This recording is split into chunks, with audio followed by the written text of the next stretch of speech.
sekali keluar langsung keluar kota ya Pak ya. Ke Iya, Makassar, sekali keluar ke antar Batam. pulau kan. Iya, sekali keluar Mantap. langsung antar pulau. Sampai 2 bulan.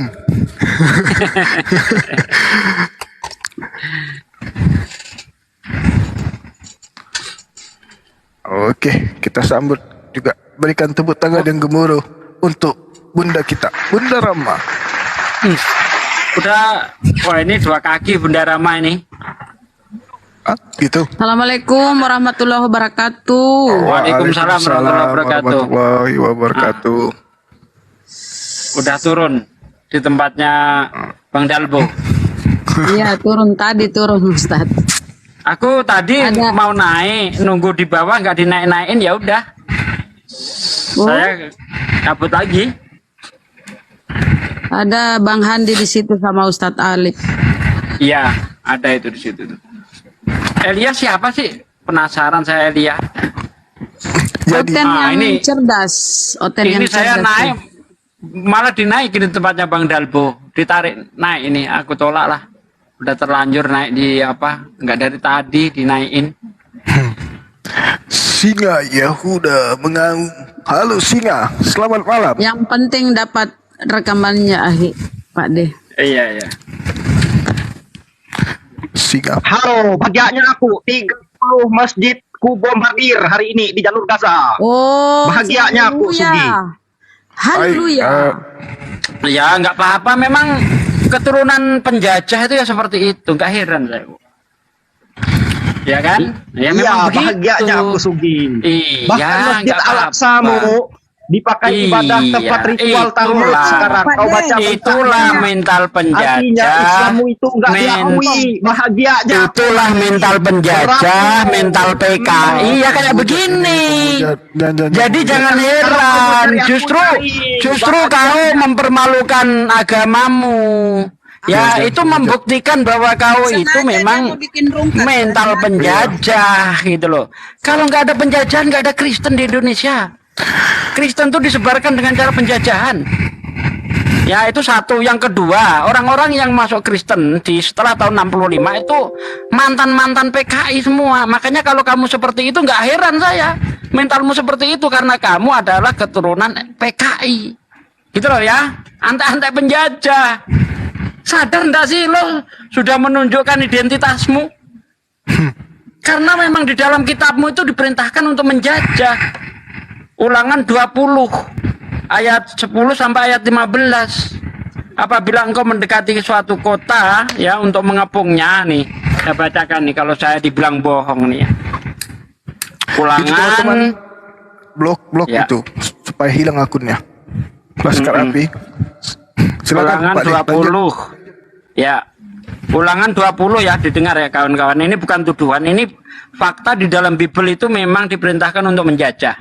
Apabila engkau mendekati suatu kota untuk berperang melawannya, maka haruslah engkau menawarkan perdamaian kepadanya. Keren enggak tuh? Disuruh menawarkan perdamaian. Tapi lihat bagaimana biadabnya syarat perdamaian itu. Apabila kota itu menerima tawaran perdamaian itu, dibukanya pintu gerbang bagimu, maka haruslah semua orang yang terdapat di situ melakukan pekerjaan rodi bagimu dan menjadi budak. Nah ini, kalau mau damai, syaratnya harus jadi budak, kerja rodi. Makanya jangan heran kalau di kalau Belanda di Indonesia pada waktu itu memperlakukan ayat ini di Indonesia. Menjadikan rakyat Indonesia untuk kerja rodi jadi budak. Ini ayatnya, Bos. Ya. Nah, tetapi kalau tidak mau damai katanya, tetapi apabila kota itu tidak mau berdamai dengan engkau melainkan mengadakan pertempuran melawan engkau, maka haruslah engkau mengepungnya dan setelah Tuhan Allahmu menyerahkannya ke dalam tanganmu, maka haruslah engkau membunuh seluruh penduduknya yang laki-laki dengan mata pedang. Ngeri enggak itu ajaran ini? Ngeri, Bos.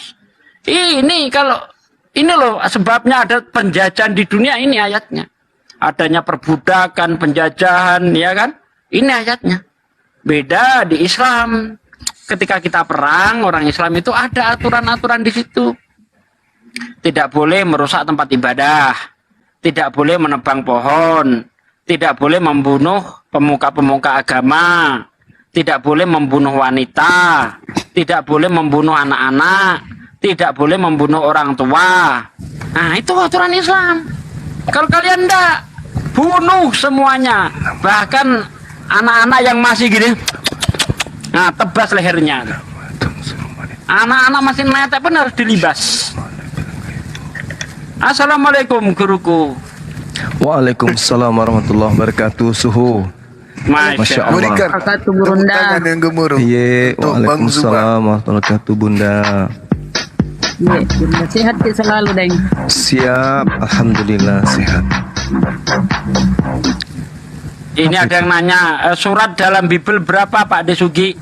Itu bukan surat itu. Yaitu kitab Ulangan 20 ayat 10 sampai ayat 15, dibaca aja di situ. Perintah menjajah dalam Bible.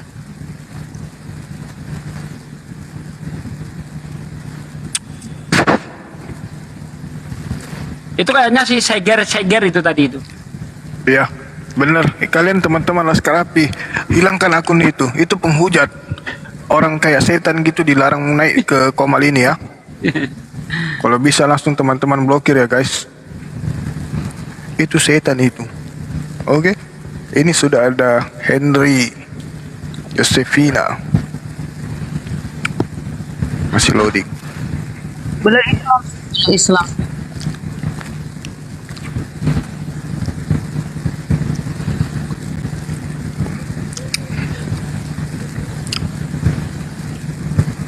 Waduh, jelek jaringannya Henry ini.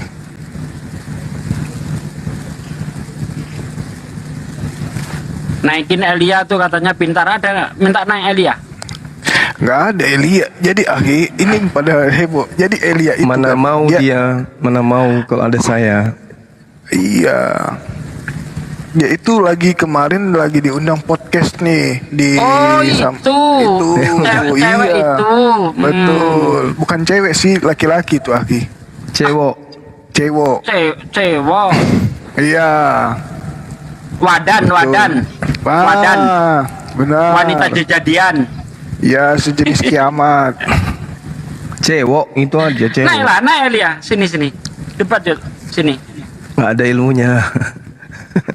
Saya udah pernah coba dia udah berapa kali, udah 2 kali apa 3 kali. Udah berapa kali? Memang bicara tersusun rapi cara ngomongnya, tapi isinya nggak ada. Betul. Ini Maxim Pendeta Gurunda. Pak Maxim. Oke, masya Allah, kita kedatangan Masya Allah, saudara akhirnya. yang Berilmu. berilmu, punya kompetensi untuk membahas tentang kekristenan. Selamat malam Pak Maksin. Apa betul Siap, Anda selamat pendeta? Oh enggak, saya orang biasa aja.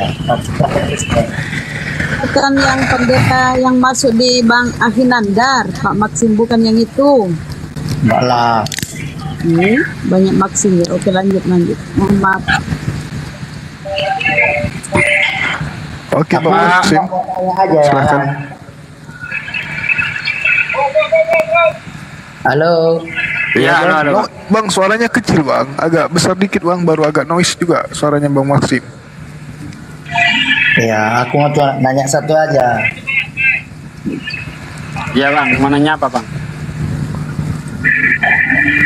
Itu kenapa ya yang dari Muslim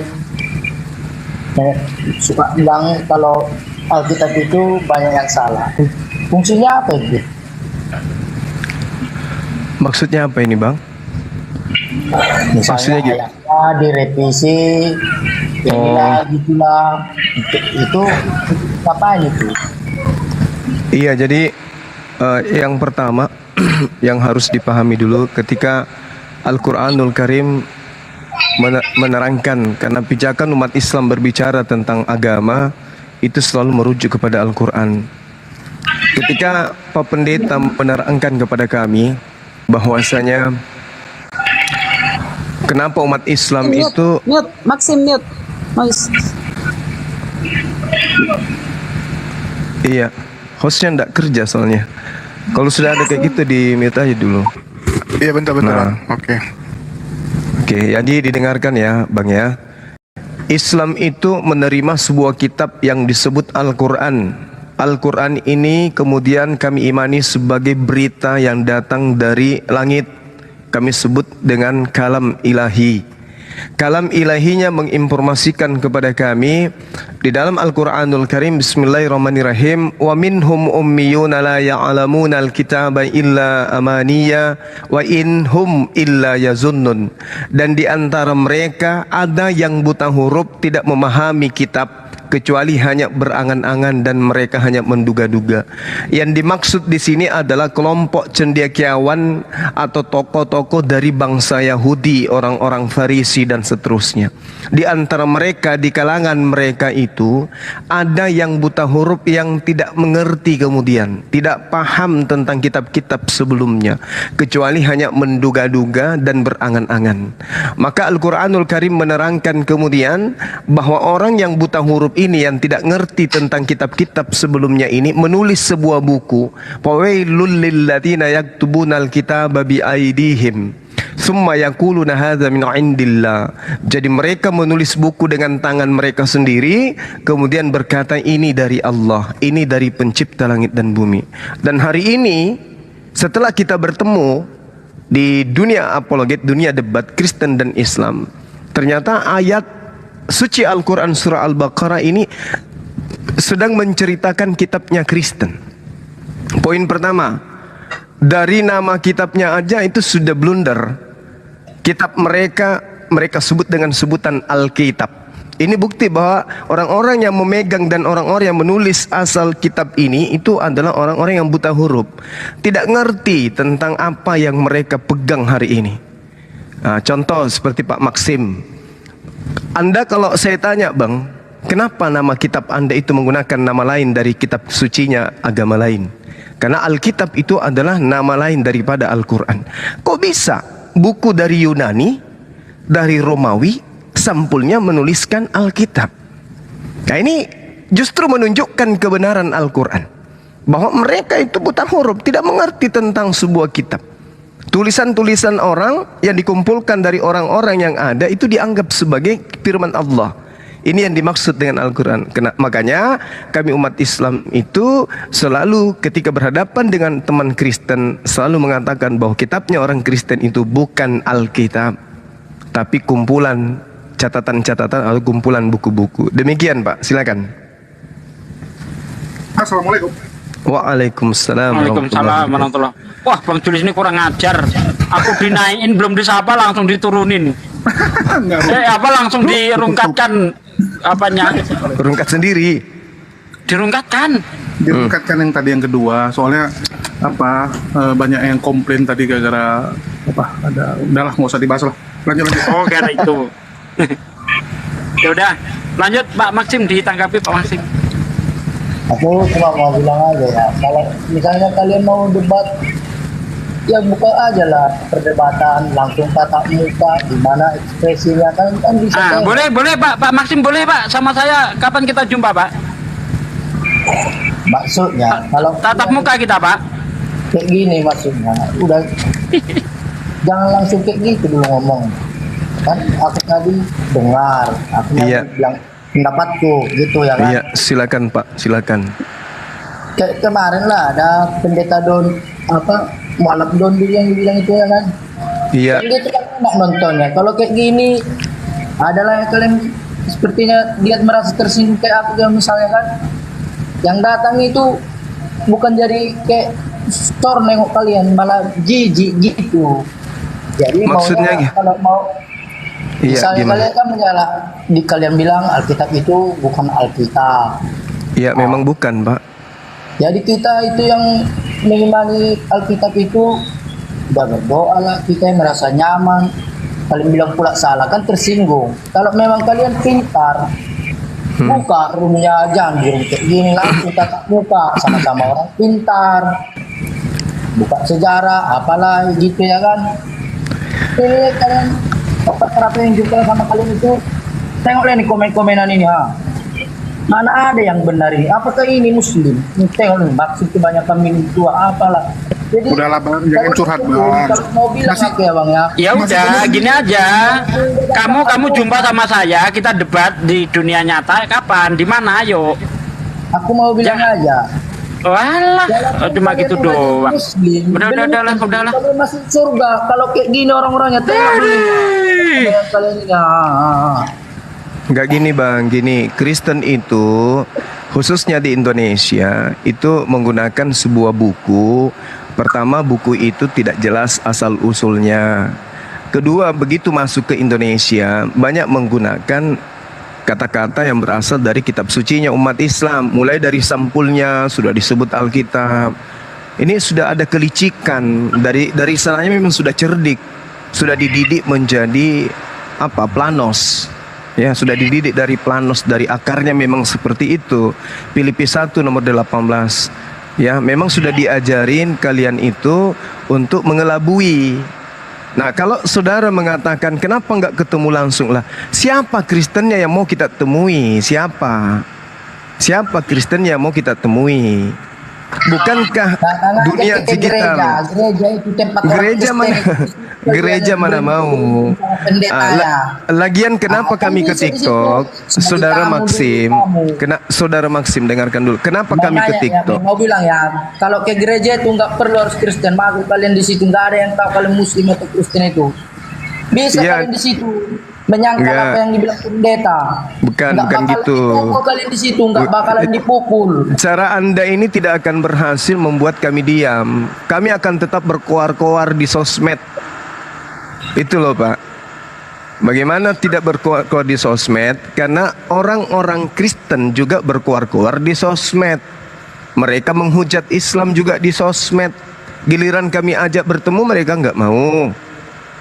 Jangankan bertemu untuk tatap muka, untuk buka kamera aja mereka nggak mau. Kan gitu bang. Jadi kami ada di sosmed ini karena penghujat Islam ada di sosmed.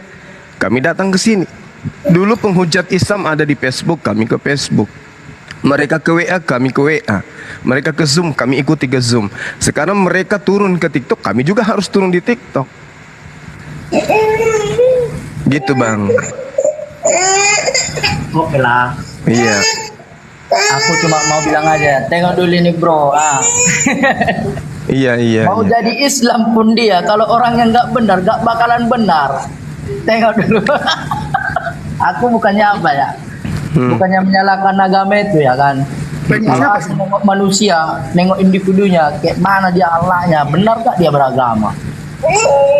Ya alhamdulillah. Ini kayak gitu. Alhamdulillah. Dulu Indonesia Iya. ini belum ada agama Islam, Kristen, apalah. Itu anaknya dijauhin dong. Nanti rungkat tuh ada suara anak-anak loh. Bang Sadli. Ada suara anak-anak ya. Udah. Nggak ada gunanya ngelayanin orang kayak gitu. Iya sih. Apa gunanya? Orang koplak kayak gitu ngelayan. Betul. Ayo, oten yang lain. Ada yang mau naik? Lucu juga, jadi curhat pula dia. Ya udah panik aja karena banyak yang mau alap. Ya karena pada dibongkar-bongkari. Jadi mungkin dia juga berharap ada pendeta yang bisa naik malam ini. Cuman ternyata tidak ada kawan-kawan. Di mana pendeta? Nggak usah yang dibawa, nggak usah ngetik-ngetik Elia. Ngapain? Iya. Penting dia rupanya. Ngapain? Rupanya. Assalamualaikum warahmatullahi wabarakatuh. Bang Juma. Waalaikumsalam warahmatullahi wabarakatuh. Taruh. Assalamualaikum. Waalaikumsalam Bang Alyubi. Bang Juma. Iya Bang Karo, ada yang ingin disampaikan Bang? Ya, sama Bang Juma. Iya gimana bang? Ini Bang, kira-kira sekitar 2 minggu entah 3 minggu yang lalu ada saudara kita mualaf ya kan? Iya.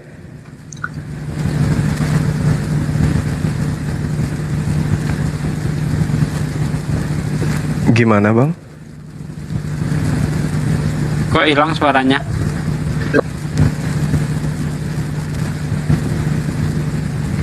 Dulu. apakah disunat dulu baru syahadat atau syahadat dulu baru disunat? Ya syahadat dulu lah.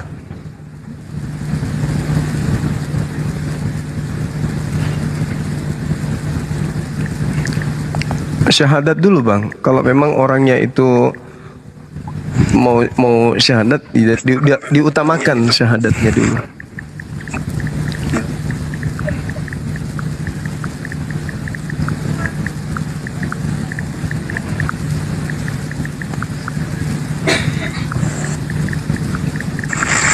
Ya Bang Juma?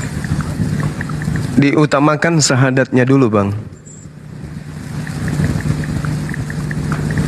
Oh gitu Bang Juma ya. Ya. Jadi setelah syahadat ada sekitar berapa hari baru disunat Bang Juma ya? Terserah, hari itu juga bisa. Oh siap Bang Juma, siap. Iya. Tetap semangat Bang Juma ya, sehat selalu. Iya baik. Terima kasih bang. Terima kasih Bang Juma. Sama-sama Bang Mansur. Ya sip. Taro. Oke Bang Taro, terima kasih Bang. Oke Bang. Oke. Sehat selalu. Ya. Ya ini ada Bang Mansur Itonga. Bang Mansur silakan Bang. Yang tadi bukan Bang Mansur rupanya. Bukan. Oh. Bang Terry siapa tadi tuh? Bang Mansur. Ini Bang Mansur. Silakan dibuka mic-nya Bang. Halo.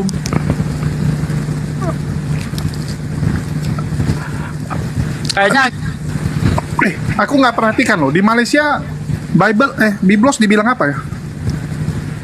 Alkitab juga. Alkitab juga ya, bukan Holy Bible. Saya dengarnya gitu, teman kita Joe katanya gitu bilangnya. Ya kalau di Singapura, di Eropa kan Holy Bible kan. Ya Bang Mansur, silakan apa yang ingin disampaikan Bang. Halo, assalamualaikum. Waalaikumsalam warahmatullahi wabarakatuh. Iya, assalamualaikum Bang Juma. Waalaikumsalam warahmatullahi wabarakatuh. Bang Jum. Bang Juma. Iya. Suara saya nggak kedengaran. Gini Bang. bagus. Saya sangat resah Bang sama yang di apa itu Bang, ada di akun sebelah Bang yang Raja Debat. Raja Debat siapa ini? Nggak tahu, orang baru. Siapa ini? Raja Dolar bukan? Raja Debat Bang, apanya Bang? Raja Debat Roomnya siapa? Raja Debat. Hah? Ada yang namanya Raja Debat? Ada room Raja Debat Bang, Raja Debat.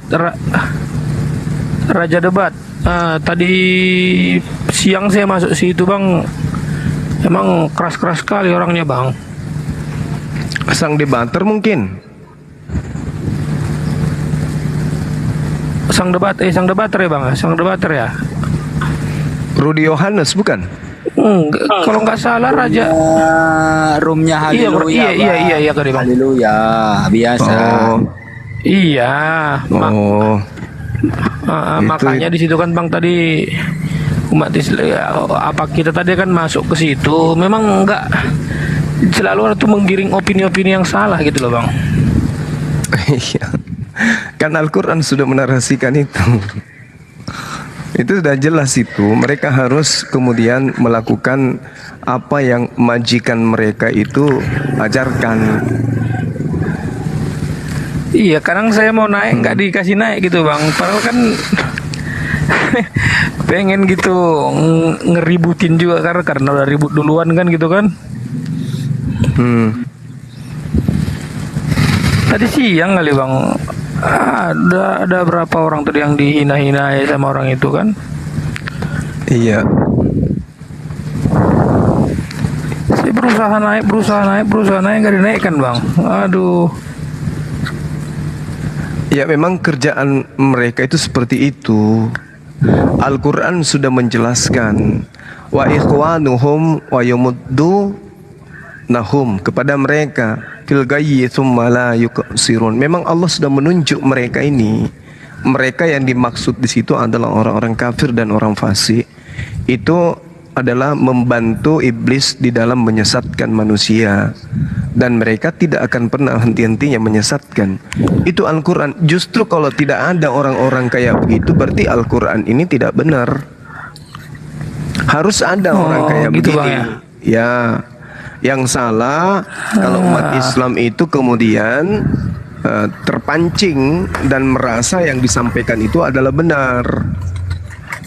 Al-Quran sudah mengatakan itu. Wa ikhwanuhum yamuddunahum fil gayyi tsumma la yuqsirun. Jadi teman-teman mereka orang-orang kafir membantu setan-setan. Jadi mereka ini membantu setan di dalam menyesatkan orang. Nah, tugas setan itu adalah menjadikan ajaran yang benar menjadi tidak benar, tetapi tampilannya seakan-akan benar. Seperti bagaimana kemudian iblis menggoda Adam, menggoda Hawa. Penampilannya itu seakan-akan apa yang mereka sampaikan itu benar, tapi sesungguhnya itu bukanlah satu kebenaran. Seperti itu. Makanya ada Laskar API, makanya ada API Apologet Islam Indonesia ini didirikan sebagai benteng akhir, benteng awal di dalam menyikapi perbuatan-perbuatan yang seperti itu.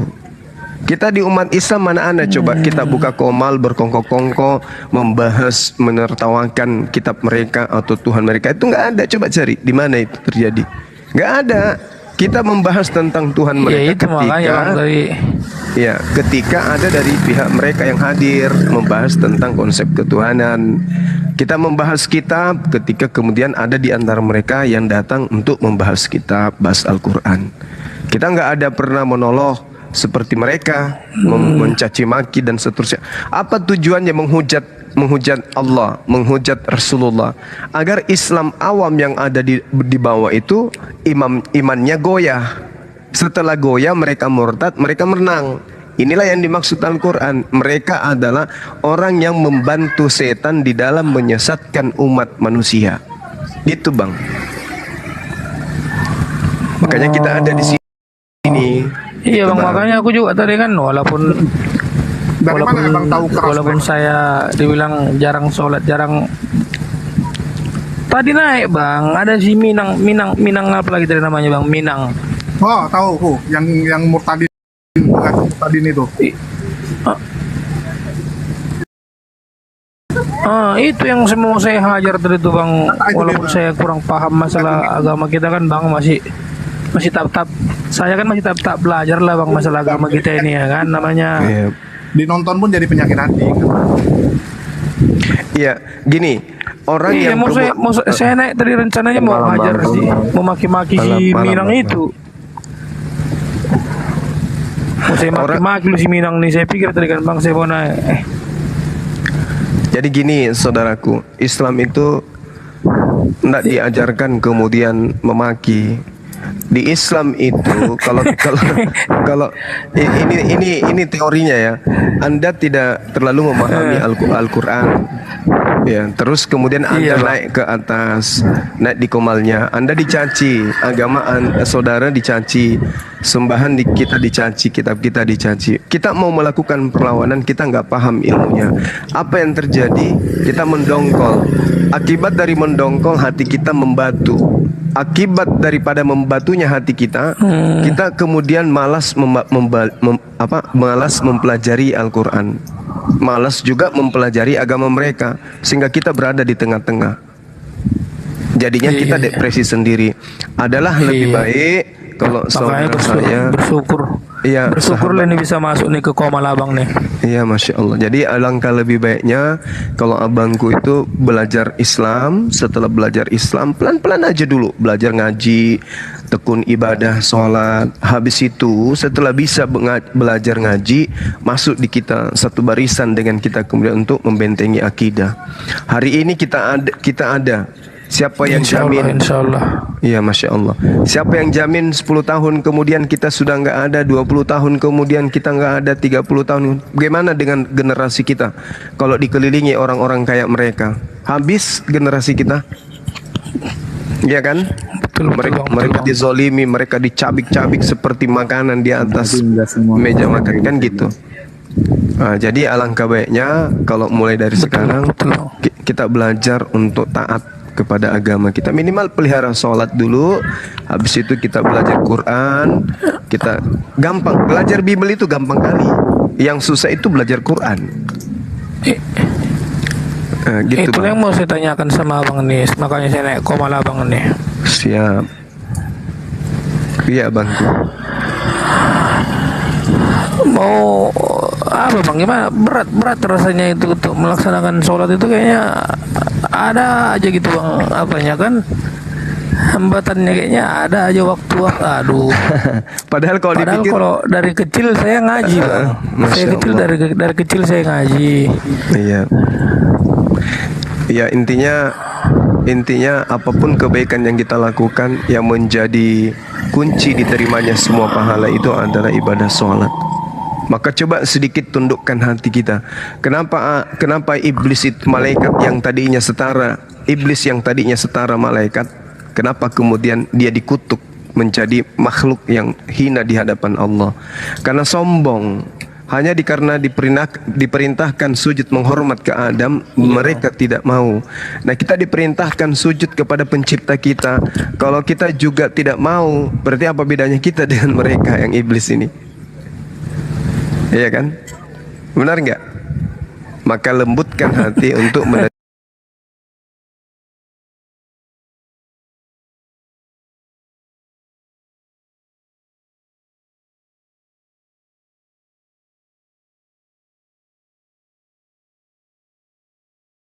jadi lembutkan hati. Kadang rajin gitu kan bang. Kadang-kadang. Ya, itu karena Insya apa? Allah bang, Insya Allah bang. Itu karena apa? Karena iblis memang sudah bersumpah dan sasaran empuknya itu iblis itu orang-orang kayak abangku ini. Orang-orang yang kemudian sholat, tidak sholat, yang sholat itu gampang kali dipermainkan. Jadi kenapa di dalam sholat itu selalu kita minta petunjuk jalan yang lurus? Ya ini dia. Karena hari ini bisa kita taat, keluar dari masjid maksiat. Bukan pemaksiat, malas. Kan gitu. Iya. Dan kalau kata guru saya, dulu pun ada juga tuh bang yang dari apa itu bang? Dari Yehuanya namanya bang, apanya Yehua? yang mana ini? Masuk dulu pernah dulu dekatin saya ya kan? Oh, saksi Yehova. Ninggalin buku-buku mereka lah. Iya, saksi Yehova itu. Saksi Yehova itu ninggalin buku-buku mereka lah sama saya ya kan? Iya. Oke bang, Mansur. Jadi kita udah ada tamu yang lain bang ya. Terima kasih sebelumnya informasinya. Maaf saya turunkan. Oke. Ya, tetap istiqomah ya Bang Mansur. Tetap kemudian belajar kemudian untuk. Iya, insya Allah Bang Juma. Terima kasih Bang Juma. Baik, sering-seringlah ikuti komal-komal kita ini. Oke Bang. Ya, ini ada David. Halo David. David, silakan dibuka mic-nya David. Atau anak manusia. Halo. Anak manusia. Halo. Ya. Halo. Selamat malam.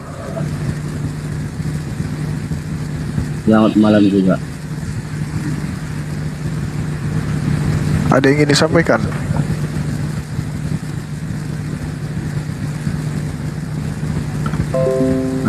Saya ada mau Malam ini kenapa ya nggak ada yang stabil suaranya gitu ya? Kayak kumur-kumur semua. Kenapa ya? Ini perangkat kita atau jaringan atau apa ya?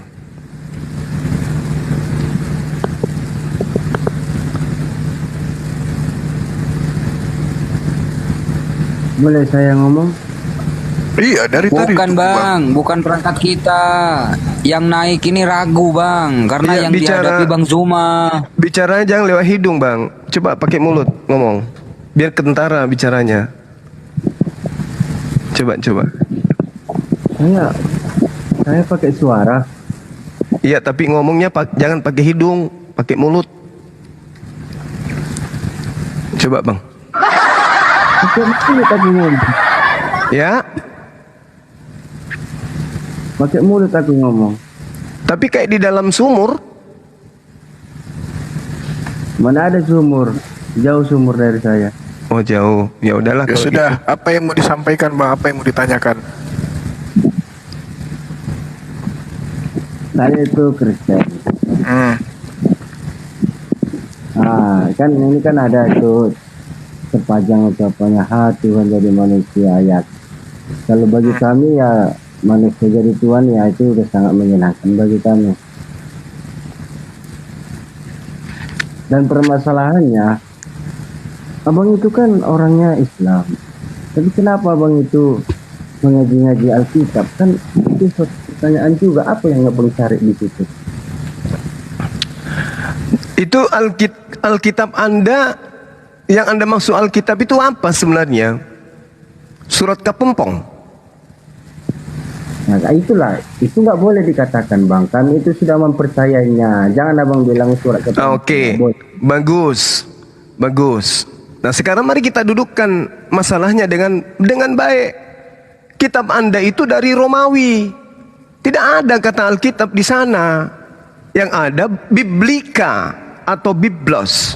Biblika kalau di Indonesia kan itu buku-buku. Kenapa jadi? Nggak boleh gitulah bang. Kami kan sudah mempercayai itu. Nggak boleh gitu. Nah itu kan giliran diluruskan nggak boleh. Giliran dibahas kitabnya nggak boleh. Tapi ngambil istilah-istilah Islam dijadikan sebagai satu acuan dalam beriman boleh. Itulah kalian ini. Seperti seperti apa itu ya? Seperti seorang apa itu ya? Bukan. Kita cerita ini karena kita ini saudara, jadi kita cerita yang sebenarnya. Kalian itu seperti anak kecil. Anak kecil itu egois, maunya ngambil barang orang. Ketika barang orang ini diminta kembali sama empunya, kalian nangis. Itulah kalian. Alkitab itu nama lain dari Al-Quran. Alkitab itu diambil oleh kitab Anda secara tidak sah lagi. Itu kan menurut kata pemikiran orang abang, nggak boleh gitu. Bukan begitu. Nah ini dia aku bilang, kalian kayak anak-anak kecil. Sekarang mana buktikan kalau kitab Anda itu adalah Alkitab namanya? Karena kami itu sudah mempercayai. Nah itu dia, sama anak kecil ngambil barangnya orang karena dia sudah percaya itu barangnya, ya tetap aja dia ngaku barangnya. Kan aku bilang kayak anak kecil. Coba Kristen ini punya sedikit harga diri gitu ya, punya sedikit jati diri kan. Menggunakan istilah asalnya seperti kami menggunakan istilah asal kitab kami. Bukan justru mengambil nama dari kitab Al-Quran menempel di kitab kalian. Itu namanya nggak punya harga diri. Sama ketika Anda seorang laki-laki mengambil pakaian seorang perempuan, Anda pakai. Habis itu Anda ngotot, ini baju saya, ini pakaian saya. Padahal itu nyata-nyata pakaiannya seorang wanita yang Anda gunakan. Dari jemuran lagi ngambilnya. Itu kan penganggapan Bang Zuma itu, nggak boleh gitu. Kalau begitu saya salah. Oke, yang benar gimana? Coba tunjukkan kitab Anda dari bahasa apa sebenarnya? Asalnya? Yang kami benarin, ya sudah kami benarin. Nah itu dia makanya bilang tadi, pakaian perempuan dari jemuran Anda ambil, Anda pakai. Padahal Anda laki-laki. Daster, motif kupu-kupu lagi. Di depannya ada bunga mawar. Habis itu Anda ngaku, ini kan punya saya. Ini hak kami punya. Gimana ceritanya? Itu kan kata Bang Zuma dengan perkataan Bang Zuma. Nah, maka dari itu saya salah, Bang Zuma salah kalau begitu. Ya sudah buktikan kitab Anda itu asalnya dari mana? Kan Abang sendiri yang mengatakan salah. Iya, oke lah saya salah. Berarti Anda benar. Nah, tunjukkan kebenaran saudara. Kitab Anda itu bahasa aslinya bahasa apa? Karena kami sudah menganggap itu benar. Tapi kalau pengalaman... Nah itulah yang kukatakan tadi saudaraku. Jemuran yang Anda ambil itu sudahnya punya orang. Pakaian perempuan, daster pula. Belahan dadanya sampai di pusat Anda pakai. Sementara Anda laki-laki. Lucu nggak itu? Itu kan pakai kategori apa gitu. Shalom, selamat malam semua. Apa kabar? Gimana sih abangku ini? Baik-baik Bang Bos. Bagaimana Bagaimana ceritanya? Anda dikatakan, diingatkan, Anda merasa lebih hebat, lebih benar. Padahal jelas-jelas itu daster di jemuran, milik orang Anda pakai. Kenapa saya katakan itu milik orang? Pertama, Anda laki-laki. Terus yang Anda ambil itu daster, belahan perutnya itu sampai ke pusat. Motifnya motif kupu-kupu, melati lagi. Itu perkataan untuk abang. La haula wala quwata illa billah. Ya udah, kalau begitu buktikan kitab Anda itu asalnya menggunakan bahasa apa? Ya, kalau kami di Indonesia ini ya, kami mengatakan bahasa Indonesia. Nah, aslinya itu bahasa apa? Karena kalau aslinya itu yang ku tahu ya bahasa Indonesia karena orang Indonesia. Astagfirullahaladzim, ya Allah. Inilah kalau anak kecil. Tengok anak kecil itu gini. Anak kecil ini kelakuannya. Kasih perumpamannya gini aja Bang Juma, yang lebih gampang. Jadi si anak manusia ini selama ini pakai daster. Ditanya, kenapa kamu pakai daster ini? Ini bukan punya kamu. Terus si anak manusia ini kamu ngomong, enggak, pokoknya bapak mamaku udah kasih kayak gini. Itu kan ya kamu harusnya tanya sama bapak kamu, Saya bisa kenapa nambah. saya dikasih pakai daster? Itu kan perkataanmu. Iya, itulah kita tanyakan, buktikan bahwa daster ini punya kamu. Buktikan, itu yang ditanya sama Bang Juma kan. Saya bisa nambah nggak? Doain dulu betul-betul. Karena kalian itu berlawanan loh. Kalian itu Islam. Yang bahasa Alkitab berlawanan itu. Berlawanan tapi Anda pakai dasternya orang. Lucu kan? Itu kan perkataan abang. Lah, kalau bukan dasternya orang, dari mana Anda menggunakan pakaian daster sementara Anda itu laki-laki? Artinya itu perkataan orang abang. Ya salah banyak dapat lagi. Sudah begitu Anda mengaku perempuan, kan lucu. Abang. Anda mengatakan bahasa kitab Anda itu aslinya bahasa Indonesia. Itu sama halnya Anda mengatakan Anda itu aslinya perempuan, tapi berkumis. Gimana ceritanya abangku ini? Kan yang saya baca kan bahasa Indonesia. Iya kan, memangnya Lukas menulis dalam bahasa Indonesia, Bang. Sekarang kan yang diambilkan yang saya tahu, yang saya baca dan saya imanin dan tiap hari saya baca di Bang, anak manusia sama kayak orang tua Anda dikasih tahu nih sama Anda. Anak manusia, daster yang kamu pakai itu hasil colong. Kamu bilang enggak, ini dikasih bapak mamaku. Ya kau tanyalah sama bapak mamamu. Kalian itu Islam dan saya itu Kristen. Salah bang, mengapa? Kalau kamu Islam tidak mungkin pakai daster. Nah, nggak sama lah bang menerangkannya itu. Kalian imanin dulu bang, baru kalian yakinin, oke ya? Imanin dulu baru yakinin gitu. Ya, imanin dulu betul-betul, baru kalian yakinin. Ya Allah ya Karim. Tanggal berapa 17 Agustus bang? Kamu nanya? Enggak. Enggak, aku tanya.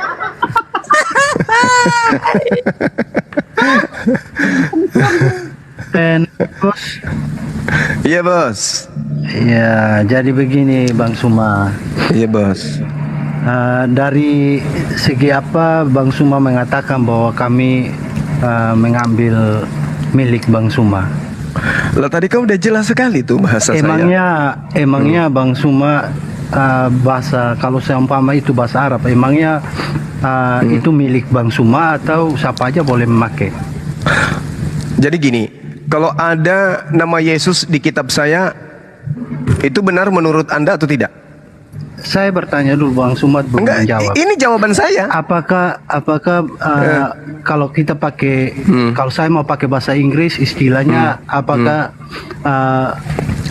orang akan protes kalau saya pakai bahasa Inggris atau saya pakai bahasa Arab? Kan itu nggak masalah di sana.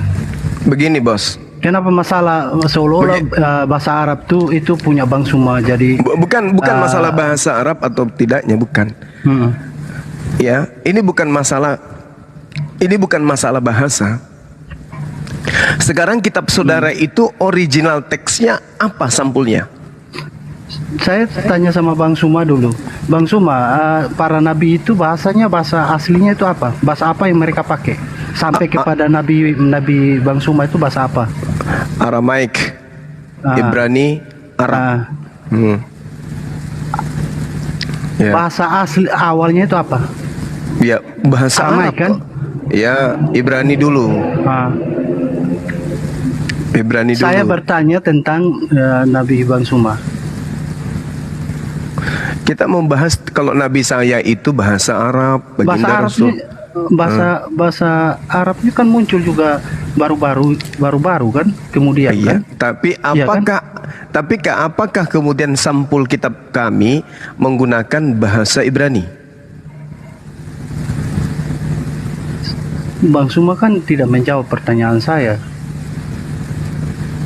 Nabi saya menggunakan bahasa Berarti Arab. kita sama-sama nih. Ini posisinya kita sama-sama nih pakai bahasa orang.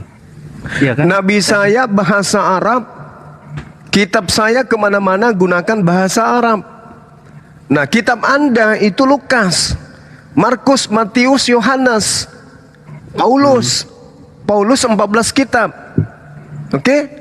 Filipi, Korintus, Filipi, Kaliki, Pepaya, Pararang, dan Remaneng. Itu kan bahasa kitab saudara. Nah, sekarang cari akarnya. Lukas ini awalnya digunakan bahasa apa? Itu dulu. Iya kan diterjemahkan, Bos. Jangan ke terjemahan dulu. Ya. Original teks kitab Anda apa? Nah, ini kelirunya Anda di sini. Saya yang keliru atau Anda yang keliru? Kan lucu Anda yang ini. keliru karena Oke, ini kan original tetap kan teks. diterjemahan. Original teks kitab Anda apa? Ya kan kita kan tahu semua bahasa Yunani. Yunani. Kitab Anda dalam bahasa Yunani apa namanya?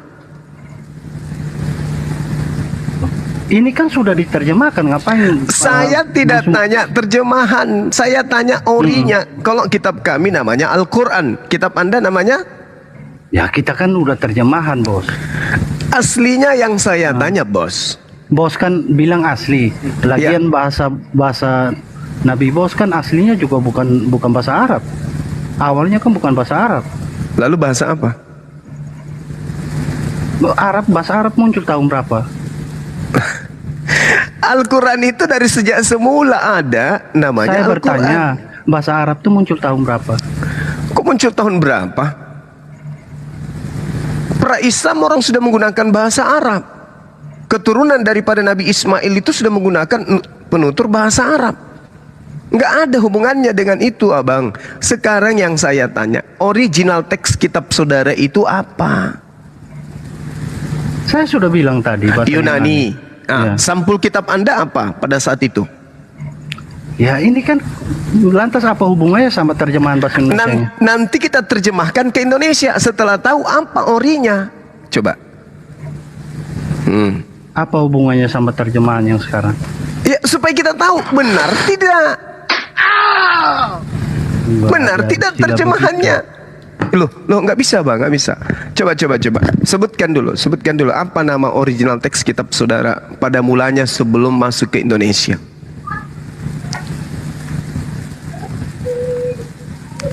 Surat Kapompong, bukan? Jawab Jem. Kan tadi saya sudah bilang nggak ada masalah sama terjemahan. Ya terjemahan yang bahasa Indonesia itu sudah ada nggak ada terjemahan. Sama Gini. sama bahasa Di mana-mana pencuri itu ketika sudah menikmati hasil curiannya dia akan mengatakan tidak ada masalah. Tapi bagaimana dengan korban pencurian? Nggak ada seperti itu. Jangan kayak gitu, saudaraku. Mari kita jujur. Padahal ini materi sederhana loh. Apa nama kitab Anda, Bung? Apa nama kitab Anda di dalam bahasa aslinya? Tabarwa, Sampulo Balakba, atau apa? Kita nggak ngerti nih. Anda yang harus mengajarkan ke kita. Apa? Kardoba? Atau apa?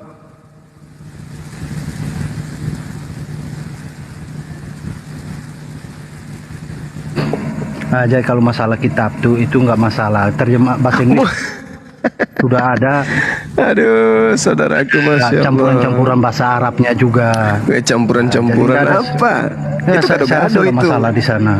Bagi anda selamanya Lagi nggak ada pengaruhnya, maknanya yang enggak, penting. Bang pasti Suma. berpengaruh dong, pasti Nggak ada berpengaruh, pengaruhnya. pasti Maknanya yang berpengaruh. Oh, bukan masalah maknanya penting, soalnya nama kitab kami yang anda bawa-bawa, gitu loh. Makanya kita harus cari akarnya nih. Kita Bang Suma apa? Nama Alkitab. saya, kitab saya Alkitab. Alkitab. Ya, Al-Quran, Al-Furqan, itu nama kitab saya. Oh, bukan Alkitab. Termasuk Alkitab. Oh, Berarti kan? Aha. Giliran kayak gini Anda tertawakan saya. Anda sendiri ditanya nama kitab Anda pada mulanya Anda nggak bisa sebut. Habis itu Anda tertawa. Kan penyakit, Bang. Cobalah jujur terhadap kebenaran. Nama kitab Anda apa? Di awalnya gitu loh. Kan sekarang nih muncul nih kayak ada tadi. Ada tadi Wandu, kulihat di TikTok Wandu. Dia tidak mau menyamakan antara Isa dengan Yesus. Ini ada Wandu tadi saya lihat. Nah sekarang saya pun tidak mau menyamakan antara Alkitab dengan kitab Anda. Nggak mau saya. Saya minta hak saya, kembalikan hak saya. Anda sosokan, teman Anda itu, ya, menyerupai seorang wanita, mengatakan bahwa Isa itu bukan Yesus, salah. Kalau Isa itu lahirnya di kandang domba, kalau Yesus, kalau Isa itu di bawah pohon kurma, karena dari Israel itu tidak ada pohon kurma. Entah lahir dari mana bocah itu, dari belakang apa dari depan, saya tidak paham. Nah ini yang saya tanya sama bosku ini, Bos James, apakah kitab Anda dari semula memang sudah cocok namanya seperti itu? Masalahnya gini Bang James, kan Lukas tidak mengenal Markus, oke? Dalam arti kata catatan Markus, catatan daripada Markus dan catatan Lukas itu beda, oke? Kemudian surah-surah Paulus juga berbeda. Nah, kapan ini dijadikan menjadi satu, di-clipping, digabung? Kapan? Lukas kan punya catatan, Markus punya catatan, orang yang menerima kesaksian juga menulis sampulnya Yohanes juga punya catatan, Paulus juga punya catatan. Nah, kapan digabungkan ini menjadi satu Bible? Kapan dia dibuatnya jadi clipping kayak gitu? Kapan? Nah, apa namanya setelah di-clipping, digabung, Lukas, Markus, Matius, Yohanes, di-clipping dia jadi satu buku? Kapan itu disatukan dan apa namanya setelah disatukan? Itu penting supaya Anda tahu. Jangan asal-asal nyebut Alkitab kok kayak Islam. Kan tidak boleh. Isa beda, Yesus beda. Nah sekarang begitu juga kami minta Alkitab beda. Nah, terus kitab kalian apa namanya? Clipping. Ya clipping beda kalau begitu. Buat kitab sendiri aja Bang Suma. Karena kitab kami kan dia ikut bahasa Indonesia. Kenapa bikin saya kitab? Alkitab itu bukan bahasa Indonesia. Karena kalau Bang Suma protes, kalau misalnya kitab kami itu namanya Al-Quran seperti kitab Bang Suma, Bang Suma protes wajar, wajar tuh. Itu saya juga pasti di pihak Bang Suma, ya kan? Tapi ini beda loh, dari angkanya, hurufnya saya sudah beda bos. Bukan masalah itunya Bang James. Yang saya tanya setelah karangan Lukas, karangan Matius, karangan ini disatukan menjadi sebuah clipping, di clipping dia, oke? Dia dibuat seperti makalah yang disusun kemudian. Setelah digabungkan kitab ini, buku-buku ini apa nama sampulnya sebelum masuk ke Indonesia? Barongko, ya, onde-onde, cako-cako, dange, atau apa? Nggak ngerti kita kan? Anda saja nggak ngerti kan? Palu Basa Bang, Palu Basa. Atau Palu Basa, Anda sendiri tidak ngerti kan? Tiba-tiba masuk ke Indonesia, wih, langsung pakai nama Alkitab, hebat kali. Nah ini harus ditahu dulu, apakah Alcoto atau Aldange? Kan harus ditahu. tahu dulu kenapa larinya ke Alkitab. Mana tahu Al-Kapurung, nah kan lucu jadinya gitu loh. Al-Konro, nah, bisa jadi kan. Makanya kitab Anda itu harus punya jati diri dari akarnya, supaya kita tidak disesat-sesatkan. Islam, Kristen, supaya tidak rancu gitu loh.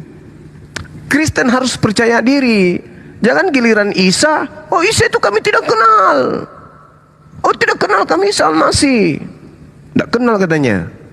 Kami cuma punya Yesus. Oke. Alkitab Anda kenal nggak? Kenal. Itu adalah oke. Kalau begitu mari kita ukur sejauh mana kemudian Anda bisa memahami dan mendudukkan kitab Anda itu, kumpulan karangan-karangan orang yang ada di abad pertama, menjadi sebuah buku yang bernama Alkitab. Kan gitu Bang. Supaya kita ini bisa memilah, oh kitabnya Kristen pasti ketahuan. Tapi kalau bilang Alkitab itu rancu, karena nama lain Al-Quran itu adalah Alkitab. Zalikal kitabu la raiba fihi hudal lil muttaqin. Al-Quran namanya Alkitab, ada dalilnya.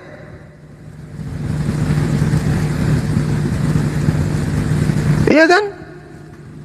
Ini yang perlu. Apakah tadinya Al-Kibul atau Al-Kulcluk? Ya kita nggak tahu. Atau alkohol, bisa jadi kan? Almari. Ya? Almari. Ya harus punya ini Bang, harus punya jati diri gitu. Atau jangan sampai alamak. Mau bawa data itu nggak ada efek apa-apa Bang Suma. Nggak bisa. Nggak ada efeknya benar Bang Suma. Bukan karena apa? Oh, kita kan terjemahan kan mengikuti bahasa Indonesia. Bahasa Indonesia kan sudah ada penyerapan bahasa Arab di sana. Jadi ya nggak masalah di sana. Kalau buat kami maknanya yang penting, isi dalamnya yang bagi penting. Bagi Anda nggak ada masalah karena yang diuntungkan Anda. Nggak untungkan apa?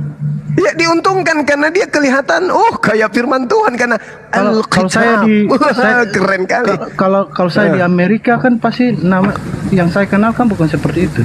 Apa kalau di Amerika apa? Di Amerika kan, di Indonesia kan saya tahunya Alkitab gitu. Nggak mungkin. Apa tuh? Almarhum.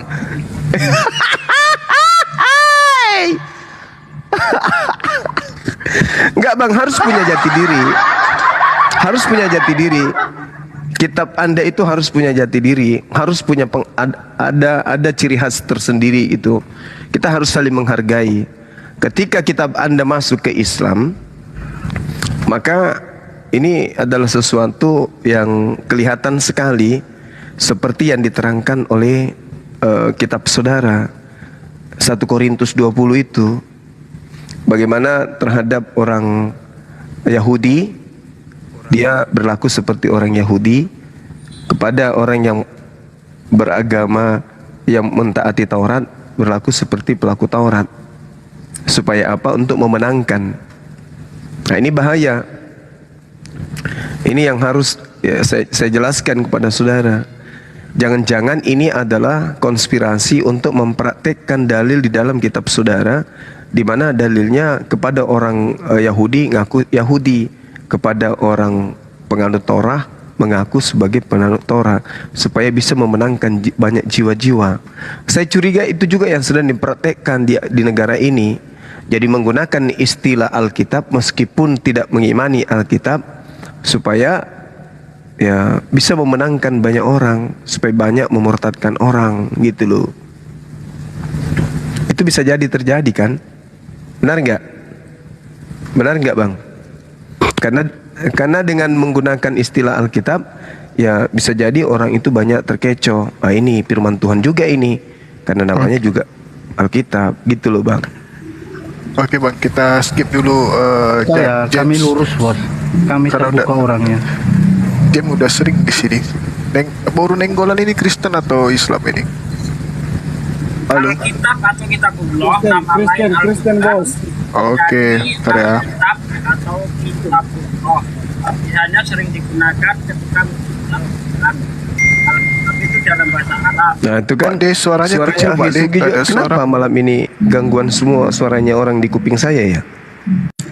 Gara-gara almarhum ini bang. Pak De kecil suaranya, Pak De. Gara-gara almarhum. Kalau kamikaze, Kristen atau Islam? Gara-gara almarhum dia.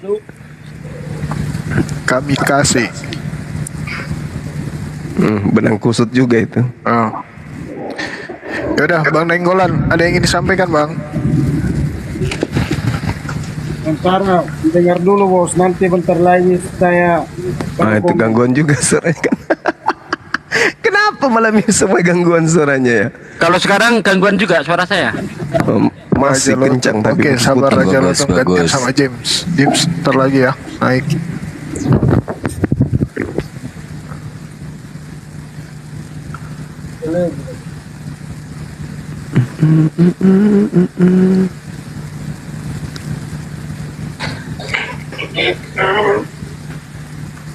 Yaudah, Raja Lotung. Raja Lotung, Kristen atau Islam? Alhamdulillah Islam bang. Oh, Islam. Ada yang ingin disampaikan, Bang? Iya bang.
Oke lah, terima kasih lah pencerahannya Bang Juma ya. Semoga sehat-sehat semua ya. Iya, thank you Bang Antonius. Iya. Si tinja ya apa? Sitting down lah Bang. Oh, Jarang-jarang itu ada itu. Iya, oke Bang Surya Bang ya. Ya, bukan. Oke, Kita bukan untuk selalu protesan, bukan. Yang penting kita hidup berukun, itu aja pada intinya Bang. Betul. Jangan saling menghujat. Kalaupun ada orang-orang saya yang menghujat, itu salah, tak boleh. Nah, Karena aktualnya di lapangan itu, kalau kita bekerja berteman dengan orang Muslim, baik-baik semua. Bahkan terkadang saya diajak kerja, oke, saya pertahankan mereka untuk bekerja, oke. Jadi hubungan itu di lapangan pada intinya baik. Cuma di dunia maya ini aja kita yang panas. Jangan. Nah itu dia. Cobalah tadi. Seperti itu. Cobalah tadi Bang. Saya bertanya tentang kitab. Ya, sebelumnya dia bertanya, saya tanya tentang kitab, larinya ke Nabi Muhammad. Karena Kamikase itu memang dikenal di dunia TikTok sebagai seorang penghujat. Entah kenapa malam ini dia nggak hujat. Coba Anda ikuti si Kamikase itu. Di mana-mana dia menghujat Islam. Saya pun tidak terima Bang kalau ada istilah yang berupa tatanan sosial. Jadi ibaratnya, kalaupun kita mensiarkan ya yang hal-hal yang baik. Nah, itu baru saudara yang baik. Betul. Jadi Abang menghargai agama saya. Iya. Orang saya pun pasti menghargai agama Bang Juma. Pada intinya kita hidup rukun aja lah Bang. Jangan sampai terjadi pergesekan. Karena gimana pun dalam keseharian itu, contohnya Bang ya, banyak perusahaan-perusahaan asing dari luar. Kayak saya secara pribadi, perusahaan tempat saya bekerja itu perusahaan dari Italia. Tapi 90% kan Muslim Bang. Hubungan kami baik-baik aja. Yang memang Allah itu memang Tuhan itu, memang Tuhan pencipta langit dan bumi itu maha pengasih, makanya kita dikasih semuanya. Jadi saya pada prinsipnya gini aja Bang, Tuhan itu tetap satu, yang mungkin kita beda keyakinan, biarlah nanti di akhirnya kalau abang yang masuk surga ya silakan, ya kalau saya masuk surga ya silakan juga, kan kira-kira seperti itu Bang. Iya makanya bagusnya saudara Antonius ini, setelah dari sini saudara cari yang namanya komalnya bom Sopiatul Pisidiking, cari, sampaikan kalimat yang sama, kiamat juga. Karena mereka itu menghabiskan waktu 24 jam hanya menghujat Islam, menghujat Rasulullah, menghujat Allah, menghujat Al-Quran. Cari itu Bang, nasihati juga mereka. Seperti abang saya ini nasihati kami di sini itu, masya Allah, terima kasih banyak. Abang juga ke sana nasihatin mereka. Kalau mereka sudah berhenti, kemudian ya barulah kita baiknya berhenti untuk membahas tentang ini. Aku pada prinsipnya gini aja Bang, walaupun agama saya, agama abang yang menghujat, ya suatu saat kan mereka akan dapat balasan. Karena apa? Apa yang saya sudah alamin dalam hal-hal tertentu. Saya dalam kesusahan, dalam kesulitan, ya saudara-saudara Muslim juga yang bantu saya. Begitu juga dengan saudara-saudara Muslim. Tanya pekerjaan, ada pekerjaan Bang? Ada, ayo. Itulah maksudnya persaudaraan itu Bang. Gak usah yang hal-hal kecil diperbesar. Kira-kira seperti itu aja Bang. Iya betul. Staf saya juga ada beberapa yang oten, dan ya alhamdulillah saya mengayomi mereka. Saya melindungi hak-hak mereka sebagai pekerja. Jadi memang kita diskusi agama itu ya cuma di sini aja Bang. Di dunia nyata itu enggak. Saya adik angkatku ada, kakak angkat ada, oten semua. Kami baik-baik aja. Bahkan sebelum beliau pensiun, ketika hari Jumat saya diantar ke masjid. Begitu juga pada saat kami jalan hari ibadahnya, ya saya juga demikian adanya. Cuman di dunia seperti inilah kemudian kenapa? Karena di TikTok ini banyak kemudian penghujat-penghujat yang muncul. Makanya lebih baik mereka itu dipuaskan dengan berdiskusi daripada mereka menolak, bisa kena undang-undang. Seperti itu Bang. Nah coba Anda nanti habis ini, coba Anda ke PC siapa namanya, PC The King. Coba Anda cari itu, pasti menghujat. Pak, saya pastikan 100% pasti menghujat. Belum lagi yang disebut roti kehidupan, pasti menghujat. Coba aja ke sana. Agatha, coba Anda ke Agatha. Pilih aja nama-nama yang saya sebutkan. Begitu Anda ke sana, yang muncul adalah penghinaan, penghujatan terhadap Islam. Saya jaminkan kalau tidak balik lagi ke sini, katakan saya pembohong. Oke Bang. Siap. Semoga Bang sehat-sehat Bang ya. Iya, saudaraku Gimana pun Antonius. saya kalau di lapangan itu Bang, dalam sehari-hari itu dari 10 orang ya cuma saya yang Kristen, 9 Muslim, tapi pada intinya nggak ada. Aman kan? Iya, memang. Aman aja bang. Iya. Karena Al-Quran yang menuntun kami untuk berlaku adil terhadap siapapun. Karena Anda juga adalah makhluk yang dari Tuhan yang kami imani. Oke lah, terima kasih lah bang. Siap. Kesempatan naik karena di bawah Baik, saudaraku Antonius, sehat terus bang ya. Jadi abang nggak boleh bertanya ke saya tentang agama ya, karena saya bukan ahlinya. Yang penting saya hidup lurus-lurus saja bang. Oke bang. Baik. Siap. Salam sejahtera semua bang. Wassalamualaikum. Waalaikum, saudaraku. Pesan saya, dalami, pelajari dengan seksama menggunakan akal sehat Bible supaya Anda bisa lebih taat lagi beragama. Gitu ya bang. Oke, sama-sama bang. Sip. Salam toleransi bang. Salam NKRI toleransi.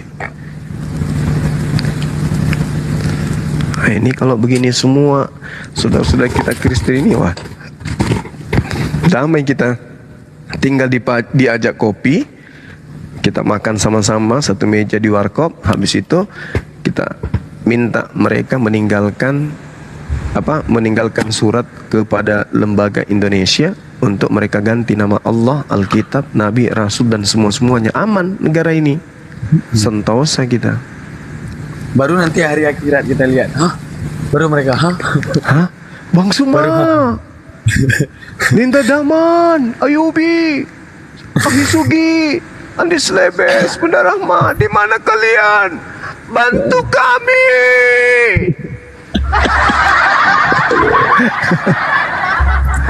Coba aja dulu di komen aku dengar apa yang kalian bilang gitu ya. Aku bilang, enyahlah kau. Jangan juga begitu, udah terlanjur pun di dalam masih dienyahkan lagi.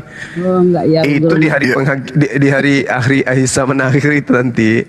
Pada saat Nabi Isa alaihissalam datang, mereka diusir.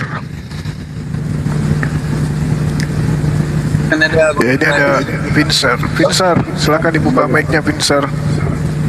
Oke. Assalamualaikum Bang Zuma. Waalaikum. Muslim ya bang? Enggak, saya Kristen. Oh, mantaplah, bersalam. Silakan Guru. Ini kita kan sering lihat live Elia ya. Karena Elia juga bisa dibilang orangnya cukup pintar juga, dan saya juga pernah lihat live Bang Zuma juga, termasuk juga orangnya cukup pintar juga untuk menjelaskan ya, contoh Bang Zuma menjelaskan Al-Quran, Elia menjelaskan Alkitab. Nah, saran saya ini gitu kan, coba gitu Bang Zuma sesekali diskusi sama Elia gitu loh, untuk biar nambah wawasan kami gitu. Karena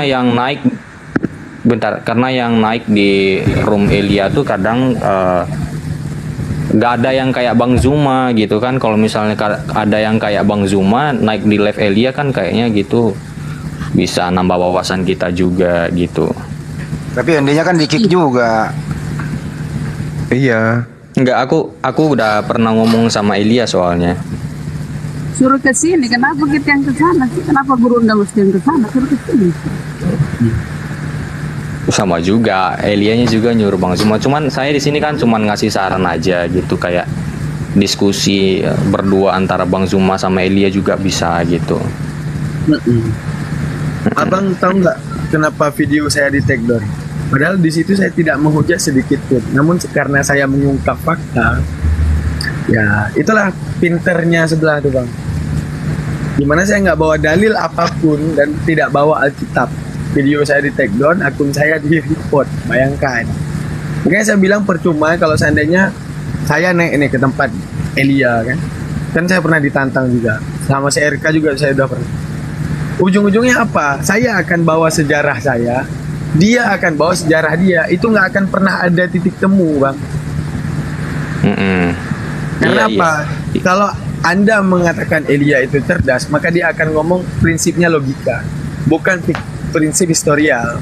Kalau dia ngomong prinsip historial, maka Tuhannya itu bukan Yesus semestinya, tapi Brahmana, bang. Karena Brahmana sejarahnya dikenal lebih awal daripada sejarah Yesus. Karena dia bawa zona sejarah, bang. Kalau zona sejarah, kami Islam mengorbankan Ismail, kalian Kristen mengorbankan Ishak. Jadi kesatuan di antara sejarah itu mana? Nggak ada, Bang. Iya, tapi ini kan kita kan namanya aja udah berbeda ya, namanya aja berbeda ya pasti udah berbeda pendapat gitu. Cuman itu semuanya kan kita harus cari gitu kesamaannya melalui sejarah. Nah kebetulan Elia ini dia belajar sejarah juga, jadi kayak belajar tentang sejarah Yahudi, belajar tentang sejarah Israel, Yunani, Ibrani. Menurut saya dia cukup tahu gitu. Nah, jadi kalau misalnya berdiskusi dengan dia untuk dapat menambah wawasan kita juga itu lumayan bagus gitu. Cuman kalau misalnya dalam sisi keagamaan, dalam sisi Alkitab atau Al-Quran itu sudah pasti berbeda pendapat. Tapi kita harus mencari kesamaannya dalam sebuah sejarah gitu.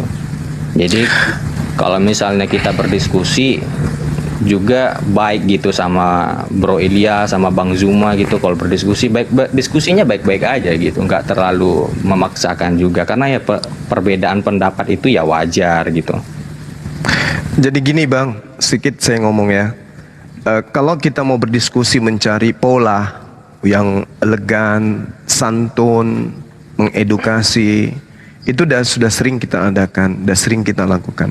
Tapi maksud abang ini kan ingin belajar gitu ya, ingin mencari sebuah intisari dari kebenaran yang Bang Suma uraikan, kebenaran yang kemudian saudara Elia uraikan. Saya kalau jadi Anda itu sederhana untuk menilai itu semua. Di mana Islam itu adalah agama yang independen dalam segi kitab. Itu dulu poinnya. Dalam segi akidah, dalam segi pengajaran, kemudian yang secara keseluruhan Islam itu datang kepada orang yang tidak ada kaitannya hubungan emosionalnya, hubungan bisnis, politik dan apapun itu dengan yang memiliki kitab-kitab terdahulu dan yang diutus kitab-kitab kepada mereka. Islam berdiri sendiri tanpa ada kemudian indikasi pendirinya melakukan penelitian, lalu kemudian menggunakan metode pustaka, mengumpulkan buku-buku, melakukan riset, melakukan kemudian daftar pustaka dan seterusnya, lalu membuat sebuah agama. Itu tidak. Bandingkan dengan Kristen. Jadi orang yang paling pintar di Kristen pun tidak bisa menyelesaikan PR ini. Kenapa Kristen dan Yahudi nggak bisa bersatu? Itu dulu poinnya. Kebenaran apa yang dimiliki Kristen yang kemudian tidak bisa diterima oleh orang Yahudi? Karena Kristen ini akarnya dari Yahudi. Tapi kenapa sampai hari ini Kristen masih dianggap bidat? Kenapa? Islam mau dianggap apapun ya terserah. Kenapa? Karena tidak ada kemudian pola yang dibangun oleh Islam, dalam hal ini pendiri Islam atau pembawa Al-Quranul Karim, di mana semua komponen yang ada di dalamnya atau satu komponen dari semua komponen itu berbias kepada kesinambungannya terhadap Yahudi. Itu nggak ada itu Bang. Nah Kristen coba kita lihat konsep kitabnya dari Yahudi. Orang yang dituhankan dari Yahudi, orang yang dirasulkan konon dari Yahudi, cerita yang muncul di dalamnya juga dari Yahudi, dari tanah Israel maksud saya, Yerusalem pada intinya. Tapi kenapa tidak bisa rangkulan? Apakah ini bertanda kebenaran yang dianggap kebenaran di Kristen itu adalah kebenaran semu karena tidak berkesinambungan dari akarnya? Ataukah Yahudi ini yang sebenarnya salah, tidak berkesesuaian dengan Kristen? Harusnya Yahudi dihapuskan, Kristen aja yang ada. Tapi itu juga berat, karena kekristenan lahir dari sendi-sendi yang ada di dalam kitabnya orang Yahudi. Jadi mau kayak mana lagi menyatukan ini? Jadi kalau saudara saya menitip beratkan pada suatu konsep kebenaran yang Anda ingin cari, saya rasa tolak ukurnya jangan di Islam. Keliru itu. Kebenaran Kristen tolak ukurnya jangan di Islam. Kebenaran Kristen tolak ukurnya harus di Yahudi. Bagaimana pandangan Yahudi terhadap Kristen? Itu yang menjadi tolak ukurnya. Jangan Islam. Islam ini adalah agama yang berdiri sendiri. Jaraknya kurang lebih 700 tahun. Benar tidaknya Islam itu tidak ada pengaruhnya. yang menjadi masalah sekarang ini, Kristen ini siapa? Ini agama Kristen yang nempel di Yahudi, ini agama apa ini? Ini yang jadi permasalahan. Dan pusat daripada kekristenan ini kenapa di Vatikan? Kenapa bukan di Rom? Kenapa bukan di Israel, Palestina sana? Kitabnya juga kenapa harus satu bahasa Ibrani, satu bahasa Yunani? Kenapa nggak disatukan aja? Tuhannya juga kenapa beda? Mohon maaf Bang Zuma tuh katanya di bawah ada orang yang mau naik mau syahadat katanya. Iya, silakan diatur oleh host.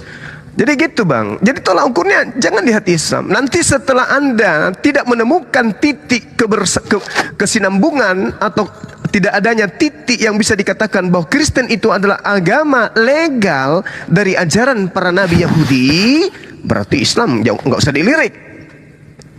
Akan tetapi ketika Anda menemukan keganjalan di sini, ya baru boleh masuk ke Islam. Artinya mempelajari Islam.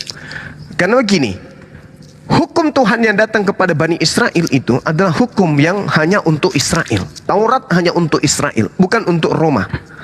Siapa namanya? Komen di bawah. Pada saat kemudian Yesus datang di tengah-tengah Bani Israel mengajarkan jalan keselamatan menuju kepada Tuhan, Yesus itu hidup bersama bertetangga dengan orang Roma. Apa ajaran Yesus terhadap orang Roma ini? Orang Roma ini bagi Yesus apa? Ini kita tidak bicara Kristen dulu, karena Kristen belum ada. Oh, Kristen, Yesus bercerita tentang orang Roma yang menguasai tempat dia mengajar ini.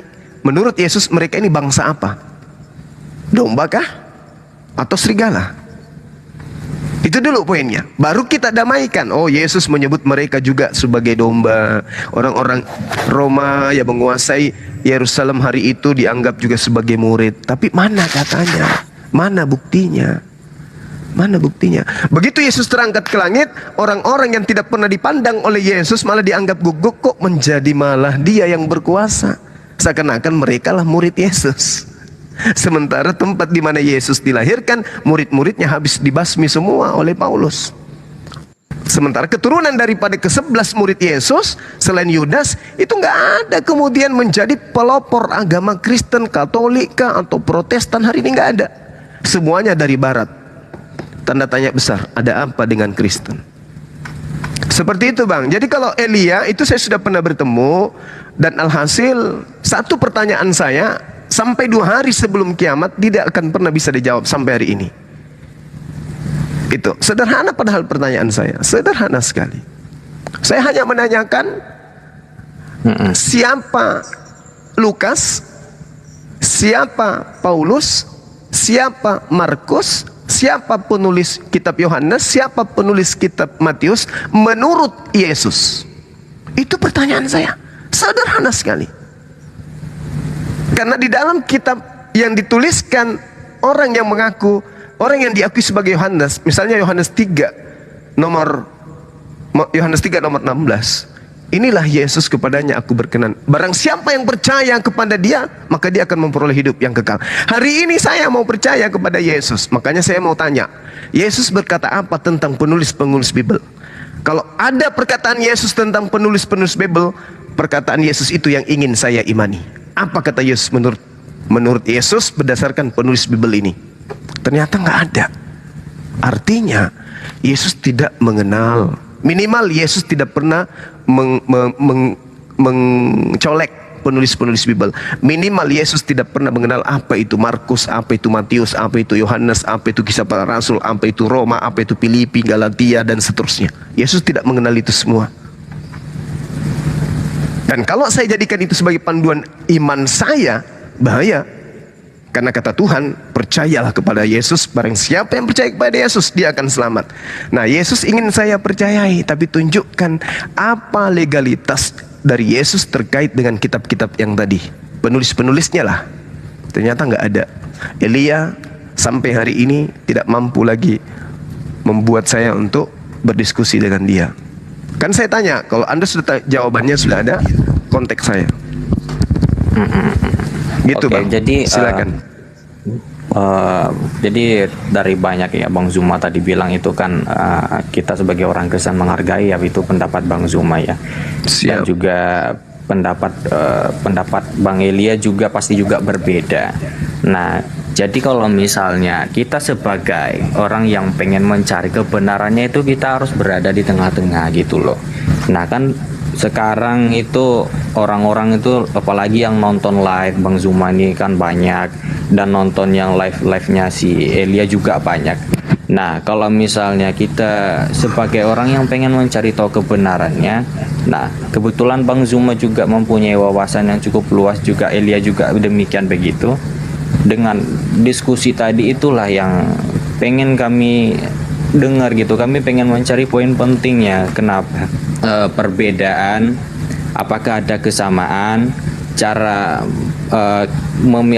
cara berpendapat, dan juga bagaimana cara mereka menilai Alkitab atau Al-Quran, bagaimana cara mereka itu mengenal sejarah. Nah ini yang perlu kita pelajari. Tapi kalau soal Yahudi, itu sebenarnya kalau misalnya mereka percaya Yesus itu Tuhan, itu sebenarnya itu sudah ada sejak zaman Yesus ada di dunia. Ada beberapa pengikut yang percaya kalau dia Tuhan, itu menurut kepercayaan Kristen.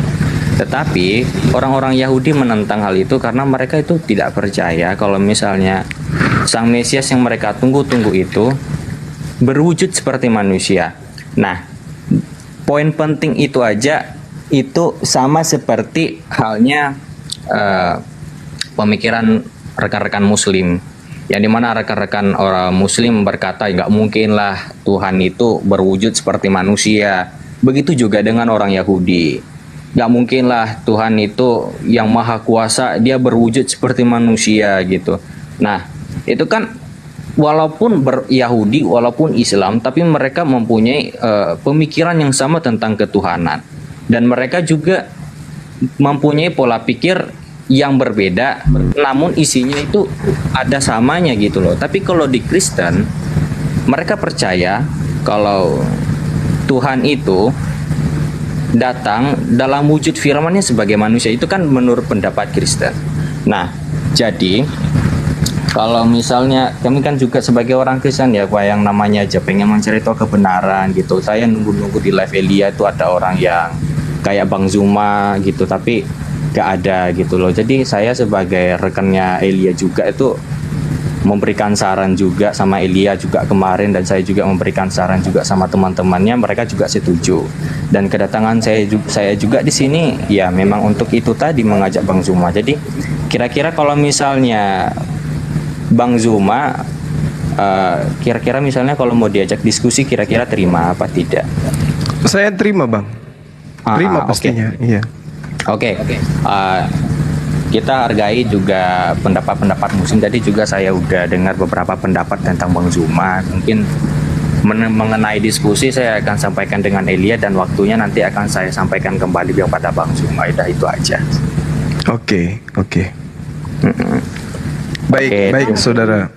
Oke, terima kasih semua. Sama-sama saudara. Assalamualaikum warahmatullahi wabarakatuh. Waalaikumsalam warahmatullahi wabarakatuh. Mohon maaf guru-guru yang lainnya, termasuk Gurunda Bang Zuma. Izin ada yang menunggu di live-nya Prajurit Langit. Insya Allah akan ada yang syahadat malam ini. Atas nama siapa? Prajurit Langit dari API juga, atas nama Pak Alex kalau nggak salah itu yang menunggu. Ya, bisa dibawa ke sini nggak? Dia nunggu di sana soalnya Bang Handi, soalnya rame di sana juga gitu. Merintah Gurunda sih. Nggak apa-apa, bukan merintah, bukan minta. Menginformasikan. Ya, menginformasikan gitu. Soalnya tadi udah di Ustadz Suki sama Ustadz Unggul udah di WA, mungkin belum dibaca kayak si WA-nya. Gitu. Coba mohon dilihat WA-nya, sudah di WA juga semua itu. Apa namanya komannya? Prajurit Langit. Bang Han itu namanya.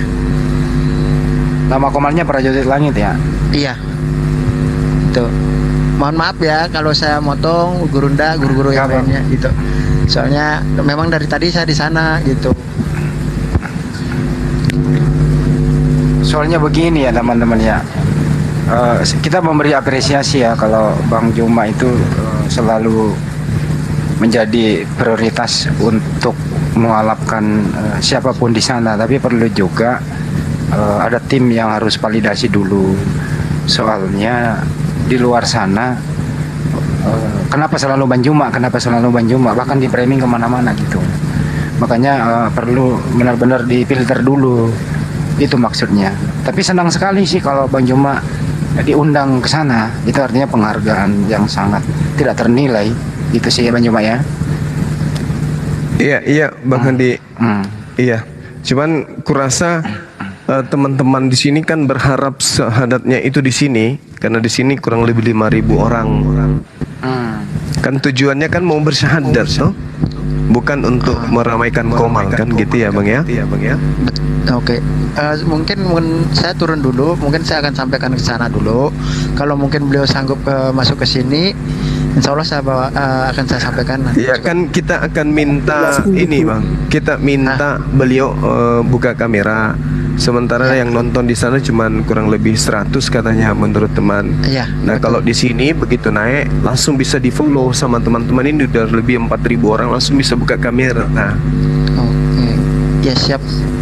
Mungkin itu ya Bang ya. Turun dulu. Siap, saya sampaikan dulu. Ya, mohon izin pamit semuanya. Mohon maaf Ibu semuanya. Assalamualaikum. Makasih sahabatku. Waalaikumsalam warahmatullahi wabarakatuh. Kita juga nggak kenal itu komalnya siapa gitu. Ya itu dia. Ini satu. Itu dari API juga Tuan. Mudah gitu. Di grup API tahu saya. Beliau kayak penang host kan gitu. Sayang di sini udah 4.400. Ya kalau dibungkatkan sayang, biar aja ke sini supaya apanya mudah nanti cari followernya gitu loh.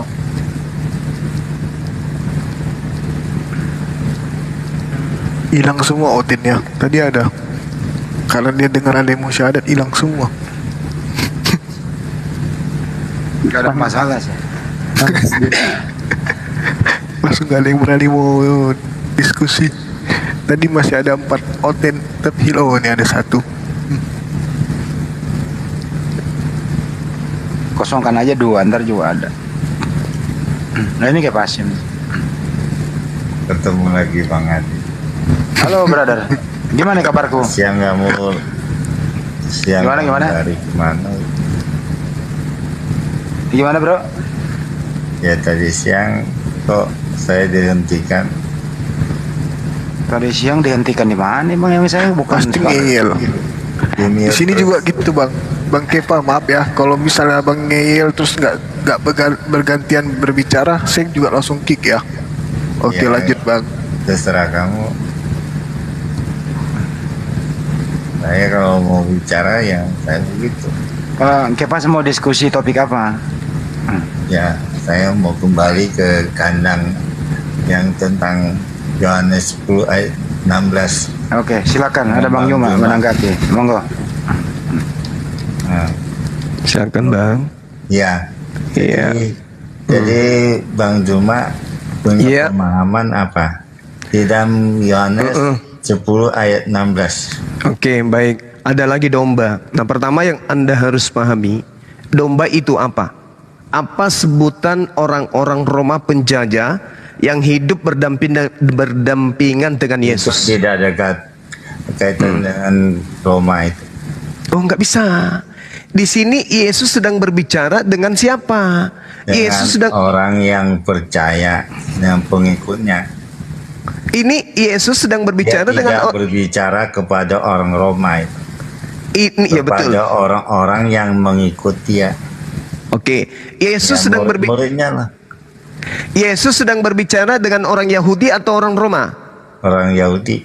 Oke. Dengan pengikutnya semua. Jangan kayak gitu dulu Bang, jangan pukul rata dulu. Ya, pukul rata lah, karena semua disampaikan kepada para muridnya. Bukan Murid di sini ada orang nggak bangsa lain di sini di muridnya pada saat Yesus mengatakan ini? Ada nggak orang Indonesia? Itu Kalau di dalam bangsa lain belum ada itu. Belum ada. Berarti jangan dulu bawa-bawa. Kita harus berbicara asbabul. Ya kan, di dalam kandang ini dan kandang yang lain. Oke, baik.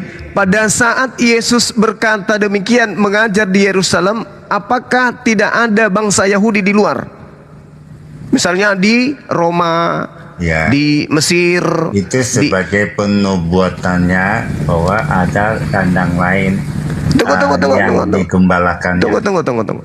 Saya tanya dulu abang, supaya kita bisa memahami konsep yang di gampang banget dipahami bang, nggak usah dipampamin lagi.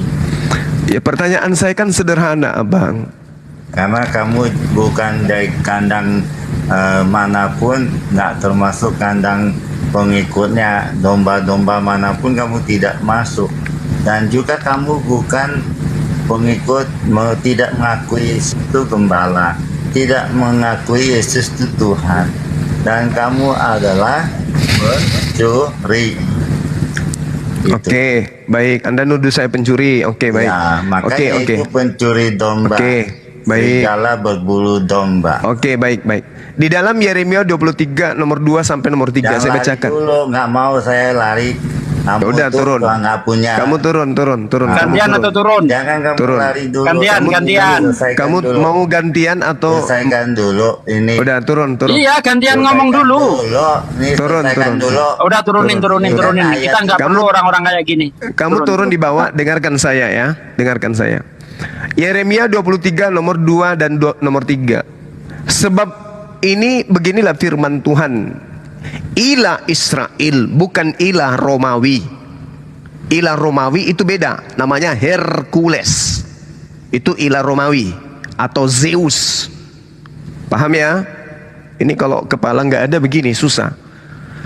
Jadi sebab itu beginilah firman Tuhan Elo Israel kepada gembala yang menggembalakan bangsaku. Kamu telah membiarkan kambing dombaku terserak dan bercerai-berai, dan kamu tidak menjaganya. Maka ketahuilah, aku akan membalaskan kepadamu perbuatan-perbuatanmu yang jahat. Demikianlah firman Tuhan. Dan aku sendiri akan mengumpulkan sisa-sisa kambing dombaku dari segala negeri kemana aku mencerai-beraikan mereka. Jadi yang dimaksud domba, kambing yang berserak kemana-mana itu, yaitu Bani Israel yang pernah dicerai-beraikan oleh Tuhan. Baca Yehezkiel 5. Di Yehezkiel 5, sepertiga dari keturunan Yakub kuhamburkan ke seluruh bangsa-bangsa yang ada di luar dari Bani Israel. Inilah yang berserak. Jadi domba yang ada di luar kandang adalah Bani Israel, anak-anak Yakub yang telah keluar meninggalkan Yerusalem. Mana penekanannya? Kita lihat di dalam Yeremia 50 nomor 17. Apa yang dikatakan oleh kitab tersebut?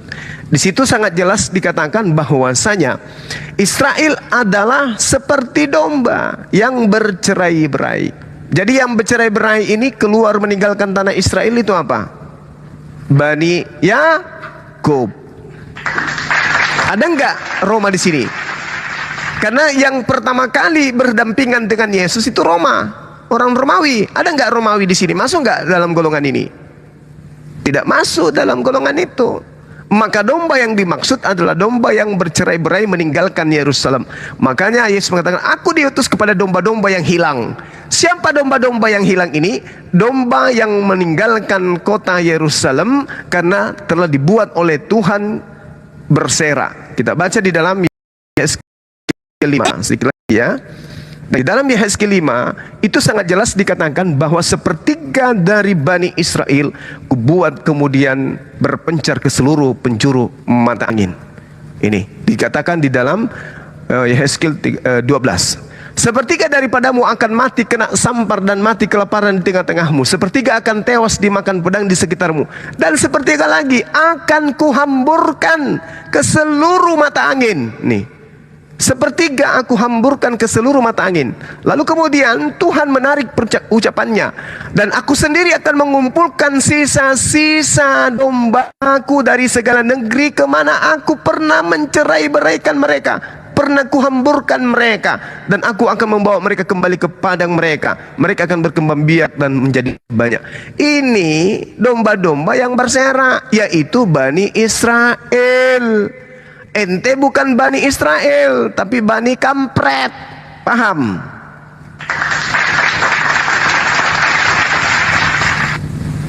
Yaudah, naikkan kalau masih ada di bawah bapak yang tadi. Ada Pak Alex, request naik Pak Alex.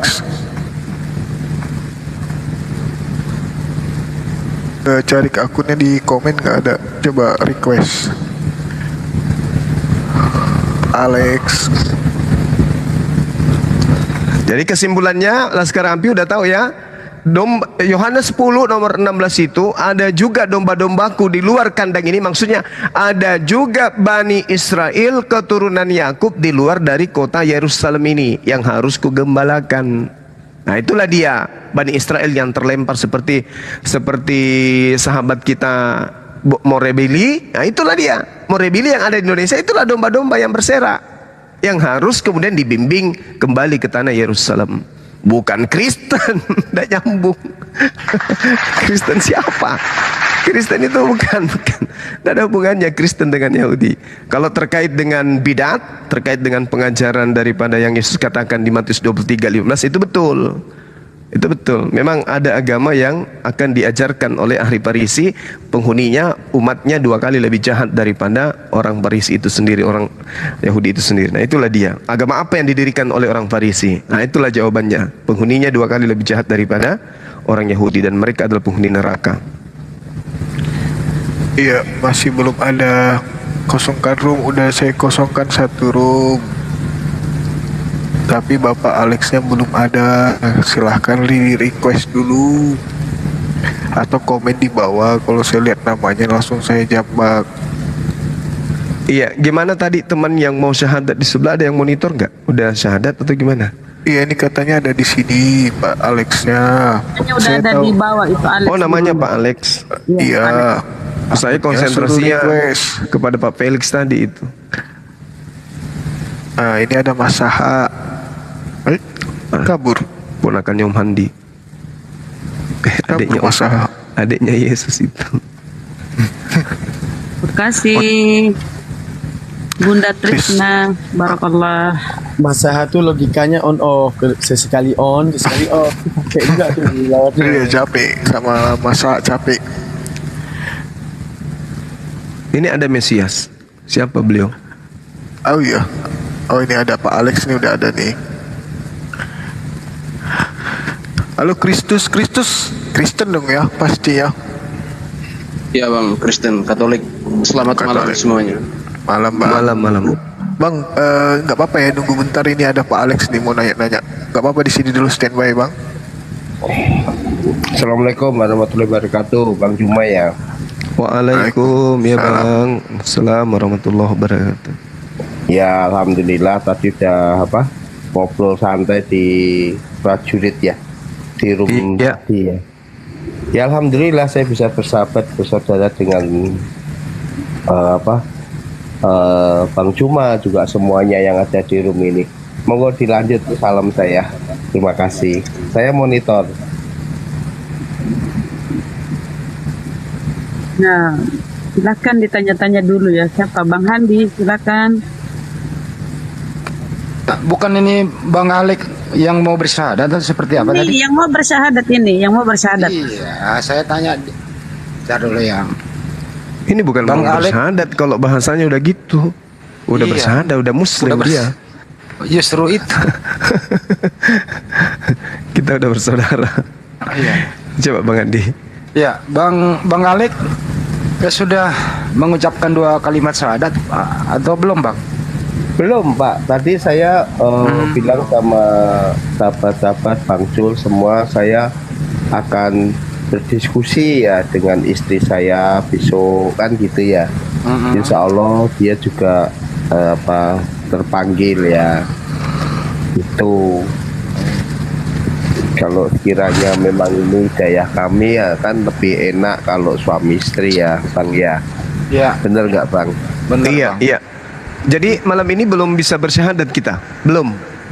Belum, karena istri saya kan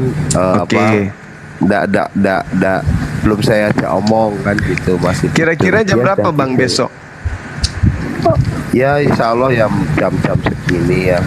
Sore Oke. mungkin lebih sore ya, enggak Sore kayaknya ini udah malam kali kalau kayak gini Bang. Iya. Sore mungkin. Jadi saya kasih solusi besok kalau misalnya memang mau bersyahadat, kita kembali ke wacana awal. Kita syahadatnya di Komal yang tadi Bang. Komal prajurit apa tadi namanya? Prajurit Langit. Ya.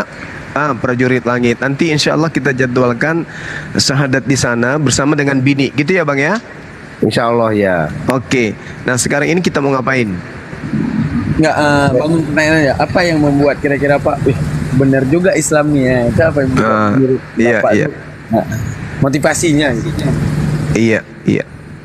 Ya kalau bagi saya sih kebenaran Islam itu nggak bisa disangka, di mana bahwa ayat diturunkan kepada baginda Rasul Nabi Muhammad itu 14 abad yang lalu ya, yaitu benar.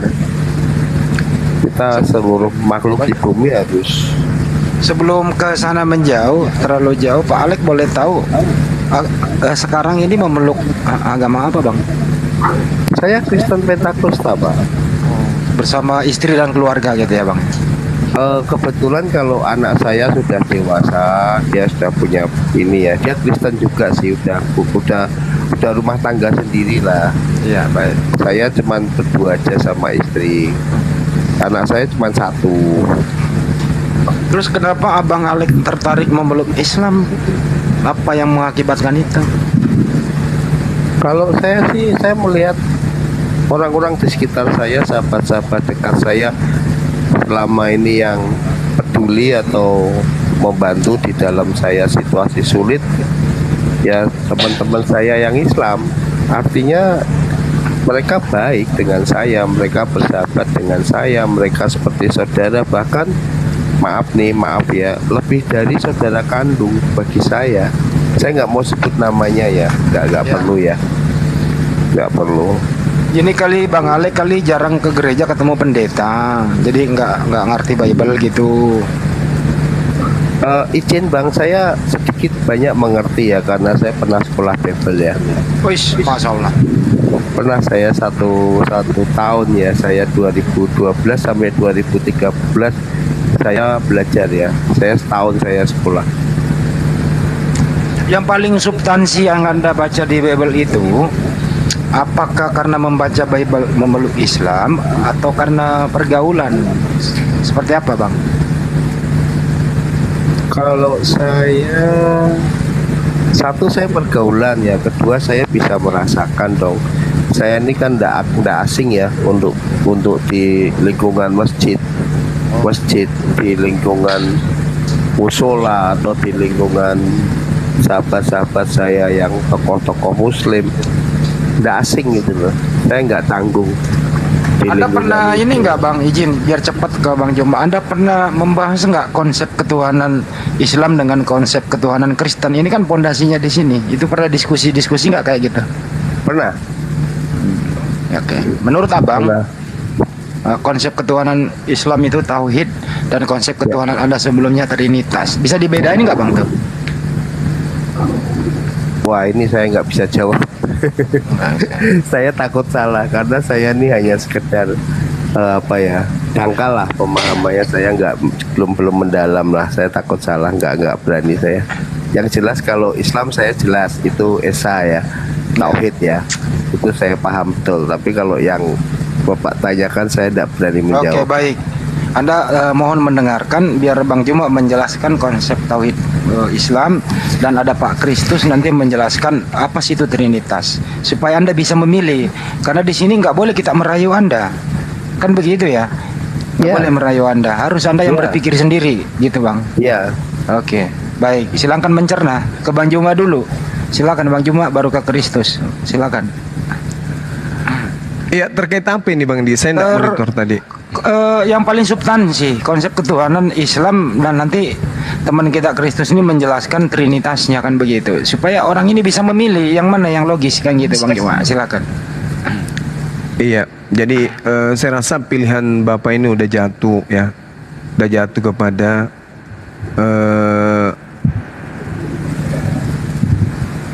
tauhid ya. Dalam hal ini memilih satu Tuhan. Kalau kaidah di dalam Islam itu jelas dalam Al-Qur'anul Karim, Qul huwallahu ahad. Jadi pengajaran tentang pencipta langit dan bumi itu segala aspek ya, kita ukur dari semua aspek apapun itu, maka akan merujuk pada satu hakikat saja, yaitu Allah yang maha suci lagi maha tinggi.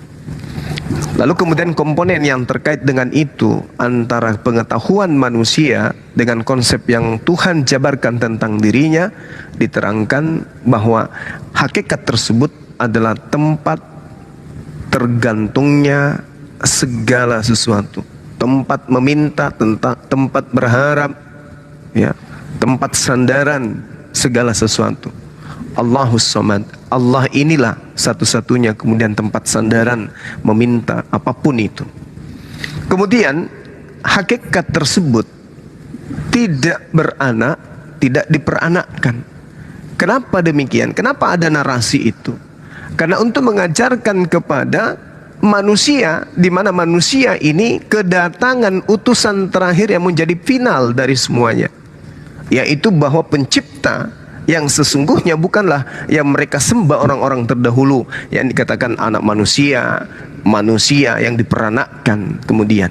Ini yang kemudian Al-Quran uraikan sebagai penutup dari seluruh pedoman yang datang kepada para nabi. Lam yalida walam yulad, bahwa pencipta langit dan bumi itu satu, tidak kemudian memiliki keturunan. Tidak ada Tuhan-Tuhan pendamping, tidak ada Tuhan-Tuhan sekutu. Satu saja. Dan satu ini dalam kekekalan. Tidak terhitung masa, di mana ada masa kesatuannya ini berubah menjadi beberapa pribadi. Ini yang ditekankan di dalam Al-Quran, di dalam Islam. Sampai selama-lamanya Tuhan itu bukan makhluk. Dan yang terakhir adalah walam yakullahu kufuwan ahad.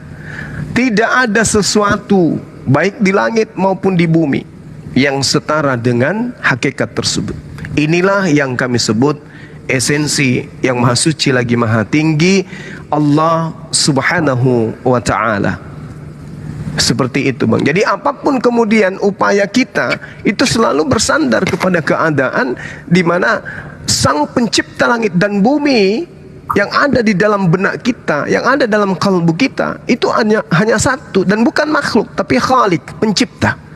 Sehingga kita tidak disetting kemudian kesempurnaan yang kita miliki, jasmani, rohani kita tidak disetting kemudian untuk melihat wujud tersebut di alam semesta ini, tetapi untuk mengakui, untuk merasakan, untuk menyelami dengan apa yang Tuhan berikan berupa akal, itu kita mampu menelaah.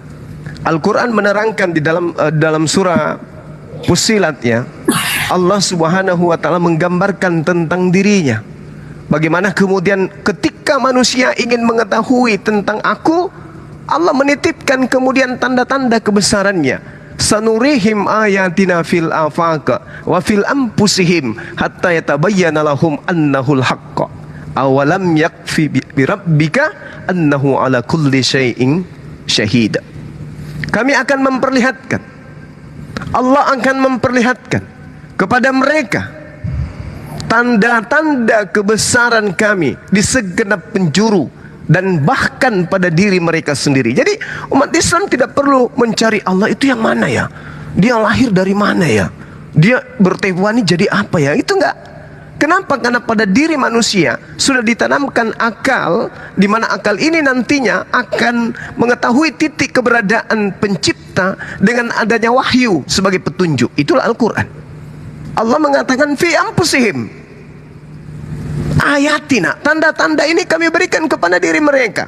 Bagaimana mereka bisa mengetahui keberadaan kami dari wujud mereka, dari diri mereka. Contoh misalnya abang tidur, jantung abang berdetak terus. Yang membuat jantung abang berdetak itu siapa? Abang? Bukan. Orang tua? Bukan juga. Tetangga? Bukan. Negara ini? Bukan. BPJS yang kita bayar? Bukan.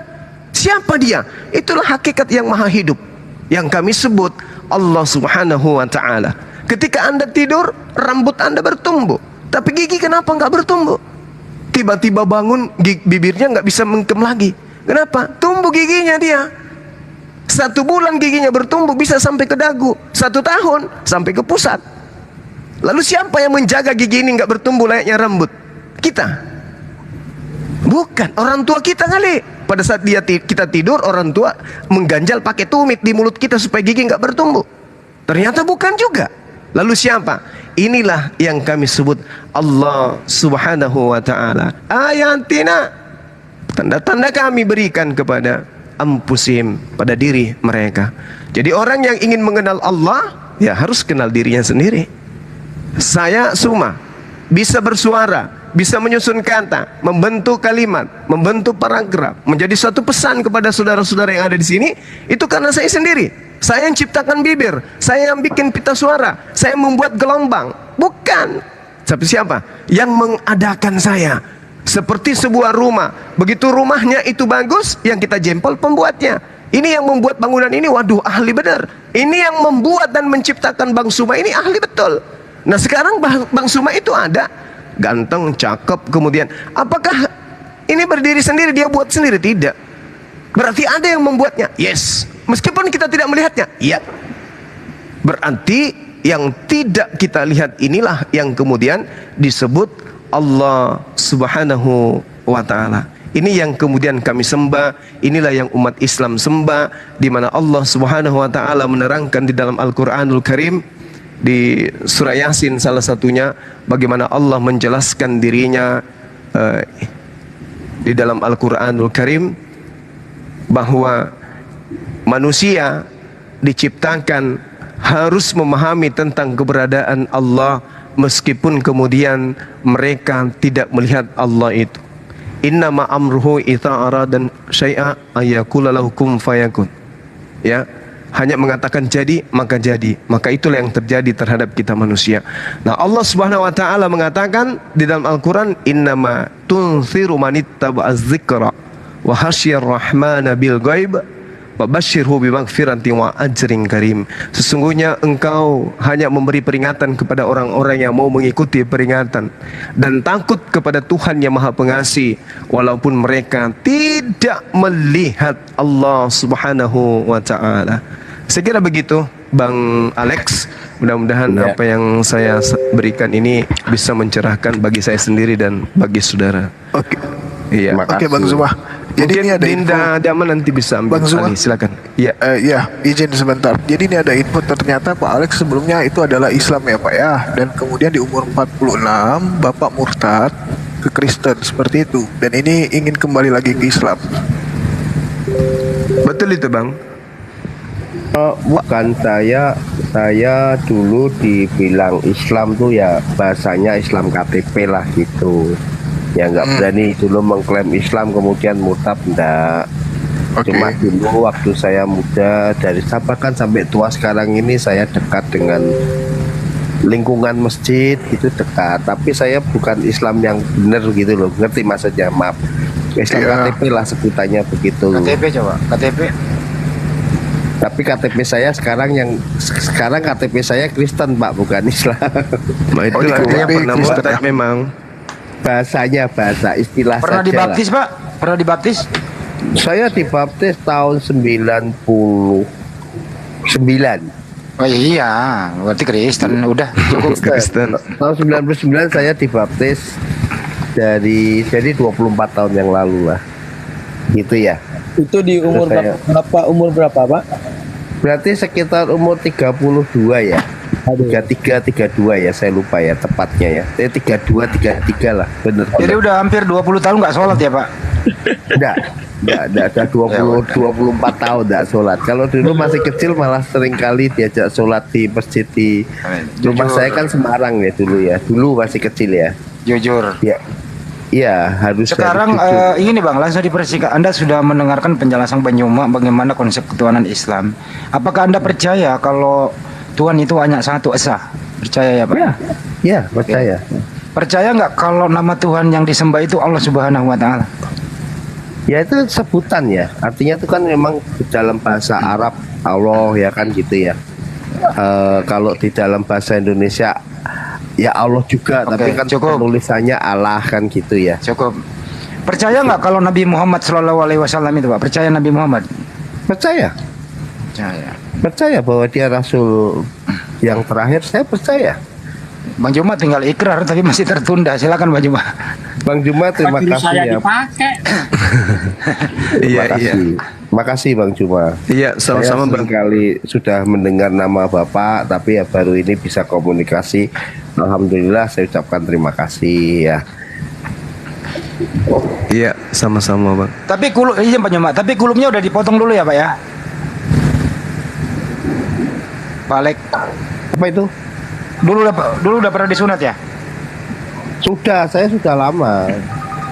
Sejak kecil saya. Halo? Ya. Oke, cukup. Saya udah tinggal ikrar aja, tinggal komunikasi sama istri ya. Ya, satu lagi. Iya, saya tidak mau membuat istri saya kaget kan. Besok ngobrol dulu sama istri gitu. Kalau istri saya sih juga kami biasa kok bergaul akrab dengan lingkungan masjid itu, benar saya seperti itulah. Kalau ini penting. Ada sekat.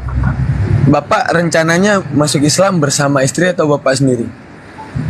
Yang terbaik sama istri. Oh, berdua gitu Pak ya? Iya, insya Allah. Karena secara hukum Islam, mohon maaf nih ya, kita harus jujur. Secara hukum Islam, mohon maaf, apabila ada pernikahan, nah kalau seandainya nih Bapak dua-duanya Islam, Kristen, dua-duanya Kristen, tiba-tiba masuk Islam, maka pernikahannya nggak perlu diulang lagi, maka dikira sah gitu. Nah, udah. Namun kalau seandainya seperti tadi, bapaknya yang Islam, istrinya yang Kristen, secara tidak langsung itu tercerai min haisul hukmiyah namanya kalau dalam usul fiqh, itu tercerai secara hukmiyah. Jadi tanpa ada lafal cerai pun itu udah tercerai. Ini tidak meninjau ke negara ya, namun hukum agama ataupun ilmu usul bakal seperti itu. Nah terus ini kayaknya nggak perlu saya bilang, kan ada konsekuensi ya Pak Ustaz Sugis dan Bang Juma, kayak ibaratnya gini. Beda kalau mu'alaf, dimana mu'alaf itu aman-aman aja setelah itu, tinggal buka buku baru. Namun kalau pernah di ranah Islam terus ke Kristen terus Islam lagi, itu kan ada konsekuen ya. Nah, yang terlalu panjang lah. Itu gimana tuh? Dibahas apa jangan tuh? Masalah konsekuen tuh. Oke, nama aslinya ini sebentar ya. Sampai mana sih? Yang saya peroleh Anda dari Batam, nama aslinya Pak Alek bener. Tapi kalau di SIM nggak ada agamanya ya? Di SIM nggak ada, tapi di KTP ada. KTP-nya belum ada, saya dapat. Tunggu ya. KTP ada. Oh ini fotokopi. Betul. Kristen benar. Iya, Kristen. Alamat DP Garden Blok A 162, betul. Green Garden Bonjer ya? Apa? Bonjeruk. Bukan, Lubuk Baja Kota. Jakarta Barat ya? Loh, bukan alamat KTP atau alamat mana, Pak? Sekarang. Oh iya, Jakarta Barat. Besok Bapak mau ke Trundojoyo ngapain, Pak? Besok saya ada konsultasi sama Pak Wakaba. Sama Pak Kabar Reskrim, mungkin saya diterima untuk ya berbincang-bincang lah, ada yang ingin saya sampaikan ke beliau. Besok ketemu kita lah Bang, bareng ya. Oh ya? Bapak di mana? Ya bareng, jadwalnya sama hari besok juga mau ke sono saya. Oh gitu. Ya teman saya kan tunggu agenda ya, tunggu dari ajudannya memberi waktu kapan kan. Karena besok sih katanya siang apa sore, tunggu beliau senggang baru kita bisa dikasih waktu. Oke, nomor Bapak juga sama saya sudah ada. Oke, kita kembali ke topik. Itu intern, oke. Jadi administrasi udah komplit, ya tinggal ke depannya seperti apa sih. Itu sekian dari saya. Lanjut yang lain. Kalau gitu kita lanjut diskusi aja, Kanda. Boleh. Terus Pak Kristus, Bro Kristus bisa berbicara. Bisa. Ya, bro, ini ini Kristen, aduh, ini Kristen nih, masih Pak Alek ini gitu. Coba Anda yakinkan sama beliau, kita harus adil ya. Coba Anda terangkan konsep Trinitas itu supaya mereka yakin, biar nggak pindah lagi ke Islam dia. Kita harus adil di sini, yakinkan coba. Berani nggak Pak Kristus ini meyakinkan Pak Alek supaya tetap di Kristen dia? Silakan Pak Kristus. Oke, terima kasih waktu. Kalau saya disuruh untuk meyakinkan orang itu nggak bisa, Bang. Sebab Tuhan itu sendiri yang memilih, bukan kita yang memaksa meyakinkan orang. Dalam iman kekristenan, mencari kebenaran dan keselamatan itu dicari oleh dirinya sendiri. Kalau dia mencari sebuah kebenaran dan keselamatan, kalau untuk dia meyakinkan apakah yakin dan enggak, itu urusan pribadinya. Karena dalam iman kekristenan, Yesus yang memilih, bukan kita yang memilih. Artinya persekutuan dalam keselamatan orang Kristen itu sangat kuat, Bang. Dalam kekristenan, bicara tentang keselamatannya, itu kan yang paling pokok inti. Bukan itu pertanyaannya, izin Bang saya potong biar beliau yakin loh. Tadi konsep ketuhanan Islam udah dijelaskan Bang Yuma. Konsep ketuhanan Kristen seperti apa sih Bang? Trinitas itu apa? Tuhan ada berapa di sana? Silakan. Oh, Tritunggal. Ya. Kalau Tritunggal, tetap orang Kristen itu meyakinkan Tuhan itu tetap satu. Enggak dua, Bang, tetap satu. Pak Alek, ada sanggahan di sana? Bapak Putra dan Roh Kudus tetap satu katanya. Kalau enggak saya serahin ke Manyuma. Pak Alek ada tanggapan? Pak Alek? Ya. Ada tanggapan? Monggo, Tritunggal itu katanya Tuhan satu. Ada tanggapan Pak? Enggak ada tanggapan saya. Oke, baik. Monggo, Banyuma, monggo. silakan. Banyuma, silakan.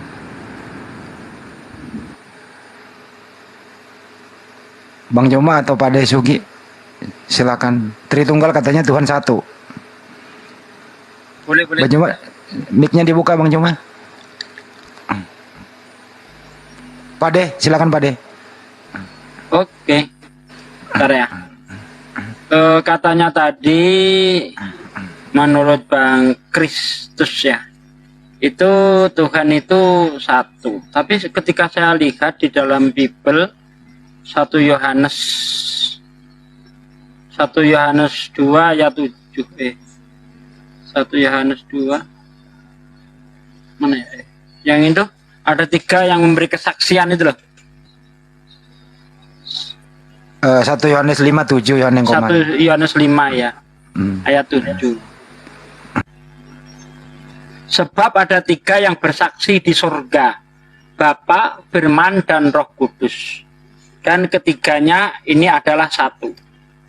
Nah, kalau saya lihat dalam teks aslinya itu cuma sebab ada 3 yang memberi kesaksian di surga.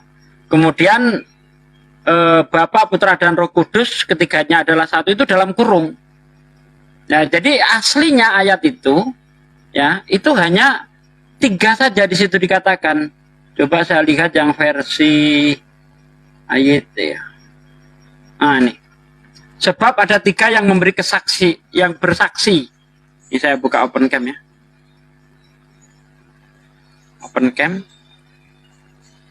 Coba dibesarin Bang Sadli. Ini yang versi AYT ya. Ayat 7. Sebab ada 3 yang bersaksi. Nah, sekarang kalau kita lihat yang versi terjemahan baru, di situ dikatakan sebab ada 3 yang bersaksi, yang memberi kesaksian dalam kurung di dalam sorga, Bapa, Firman, dan Roh Kudus. Dan ketiganya adalah satu. Ya, jadi dalam kurung ini yang memberi keterangan di dalam sorga, Bapa, Firman itu menjadi satu itu dalam kurung. Tapi ayat aslinya adalah 3. Nah, bagaimana itu, Bang?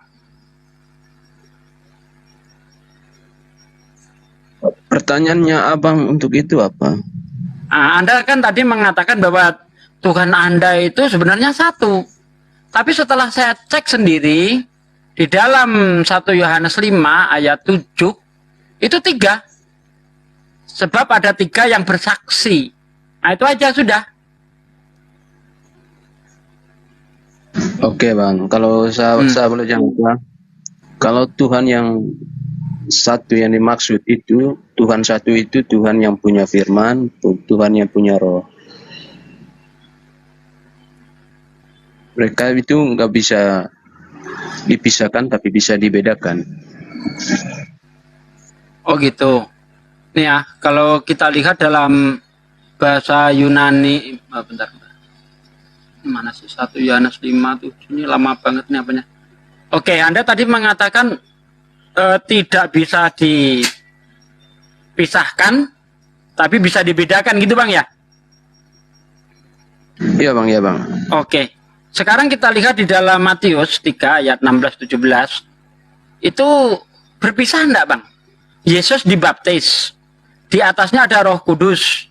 Di sorga ada yang teriak, dialah anakku yang sulung, kepadanya lah aku berkenan. Itu dalam satu waktu, di 3 tempat yang berbeda, 3 wujud yang berbeda. Ini berpisah atau tidak ini? Oke Bang ya, saya bantu jawab. Ya. Matius. Kalau soal Matius. Kalau soal pembaptisan itu, karena firman itu kan diutus ke dunia ya, menjadi manusia. Makanya persekutuan itu harus tetap ada, walaupun hakikatnya apa? Hakikatnya itu mengutus salah satu dari pribadinya untuk masuk ke dalam dunia. Tetap melakukan persekutuan agar mereka itu tidak benar-benar terpisah. Makanya saya katakan enggak terpisah ya, karena dasarnya juga itu dari baptisan itu. Mereka melakukan persekutuan terus untuk menjadi satu. Bagaimana Anda katakan itu tidak berpisah, Bang? Yesus ada di Sungai Yordan, burung merpati di atasnya, Bapak di sorga. 3 tempat ya, dalam satu waktu ada 3 wujud yang berbeda di 3 tempat yang berbeda. Yesus digambarkan seperti bintang film, ganteng, rambut coklat, mata biru. Roh Kudus digambarkan seperti burung merpati. Bapak digambarkan seperti lelaki tua yang duduk di atas kursi roda. Daniel 7 ayat 9. Ya, bagaimana Anda bilang ini tidak berpisah? Jelas di 3 tempat yang berbeda kok tidak berpisah. Bang Andi di Jakarta, saya di Riau, Bang Zuma di Makassar. 3 tempat yang berbeda di dalam satu waktu. Itu berpisah, Bang. Coba masukkan ke akal sehat saya deh.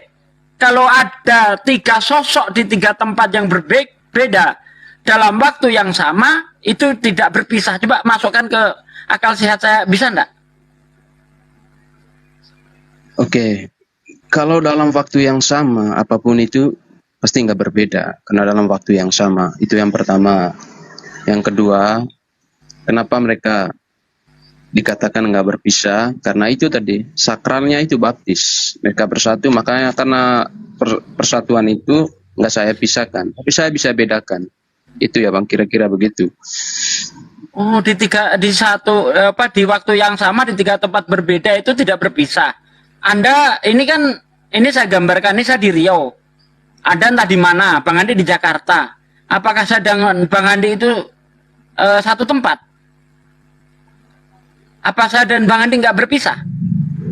Kalau dalam waktu yang sama, Bang, artinya sama. Iya, dalam waktu yang sama ini sekarang ini. Saya di Riau, Bang Andi di Jakarta, Bang Juma di Makassar. Ini waktu yang sama, ini detiknya sama, ya waktunya sama. Kalau sama kan artinya sama ya Bang, ya kan begitu. Kecuali kalau Abang angkat waktu yang berbeda, nah mungkin saya bingung sendiri. Ini gimana? Analoginya gimana? Jelas-jelas sekarang ini waktunya sama ini, yang kita lalui ini sama, ya. Ini jam 23.35 di Jakarta pun segitu. Mungkin kalau Anda di Medan pun jam 23.35. Waktu yang sama.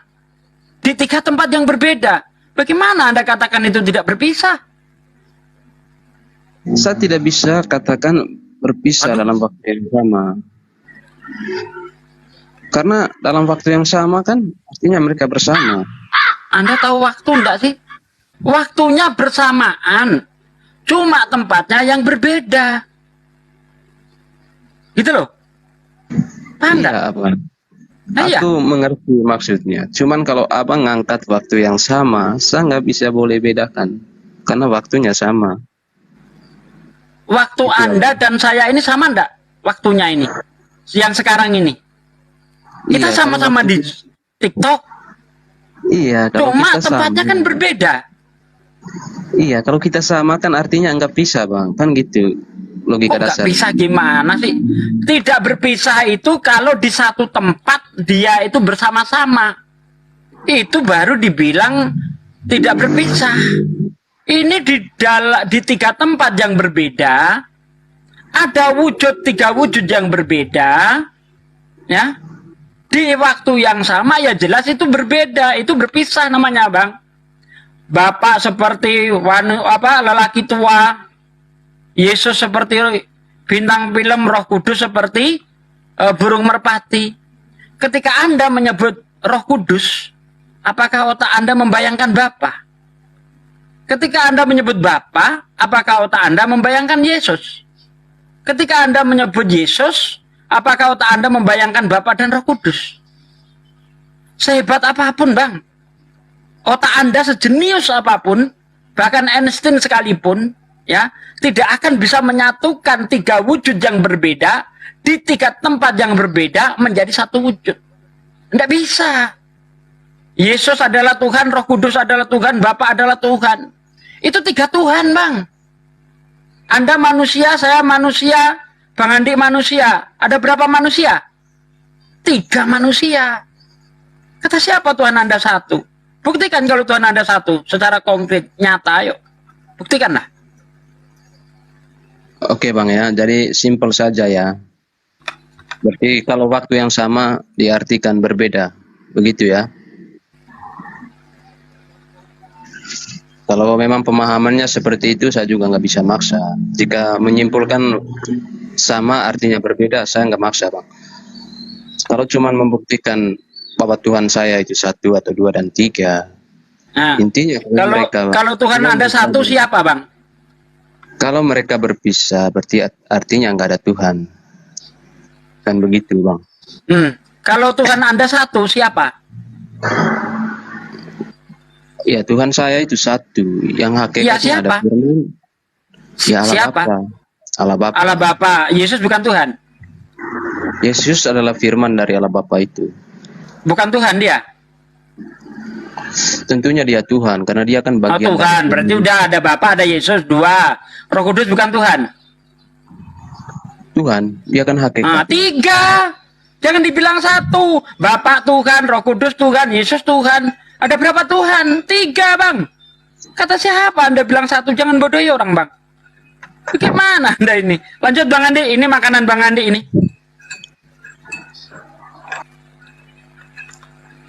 Bang Andi. Mana nih Bang Andi? Woi, Bang Andi. Silakan yang lainnya. Ada Pak De. Ya, silakan. Ini makanan Bang Andi. Pak Alex, maaf saya turunkan ya. Besok bisa langsung ke Komalia Prajurit Langit untuk bersyahadat. Nanti DM aja. Gantian dengan yang lain. Terima kasih Pak Alex. Assalamualaikum, sehat selalu. Ya, nomornya juga sudah ada sama kita kok Pak Alex. Nanti komunikasi lewat nomor lengkap. Wabarakatuh. Tadi lo Bang Joma, dia nggak, Pak Kristus ini nggak bisa meyakinkan Pak Alex bahwa Trinitas itu konsep satu Tuhan. Bang Joma belum nanggapi lo tadi. Silakan Bang Joma. Gimana Bang Andi? Tadi saya mohon Pak Kristus ini meyakinkan Pak Alex bahwa Tuhan Kristen itu sudah benar konsep Trinitasnya. Gagal gitu loh Bang Joma. Ya memang nggak bisa. Belum hanya ada. 3 ngaku 1, Ahi. Iya, belum ada teman Kristen apapun strata pendidikannya yang mampu membuktikan bahwa Yesus itu bukan manusia. Semakin dikaji, semakin dijelaskan, semakin nyata Yesus itu manusia. Jadi bagaimana mau dibuktikan Yesus itu Tuhan? Gitu loh Bang. Jadi kalau gitu tindakannya Pak Alek memeluk Islam udah tepat dong kalau begitu. Oh iya, karena Yesus sendiri yang adalah Nabi Isa atau Iso atau Yosua itu adalah seorang Muslim.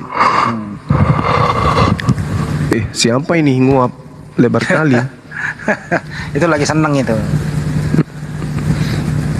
Ya udah kita sambut. Aduh, salah ngomong dulu nih. Bagaimana Bro Kristus, ditanggapi dulu. Tadi saudara Juma mengatakan tidak bisa kita membuktikan bahwa Yesus itu bukan manusia. Begitu kah Bang Juma? Iya, belum ada Kristen yang mampu membuktikan bahwa Yesus itu bukan manusia. Tapi kalau manusia, saudara Juma tahu nggak asalnya dari mana, kodratnya seperti apa? Tahu. Apakah Yesus ini juga manusia? Ya justru karena dia manusia nggak bisa dibuktikan bukan manusia Bang. Dari mananya? Apapun yang ada pada diri Yesus semuanya manusia, nggak bisa. Tangannya, kakinya, apanya yang bukan manusia? Cuman satu yang bukan manusia pada diri Yesus, yaitu Tuhannya. Tuhannya Yesus bukan manusia. Yesus sendiri manusia. Gitu Bang. Kalau Yesus manusia Bang, aku bisa tabrak sama akal sehat ini. Silakan aja tabrakan ya. Tinggal panggil ambulans nanti. Ya lanjut. Manusia itu hakikat dan dasarnya itu dari tanah Bang. Maksudnya? Semua manusia, yang manusia yang kita tahu, saya, saudara, dan lain-lain itu semuanya dari tanah. Dari sana mana? Dari tanah, dari Adam semua. Ya Yesus juga demikian. Yesus dari tanah? Iya. Yesus dari mana? Yesus itu dibangkitkan dia. Roh Kudus ya, bukan dari tanah. Loh. Terus dia makan, minum, ngantuk, ketakutan, was-was itu apa? Itu pengambilan rupa mungkin Bang. Kalau kita mengatakan Bang, kalau Yesus bukan dari tanah, kenapa kulupnya jadi tanah Bang? Bukankah yang berasal dari tanah kembali ke tanah? Itu kulupnya Yesus jadi tanah Bang. Itu soal apa ini Bang ya? Soal kehidupan manusia memang seperti itu.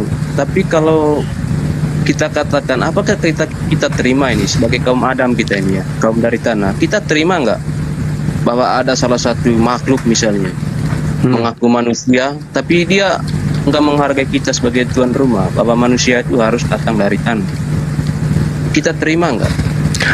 Maksudnya apa Abang? Saya nggak ngerti maksud abangku ini apa maksudnya. Gini, maksudnya gini, kita kan menghargai sebagai kodrat kita, sebagai kepribadian kita, sebagai kita manusia lah. Iya, kita manusia. Terus jika ada salah satu makhluk manusia, tapi dia datangnya nggak seperti kita, artinya dia tidak menghargai kita. Sementara kita sebagai tuan rumah ini berasal dari tanah semua. Kok dia datang-datang nggak mengikuti kita? Dia sendiri berbeda. Makanya disimpulkan ini manusia dalam pengambilan rupa saja.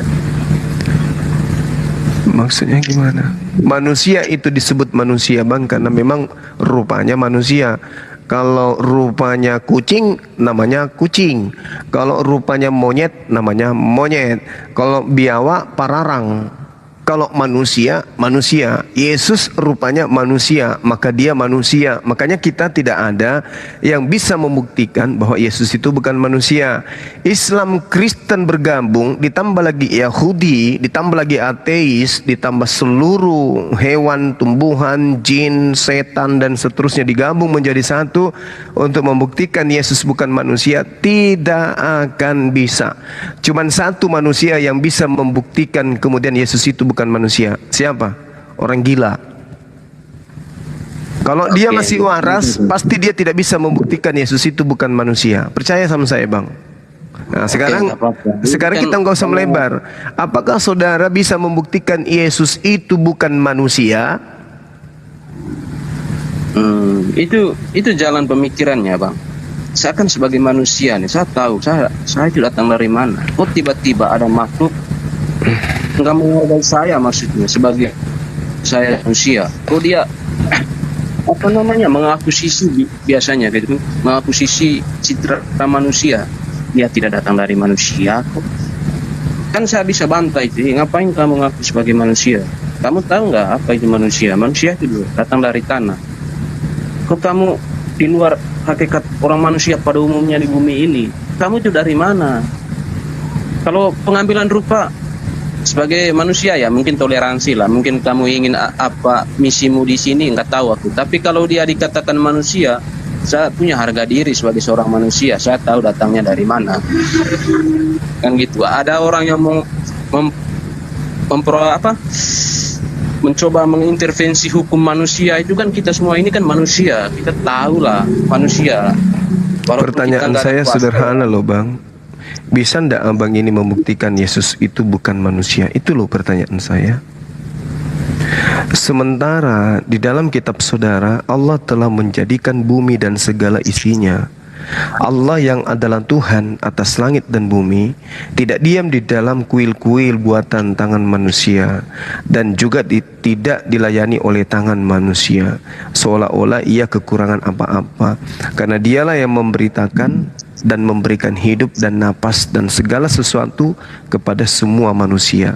Dari satu manusia saja ia telah menjadikan semua bangsa dan umat manusia untuk mendiami seluruh muka bumi. Ini dalil di Kisah Para Rasul 17, dan itu masuk Yesus di dalam lingkaran tadi.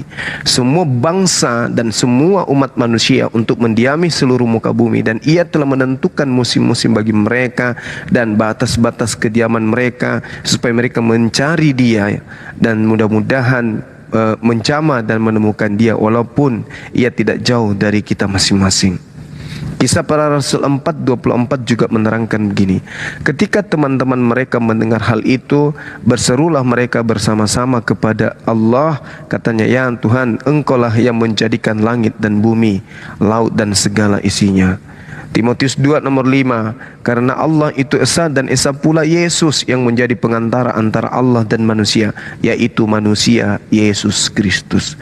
Yesus manusia, Bang. Tidak ada kekuatan di atas muka bumi ini yang bisa merubah kodrat kemanusiaan Yesus menjadi Tuhan. Gak ada. Oke, Bang, ya. Ini cuma ini aja, Bang. Saya mempertahankan harga diri saya sebagai seorang manusia. Takutnya gini nanti, orang-orang itu gimana nih? Justru Anda tidak punya harga diri ketika Anda mempertuhankan sesamanya. Anda manusia.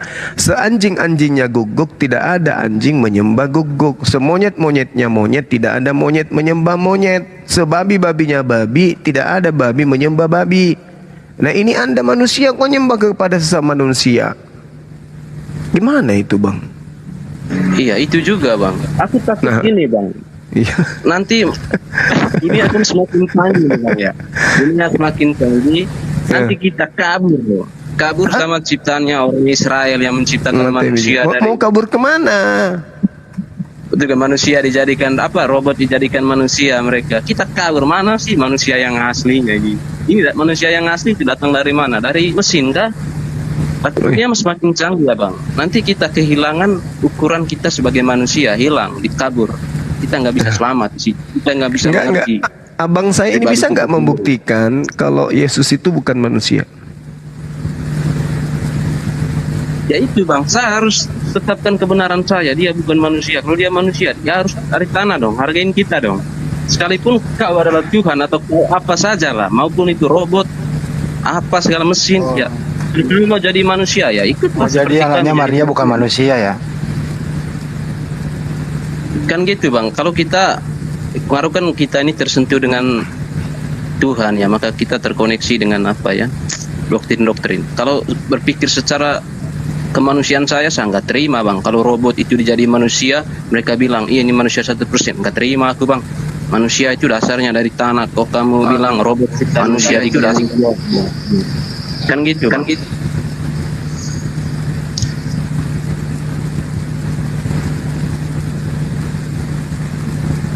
Cuman gini aja bang.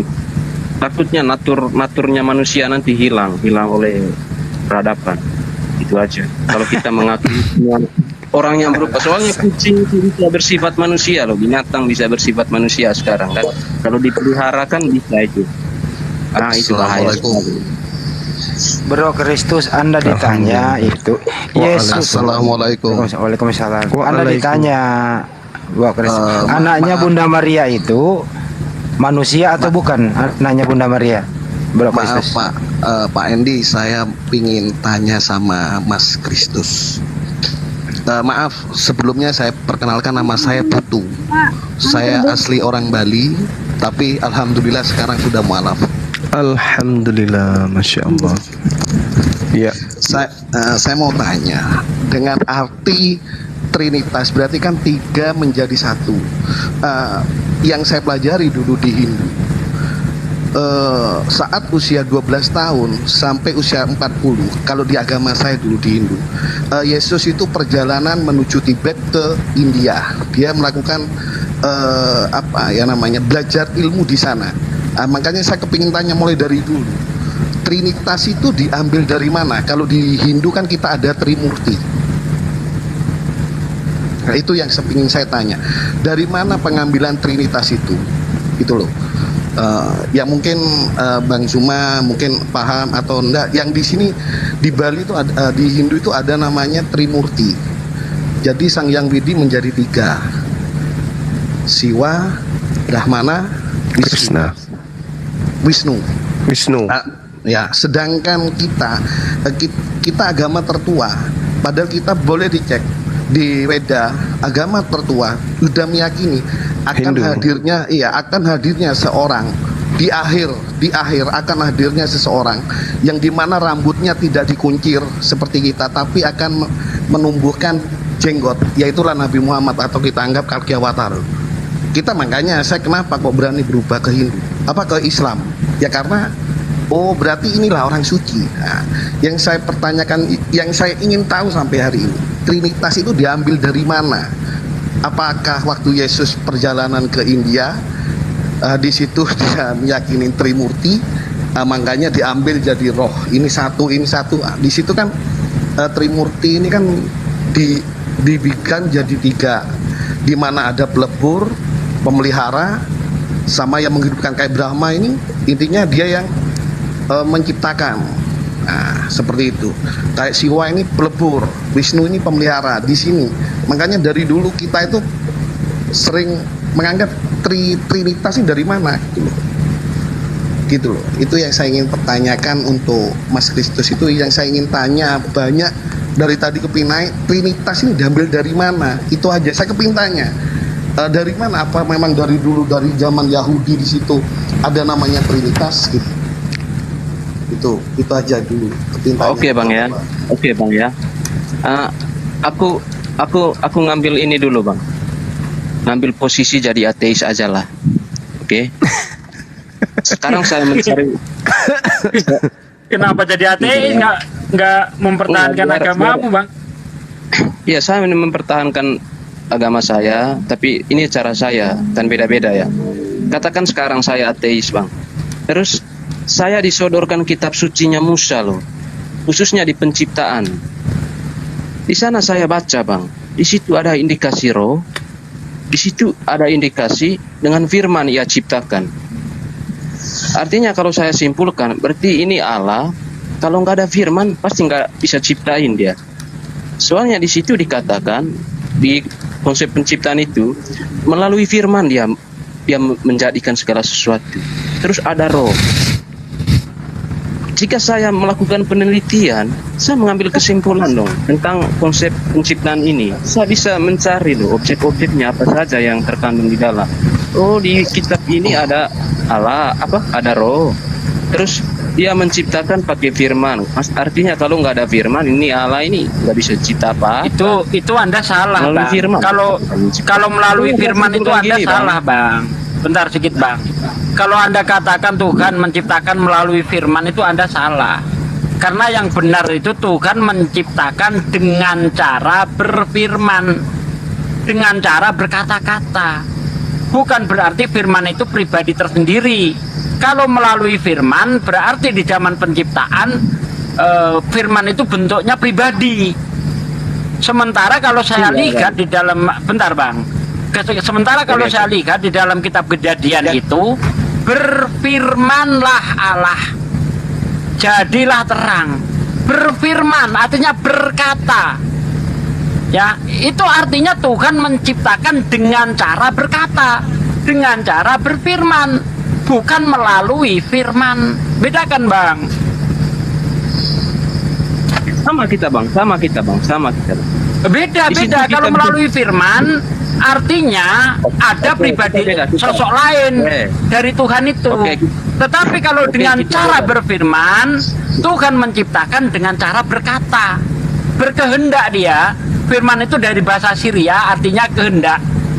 Tuhan berkehendak menciptakan. Kehendak ini bukan pribadi lain, bukan. Makanya orang Yahudi itu nggak ada Tuhannya Trinitas, gitu loh. Ya, maksud pintar sekali. Abang itu sudah mulai masuk Kristen ya. Maka saya bilang nggak bisa dipisahkan. Kan gitu, Bang. Hafalan Bible saya belum ada yang ngalahkan orang Kristen, Bang. Udah pelan-pelan abang itu masuk ini loh, masuk ke konsepnya udah pelan-pelan.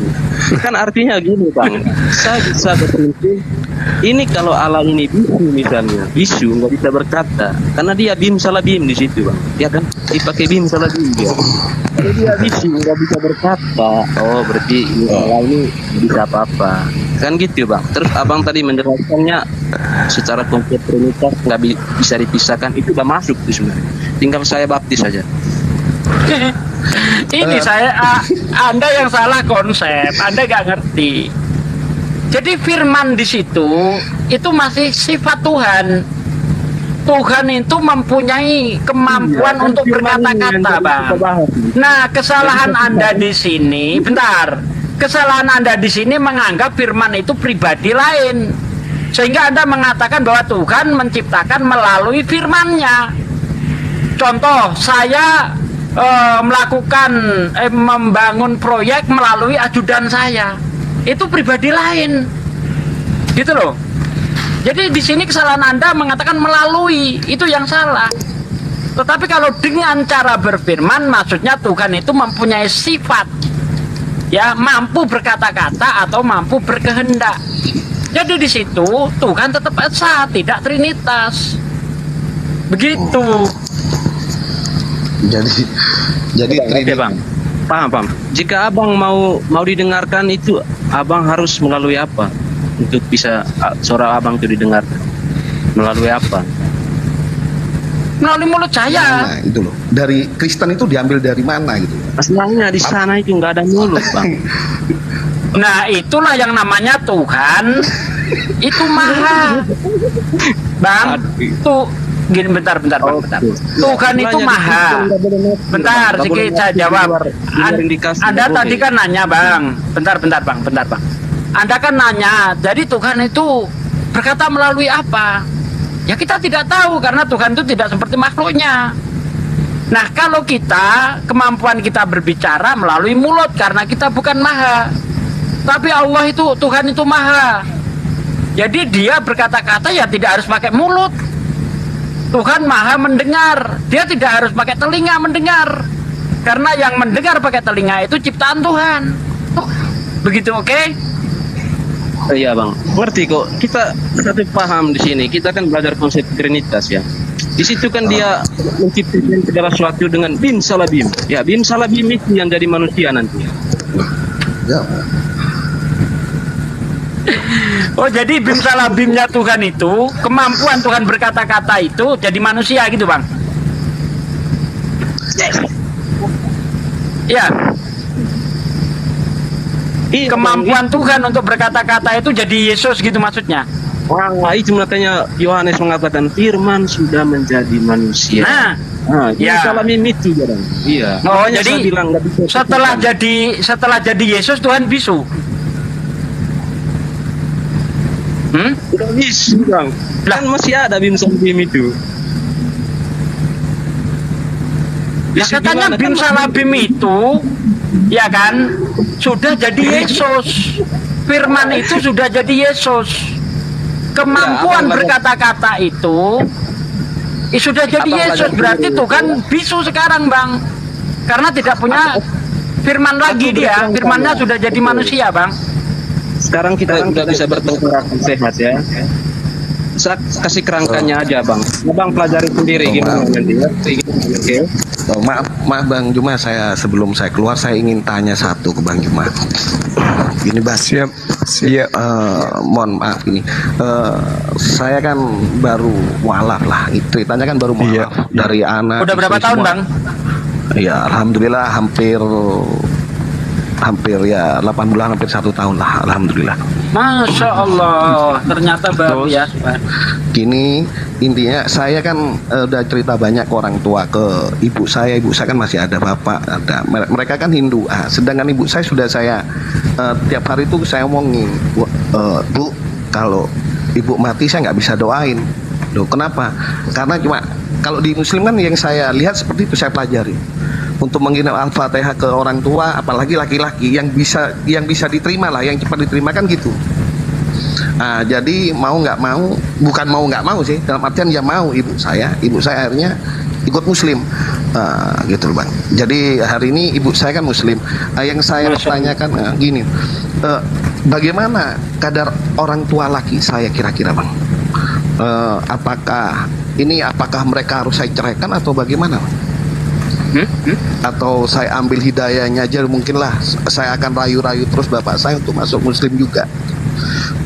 Kan ibu saya udah Muslim ini Pak. Jadi gitu loh, ibu saya udah Muslim, kita sudah ngelakuin sholat bareng, udah gini-gini, cuma bapak saya masih di Hindu gitu loh. Itu bagaimana Pak? Apa tak masa saya harus menyeraikan orang tua saya? Kan dari tadi saya dengar di situ memang dari kalau untuk negara ya nggak bisa diceraikan, tapi mau nggak mau itu udah cerai gitu. Siapa tadi Bang siapa bilang? Dari situ saya ingin naik, saya ingin tanya ini gitu loh Bang. Itu bagaimana Bang? Mohon pencerahan Bang.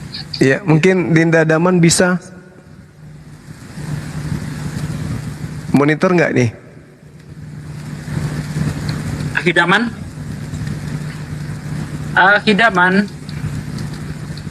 Kayaknya nggak monitor lah. Iya, baik. Jadi kalau kita berbicara mengenai rumah tangga yang sudah beda akidah, sebenarnya mohon maaf ini memang berat. Tetapi mau tidak mau sebagai Muslim itu harus memahami, karena Islam itu bukan hanya agama yang berisikan tentang konsep Tuhan saja, tetapi Islam itu kemudian adalah agama yang mengajarkan syariat, hubungan antara manusia. Nah, dalam hal ini hubungan kekerabatan ya antar laki dan perempuan di Islam itu diatur dengan pernikahan. Pernikahan ini nanti sah ketika kemudian kita satu akidah. Kalau dia beda akidah, maka itu tidak sah lagi dan dianggap sebagai satu tindakan zina ketika mereka kemudian berhubungan badan. Nah, hanya saja ini kondisi di mana orang tua kita ini bukanlah anak muda lagi, tapi mereka ini adalah orang tua yang kemudian memiliki anak dan salah satunya menjadi seorang Muslim. Jadi yang dititik beratkan di sini adalah bagaimana upaya saudara saya untuk kemudian menyadarkan ayah terkait dengan satu, sudah beda keagama, sudah beda keyakinan. Dan harus pelan-pelan kita mengajarkan itu. Dalam artian bahwa sebagai penduduk Indonesia, kita harus saling menghargai keyakinan itu.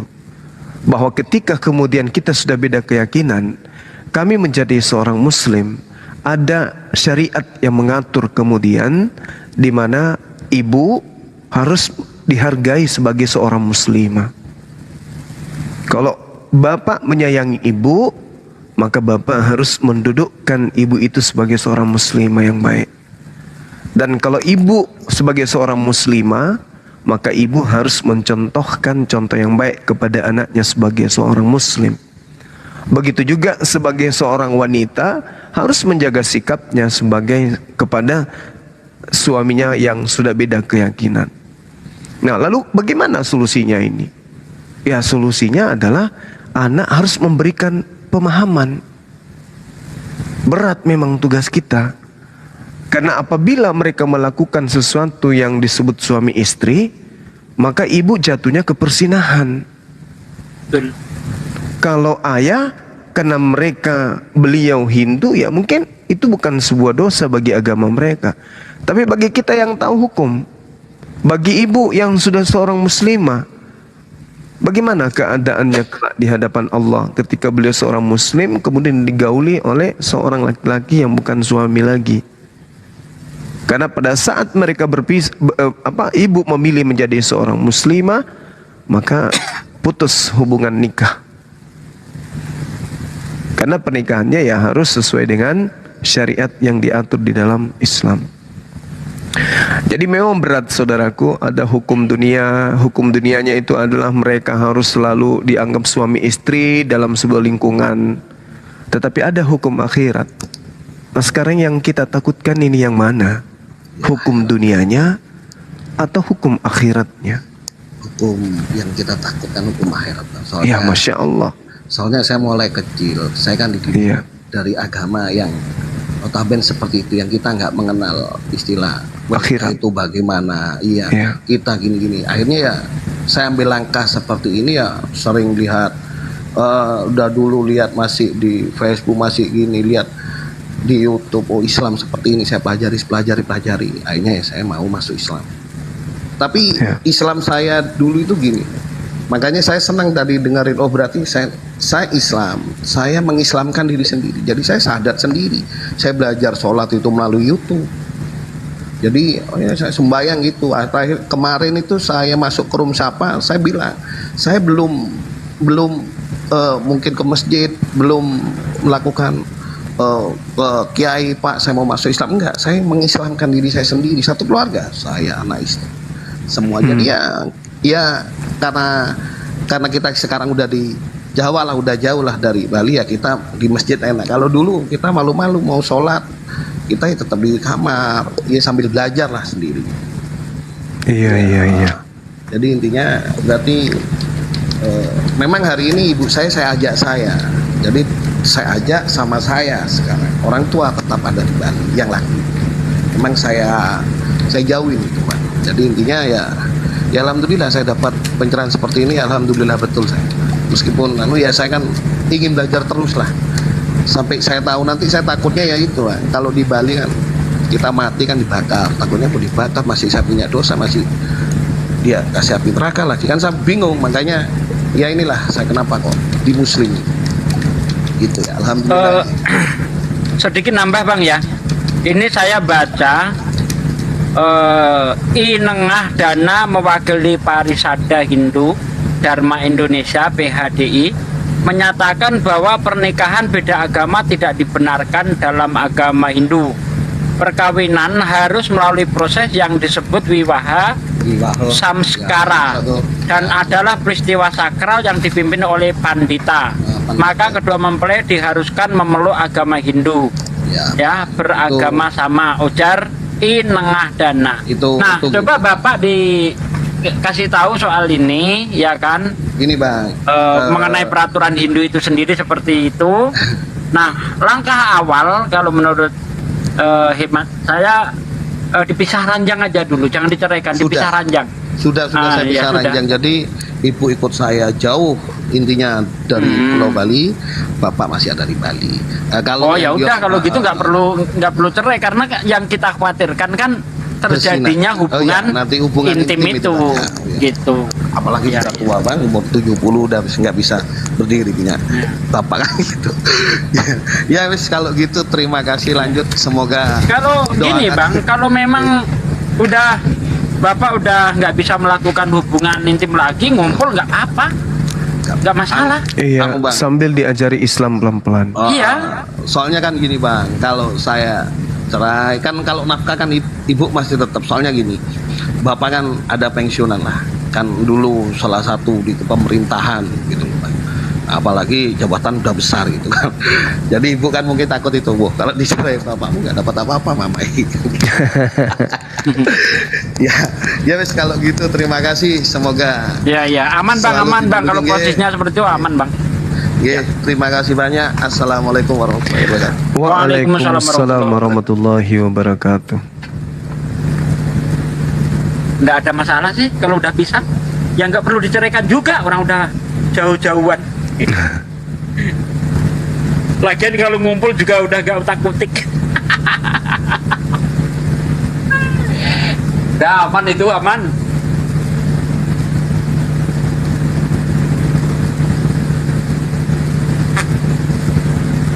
Kirain masih ganas-ganasnya.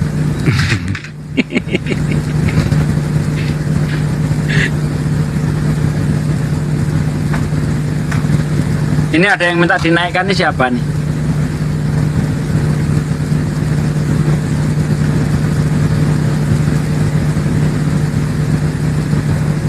Bang Dai.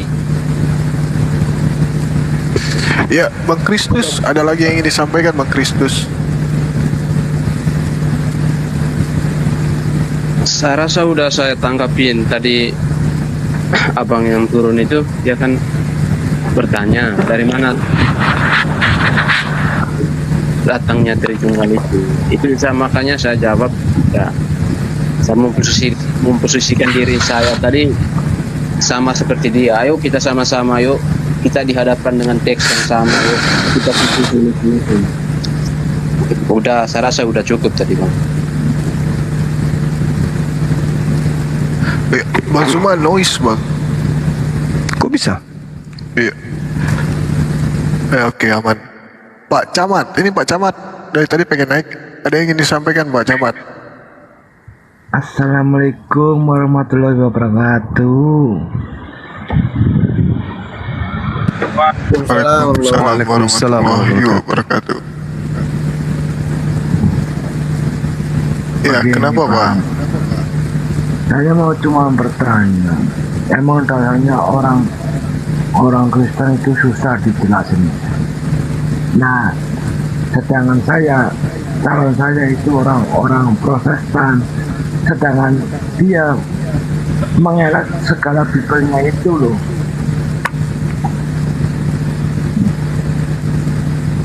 Tinggalkan bang. Oh, bang, repot. Iya, ya cuman saya mau minta solusinya gimana gitu bang.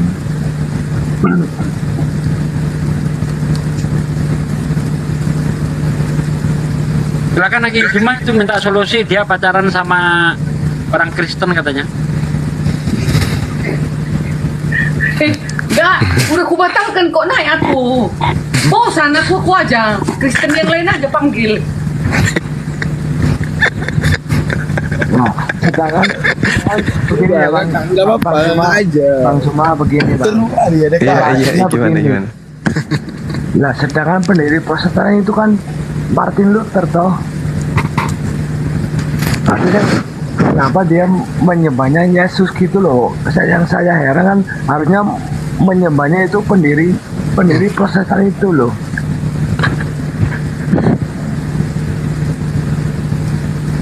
Oh gitu ya. Jadi pacarnya abang orang Kristen? Iya, Protestan. Emang nggak ada yang Muslim bang yang masuk hati gitu? Ya, secara dalam hati kita sih orang keluarga kita sudah cocok, cuma kan dalam hati kayak istri saya, calon saya begitu loh maksudnya. Susah dijelasin, emang nggak mau dengerin omongan orang lain kayak gitu loh. Dan itu selalu bibirnya itu selalu mengelak gitu loh bang. Makanya saya selalu menyimak dalam Bang Zuma diskusi begitu. Saya ajarin tapi tetap nggak denger. Assalamualaikum warahmatullahi wabarakatuh. Ya udah cari aja yang lain bang. Gini bang, sekejap ya. Kira-kira istri anda itu, pacar anda itu bisa nggak diajak masuk ke Islam? Insya Allah kalau istri saya calon saya itu bisa, cuman dia memandangnya ke anaknya gitu loh bang. Kalau anda mungkin nggak kira-kira murtad? Ya enggak lah. Oh ya enggak, ya udah. Wah, mendahului takdir Allah ini, nggak bisa gitu jawabannya. Jadi gini, kalau memang pasangannya nggak bisa ditinggalkan, nggak bisa diajak masuk Islam, ya tinggalin sudah. Kok pusing amat? Cari yang lain bang. Ya maksudnya begini bang. Ya saya alhamdulillah ya saya Islam, walaupun kurang sempurna lah dalam arti Islam itu, cuma kan kalau mungkin istri saya bisa saya ajak ke Islam begitu loh. Cuma kan dia memandang ke anaknya yang ketiga itu loh. Dalam arti anak yang satu, kedua, ketiga itu dia melihatnya ke anaknya itu loh. Oh, janda anak 3 ya? Iya. Apalagi janda anak 3, udahlah. Kalau nggak mau udah tinggal aja. Cari yang gadis. Iya, maksudnya yang muslim. Saya mau cari solusinya gimana. Kalau calon saya itu mau diajak, itu maka dia melihatnya ke anak-anaknya loh gitu bang. Enggak, memang pikirannya dia kalau masuk Islam apa? Putus hubungan sama anaknya gitu? Pikirannya apa? Pemikirannya begini bang. Jadi begini, pemikirannya dia ntar saya masuk ke neraka, anaknya lah gimana gitu. Saya masuk ke neraka. Ya maksudnya kan dalam orang-orang Kristen kan begitu bang. Kalau masuk Islam kayak gitu loh. Maksudnya saya tarik ke Islam, cuma kan dia memikirkan ke anaknya gitu loh bang. Lah iya, takutnya apa? Takutnya anaknya nggak masuk surga juga gitu maksudnya. Iya, dalam arti ntar calon saya masuk Islam, ntar ibunya masuk ke neraka, anaknya juga ikut masuk neraka gitu loh bang. Oh ya udah kak, kalau misalnya pengen bareng-bareng ke neraka ya dukung aja. Tetap di Kristen. Nggak mau lah, ngapain dukung? Enggak, maksudnya dukung itu istrinya kalau pengen masuk ke neraka ya silahkan aja gas gitu. Posisinya gini, Pak Camat gini ya. Pak Camat gini ya, ini aku ngasih tahu aja, mesti diterima kenyataan yang ada.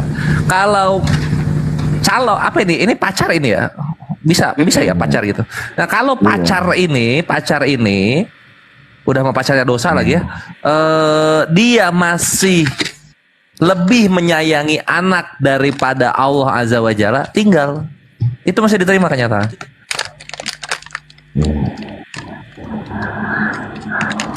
Ya, soalnya saya bingungnya begini bang.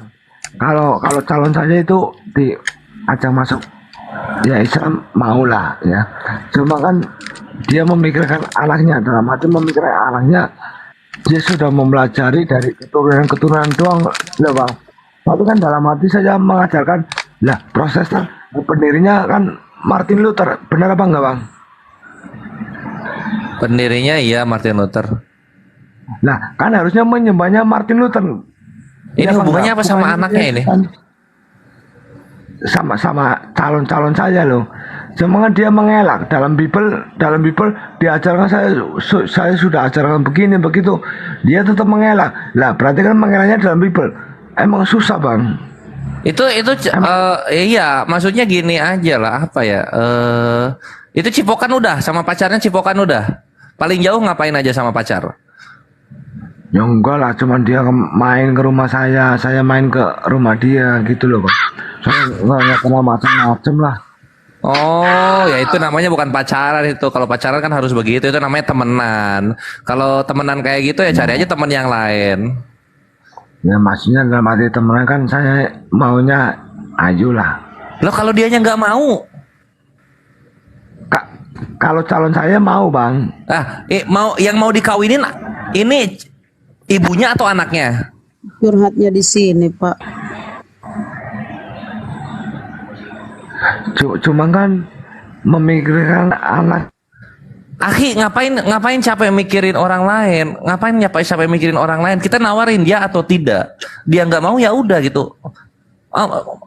Wanita itu banyak, apalagi yang muslimah banyak gitu. Betul. Kristen yang mau masuk Islam juga banyak. Cari yang Kristen yang mau masuk Islam gitu. Kadang jangan biarkan hidup kita habis karena ngurusin masalahnya orang lain. Sayang, mending pakai ibadah. Iya.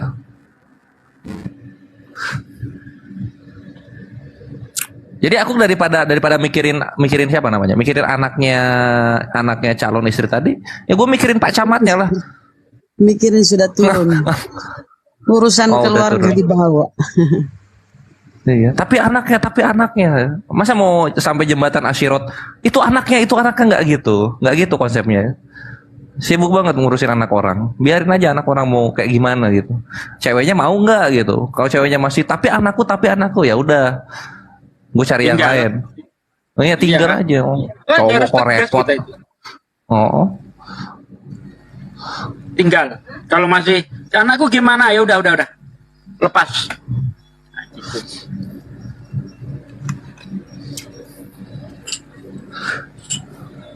Yang kocak tadi ini lagi Satsugi, pendirinya Protestan Martin Luther. Kenapa nggak nyembah Martin Luther? Ini aku jadi ngebela Kristen jadinya. Lah, pendiri Islam Nabi Muhammad. Kenapa nggak nyembah Nabi Muhammad? Nanti kalau digituin gimana?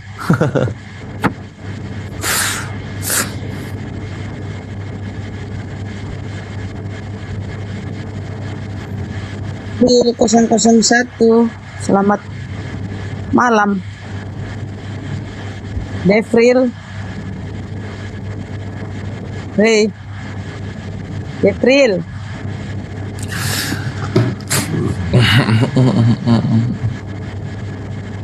Devril lagi udah tidur kayaknya ditarik naik. Kayak gitu ya. Kemarin kan cerita itu tadi. Saya pernah ditanya ada orang Islam pacaran dengan orang Kristen. Menurut Ustadz gimana? Allah nggak butuh orang munafik. Langsung jawabannya kayak gitu. Loh, kok begitu Ustadz? Ya kalau kamu pacaran sama Kristen munafik itu. Digitukan. Nah, kalau nggak mau disebut munafik tinggalkan pasanganmu. Gitu sama Ustadz Diri itu. Keren juga itu jawabannya itu. Aku punya yang berbeda, Ustadz Sugi. Mana? Kalau kamu kamu orang mana? Orang Kristen, bagus. Kamu pacarnya orang Kristen tapi pas nikah orang Islam ya. Karena wanita Islam itu nggak layak dipacari, dinikahi. Gitu. Betul. Nah, contoh Bang Brahma nih. Ini contoh nih. Pacarnya disahadatkan nih. Waalaikumsalam warahmatullahi wabarakatuh. Ustadz Sugi Sukores. Waalaikumsalam. Bang Andi, Bunda Rahma. Loh, udah turun orangnya ya? Udah. Ya sebenarnya gini, kalau sih, memang Bang Gores keras sih. ya sebenarnya saya cuma mau ngasih tahu gini aja sih. Mudah-mudahan orangnya masih di bawah. Ya pada dasarnya kalau saya punya prinsip, saya tuh laki-laki, saya pengambil keputusan, saya bukan pengikut keputusan, saya pemimpin, saya bukan dipimpin. Nah dalam hal ini kalau yang melihat apa yang dirasakan atau melihat apa yang disampaikan oleh siapa tadi namanya, Pak Camat. Ya, ini mungkin ada sedikit kurang ketegasan saja. Bahkan pada saat saya dengan Pempino juga seperti itu. Jadi pada saat itu dia sempat ada terfikirkan untuk mengajak nikah beda agama. Dari situ saya bilang, daripada saya menikah beda agama, lebih baik kamu saya tinggalkan. Saya bilang seperti itu. Jadi ini baru cowok muslim sejati. Maksudnya begini, kalau memang katanya tadi kan pacarnya tadi cinta banget ya sama dia ya, cinta mati ya. Ya suka gitu ya. Ya kalau memang suka sama si Pak Camatnya, dia akan mengikuti apa yang menjadi ya mengikuti Pak Camatnya gitu loh. Pak Camat muslim ya dia ikut. Sama saat ini juga kalau mungkin masalahnya Pak Camat dengan anaknya calonnya ya. Nah kalau sedangkan Pempino lebih ini lagi, dia urusannya dengan kakek neneknya. Tapi akhirnya dia bisa ngambil keputusan itu. Ya kalau saya pikir hal ini yang harus dicermati dari Pak Camat, cuma satu sih, ketegasan saja. Kalau udah dia bisa tegas, saya yakin dan percaya bisa mualaf kok. Gitu sih. Benar, ini tegas. Ya maklum lah, ada kan TNI, jadi tegas. Oh, bukan. Ya maksudnya gini Ustaz Ugi. Jadi maksud apa ya? Bagi saya ya maaf, memang Islam saya belum 100% sempurna.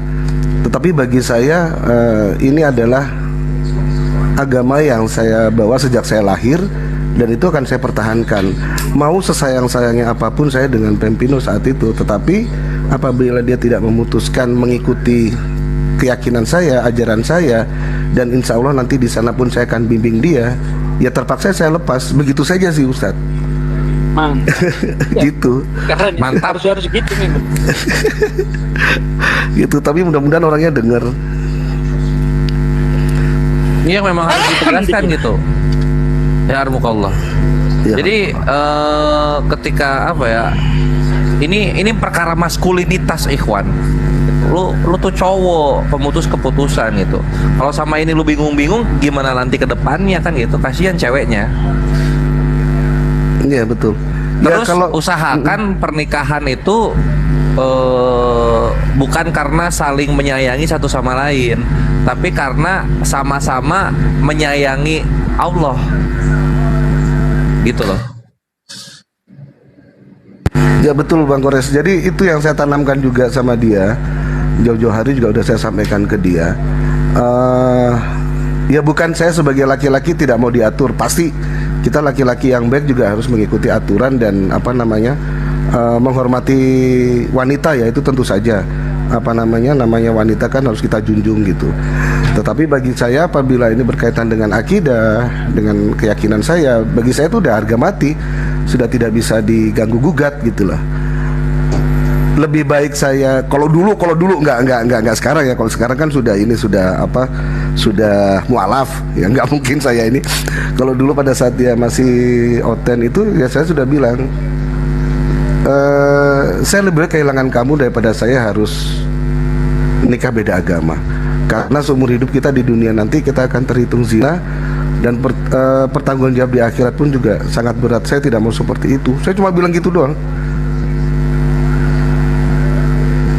Mantap soul. Itu cowok muslim. Makanya cowok muslim tuh bikin kelepek-kelepek cewek-cewek karisteng. Gitu ikhwan. Ini kita nih saksi hidup. Ya. Karena apa ya, cowok-cowok karisteng itu apa, lembek-lembek kemayu gitu loh. Contoh si Elia itu kan kemayu gitu. Makanya ditinggal sama cewek-cewek karisteng. Cewek karisteng tuh butuh cowok yang tegas. Cowok yang tegas adanya di Islam. Gitu ikhwan. Mantap.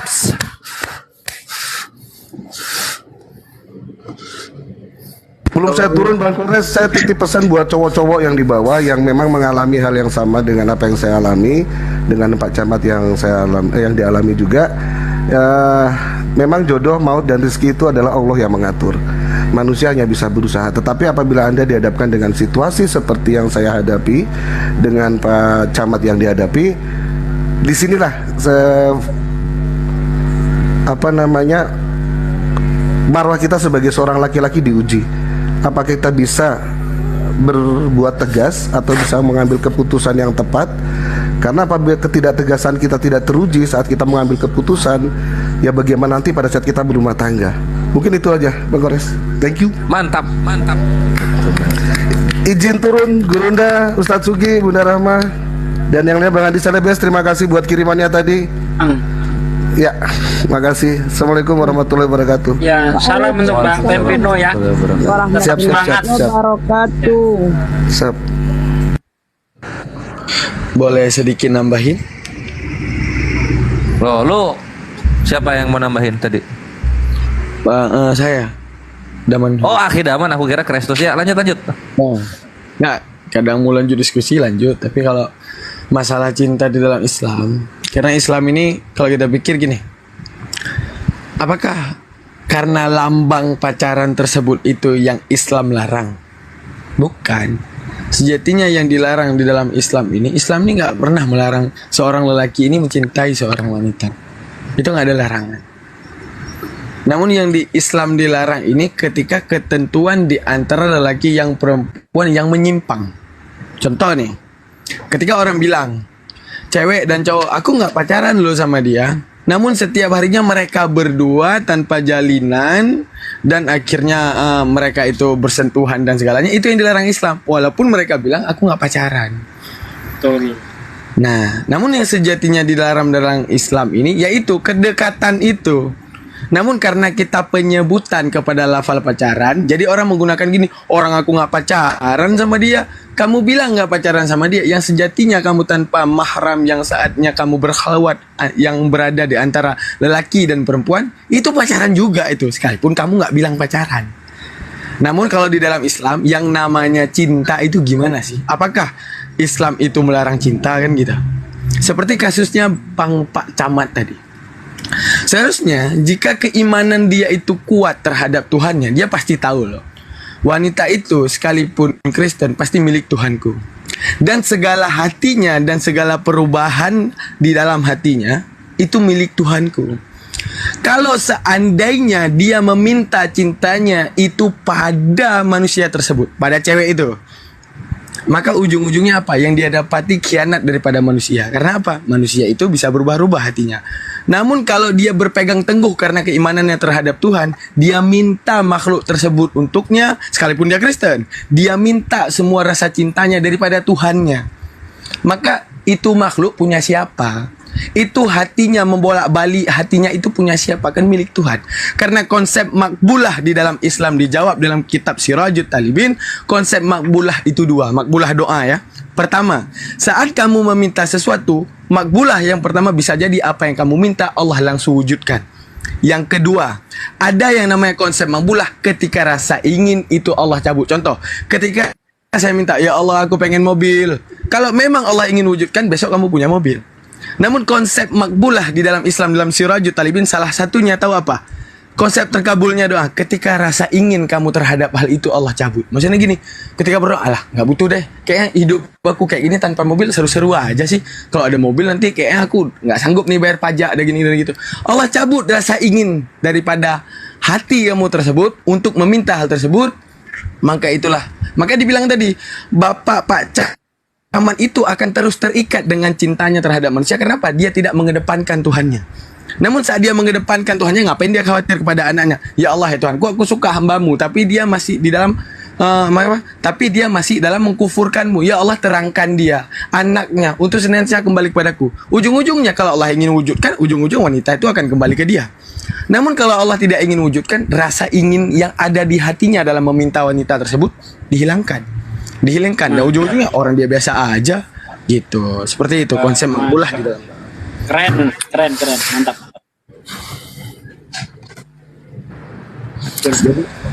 Jadi nanti ujung-ujungnya dua, agama membuat setia atau rasa membuat setia. Seperti korelasi dalam cerita Nabi Yusuf. Ketika Zulaikha, ini kata-kata nih bisa jadi. Jangan bahas-bahas cinta dong. Jangan bahas cinta dong. Ya itu ada tamu kita tuh, siapa tuh? Bang Rachel. Siapa namanya? Oh, ini Ukhti ini kayaknya. Ukhti ya. Assalamualaikum Ukhti. Nah, ini dia. Oh, yang paling duluan salam dia, Pak. Bantas aja sama bahas-bahas cinta tadi. Mana tahu nanti jadi korban masuk ke dalam doa kan gitu. Korban ya. Iya, tapi kayaknya dia lupa bawa bibir teman kita ini. Assalamualaikum. Okhti, ahlan sahlan. Agak tuh. Aduh. Halo Rakel. Halo kakak Rakel. Halo kakak Rakel. Assalamualaikum. Assalamualaikum. Atau udah kerja gitu. Jangan-jangan cowok. Tiba-tiba masuk. Oh iya bang, gini modal. Oh gitu. Tiba-tiba Ya, selamat malam bang. dua mangkok. Aduh, langsung kabur ya digodain. Ya kabur, yang lain ntar akun suaminya. Wah. Nih akun suaminya gimana tadi? Siapa yang manggil Tio? Enggak bang. Tadi bang.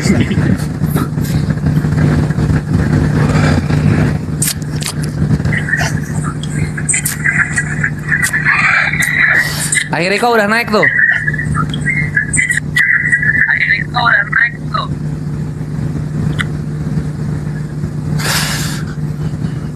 Mana ini? Ya, Lupa. Assalamualaikum warahmatullahi wabarakatuh. Waalaikumsalam.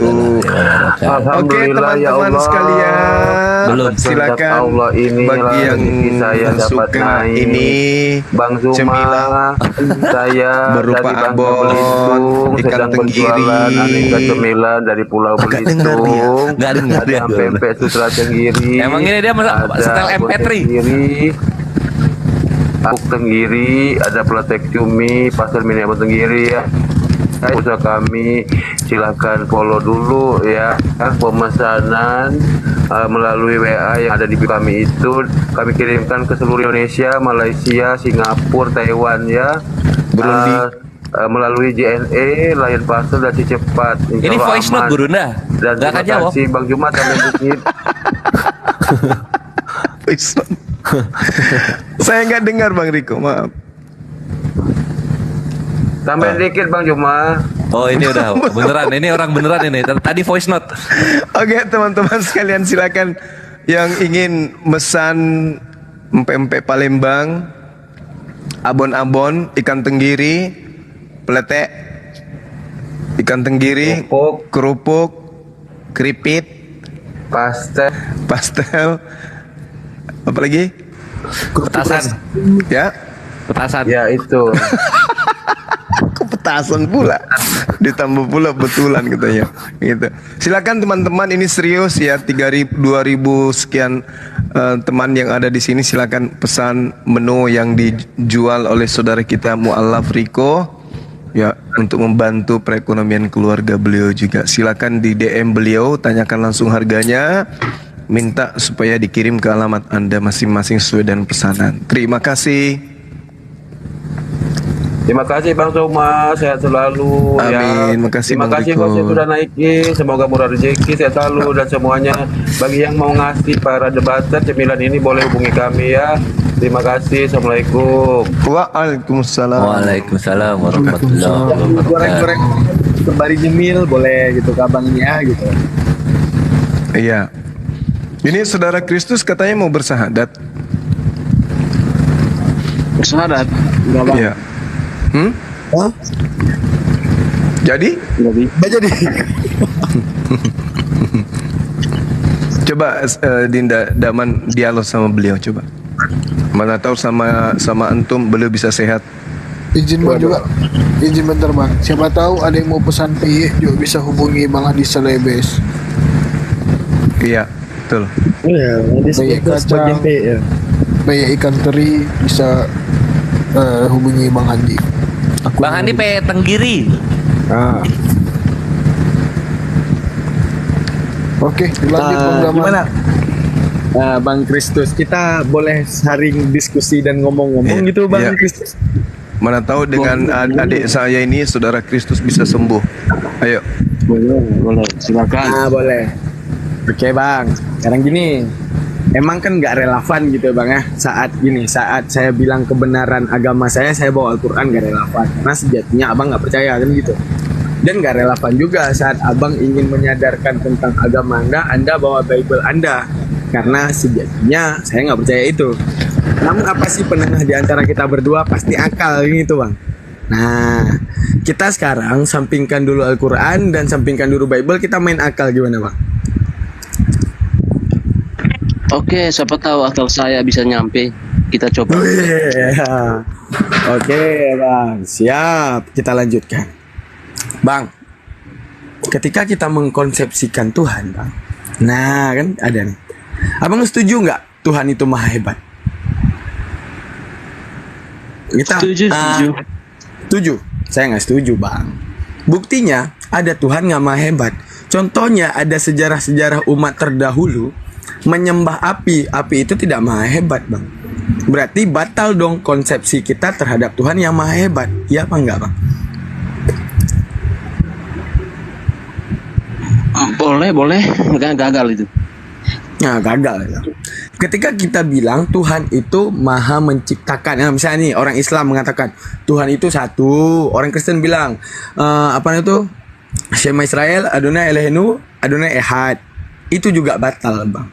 Buktinya apa? Pada penyembahan Siwa, Krishna dan segalanya, Zeus, Hera, Hares dan segalanya, Tuhan itu nggak satu tapi banyak. Batal nggak Bang kira-kira saat kita mengatakan Tuhan itu apa sih? Tuhan itu satu. Batal nggak Bang kira-kira? Saya rasa kalau satu tapi dia berjamak belum bisa dibatalkan. Wow. Kenapa? Kalau dia satu tapi hakikatnya jamak nggak bisa dibatalin. Berarti kita yang batalin ketuhanannya. Oke. Berarti kalau hakikatnya jamak berarti boleh nggak batal konsepsinya Bang ya? Alhamdulillah. Kita bilang. Oke. Alhamdulillah. Tadi kita bilang seperti itu Bang. Oke, kita bilang ada dua penguasa yang dua-duanya Tuhan. Saat kita bilang dua-duanya Tuhan ini, otomatis Tuhan A pasti dong bisa membunuh Tuhan B Bang. Tuhan B juga bisa membunuh Tuhan A. Maka ujung-ujungnya batal nggak Tuhan ketika bisa saling membunuh Bang? Tidak batal Bang. Luar biasa nih. Ujung-ujungnya off juga ya. Oke Bang. Boleh saya jabarkan kenapa tidak batal? Sekarang kita kembali lagi Bang. Bang, kalau misalnya nih saya Daman kan, saya ingin nyembah tai Bang. Saya boleh nggak nyembah tai Bang? Boleh. Boleh. Karena apa? Karena sejatinya saya manusia kan gitu. Enggak, kalau kan kita bicara kemahakuasaan, kemahasegalaan. Artinya kemahasegalaan itu letaknya itu harus bisa semuanya. Apapun bentuk. Maksudnya nggak bisa dibatasi dan nggak ada kemustahilan dalam ketuhanan itu. Misalnya Tuhan jadi manusia. Kalau nggak bisa berarti gagal. Oke, gagal kemahakuasaannya. Terus kalau kita berbicara maha segalanya, bisa nggak Tuhan itu tidak bisa maha segalanya? Oh, tidak bisa berarti gagal. Ini masih bisa Bang. Alhamdulillah saat ini otak Anda masih aktif. Oke, kita lanjut. Saya tanya ini dalam diri. Salah dulu, bentar. Nanti dibantah. Terus. Oke. Tuhan pencipta. Jika Tuhan pencipta itu tidak bisa menciptakan. Oh, tidak bisa berarti gagal. Dia tidak bisa maha segalanya. Artinya dia nggak bisa dua arah. Cuman searah aja. Itu gagal Bang. Konsep agama manapun kalau dibahas pakai itu gagal semua.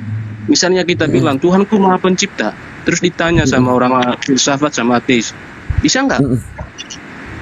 Dia tidak bisa menciptakan. Oh, tidak bisa, berarti gagal karena dia nggak bisa untuk tidak bisa menciptakan. Nah, di agama manapun itu semua gagal Bang. Saya rasa begitu. Berarti di agama manapun ketika ada konsepsi di dalam rasio akal kepada Tuhan itu lemah, itu gagal ya Bang ya? Ya Bang ya? Malam Bos. Ya, Selamat malam. Ya malam. Bentar ya Bang ya? Malam Kores. Living Smile malam-malam. Cip. Boleh aku nanya nih, Kores? Tunggu dulu Bre, itu masih lagi dialog. Nanti boleh, nanti boleh. Oh, gitu ya. Nah, lama berarti ya? secara tidak langsung saat ini Bang Kristus, Abang udah yakin nih yang namanya saat kita membangun dua rasio. Apa rasionya? Satu rasio Tuhan, satu rasio lemah. Saat kita mendirikan lemah terhadap Tuhan, nggak mungkin dong Bang, ya kan? Ya kan? Ini kan kita ini masuk tahap kedua ya, konsep. Kan kita di luar konsep ngobrolnya tadi. Kita berpikir akal liar kan, logika liar kan tadi. Ya antara manusia dan manusia aja nih bang. Di mana ini Kalau kita sudah sampingkan masuk fakta imanen. Kalau masuk konsep nanti bang, kita sesuaikan dengan konsep sudah. Tapi kalau di luar Kelamaan konsep, ya bang nih, udah gini bang. Kelamaan ya bang. Maksudnya gini bang. Tinggal edge to edge antara saya dan manusia. Anda manusia, saya manusia, Anda berakal, saya berakal. Ibaratnya gini, hak bebas manusia ketika saya contohnya, saya ingin menyembah tai misalnya, boleh karena saya manusia. Siapa mau larang saya? Nggak ada yang bisa larang saya menyembah tai bang misalnya. Sekarang gini, kembali lagi ke rasio akal. Masih lama, izin turun aja. Mas Sugi, izin turun Mas Sugi. Host, ya.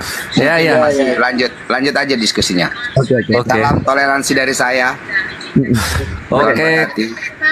Thank you. Nah, karena nanti ada 3 ilmu yang saya mau share ke ini, ke umat muslim tuh di balik dialog saya ini. Sekarang gini. Berarti kan kembali lagi ke pola akal saya, pantas atau tidakkah tai itu disembah gitu. Seperti pernyataan tadi. Apakah boleh Tuhan jadi tai ataupun Tuhan jadi manusia? Kalau seandainya kita bilang enggak bisa jadi tai, enggak bisa jadi manusia, batal dong, Bang. Ya, Bang? Masa iya Tuhan nggak bisa jadi manusia ya bang ya? Ya nggak Bang Kristus, benar nggak? iya kalau kita berpikir secara akal ya, tanpa kita melibatkan konsep dalam akal itu. Iya, betul. Saya setuju nih sama Bang Kristus. Anggap aja saya sekarang udah jadi pejuang Kristus sementara, mengakui bahwa Tuhan boleh menjadi manusia. Oke bang. Sekarang gini bang, Tuhan zat maha hebat, manusia zat maha lemah. Oke, ketika zat maha hebat berteofani kepada zat yang maha lemah, maka ujung-ujungnya segala yang diwakilkan pada zat maha lemah akan terwakilkan pada zat maha hebat. Contoh, manusia butuh butuh makan, butuh tidur dan segalanya. Ketika zat maha kuat tadi ada di dalam zat maha lemah, maka ujung-ujungnya zat maha kuat tadi akan dipandang lemah. Dari segi apa? Dia bakalan dia bakalan tidur, dia bakalan ngompol, dia bakalan segalanya. Karena apa? Zat manusiawinya. Maka kembali lagi ke pola pikir, layak atau tidakkah Tuhan seperti itu? Coba dijawab bang. Oke, saya bantu jabarkan.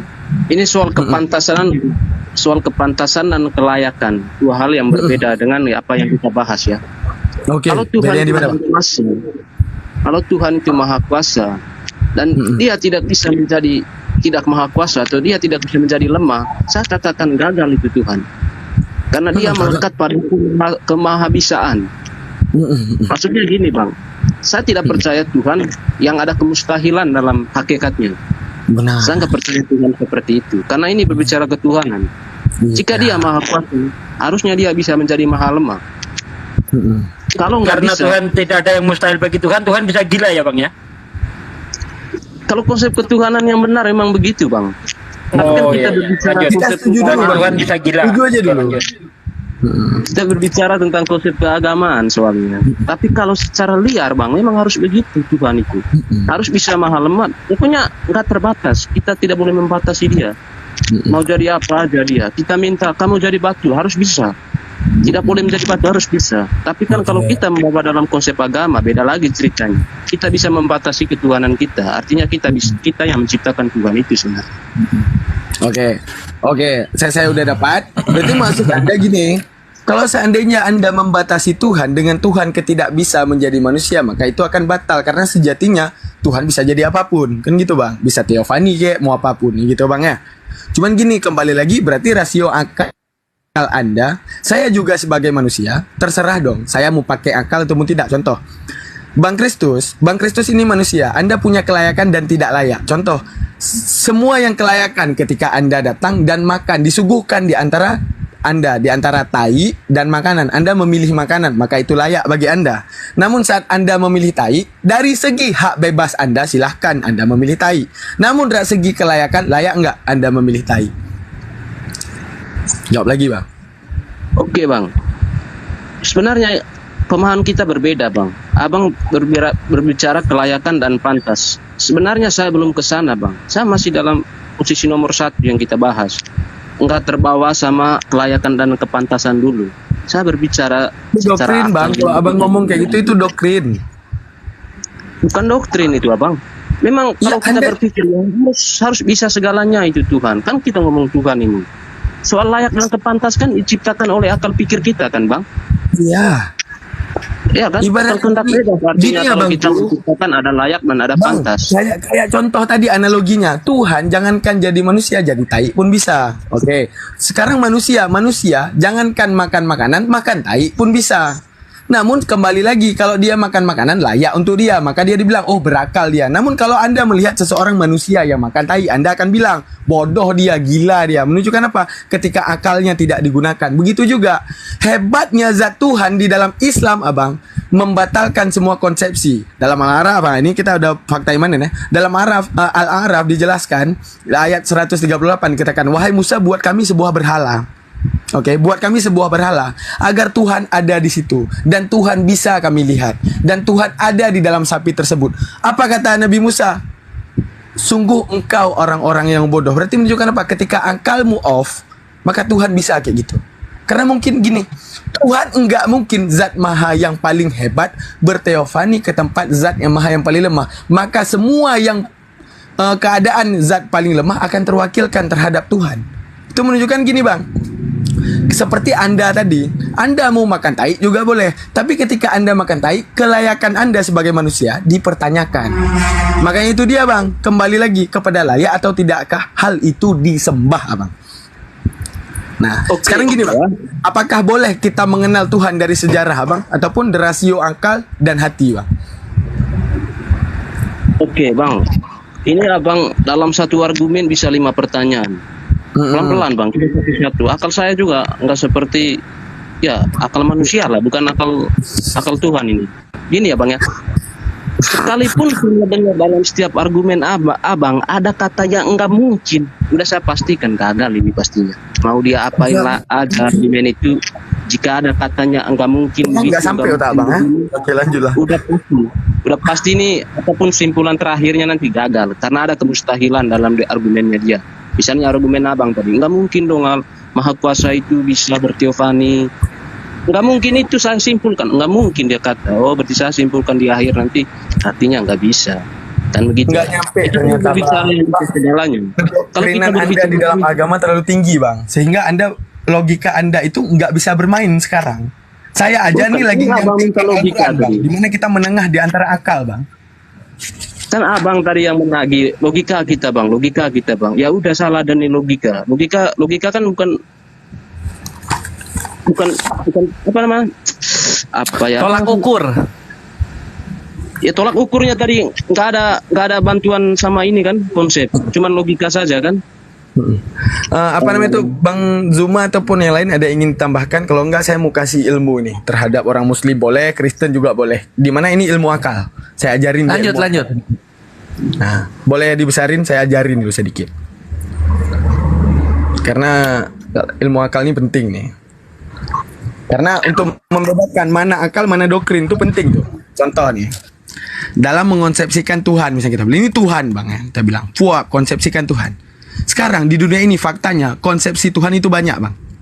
Namun kita bertanya lagi nih secara akal dan rasio, semuanya bertanya.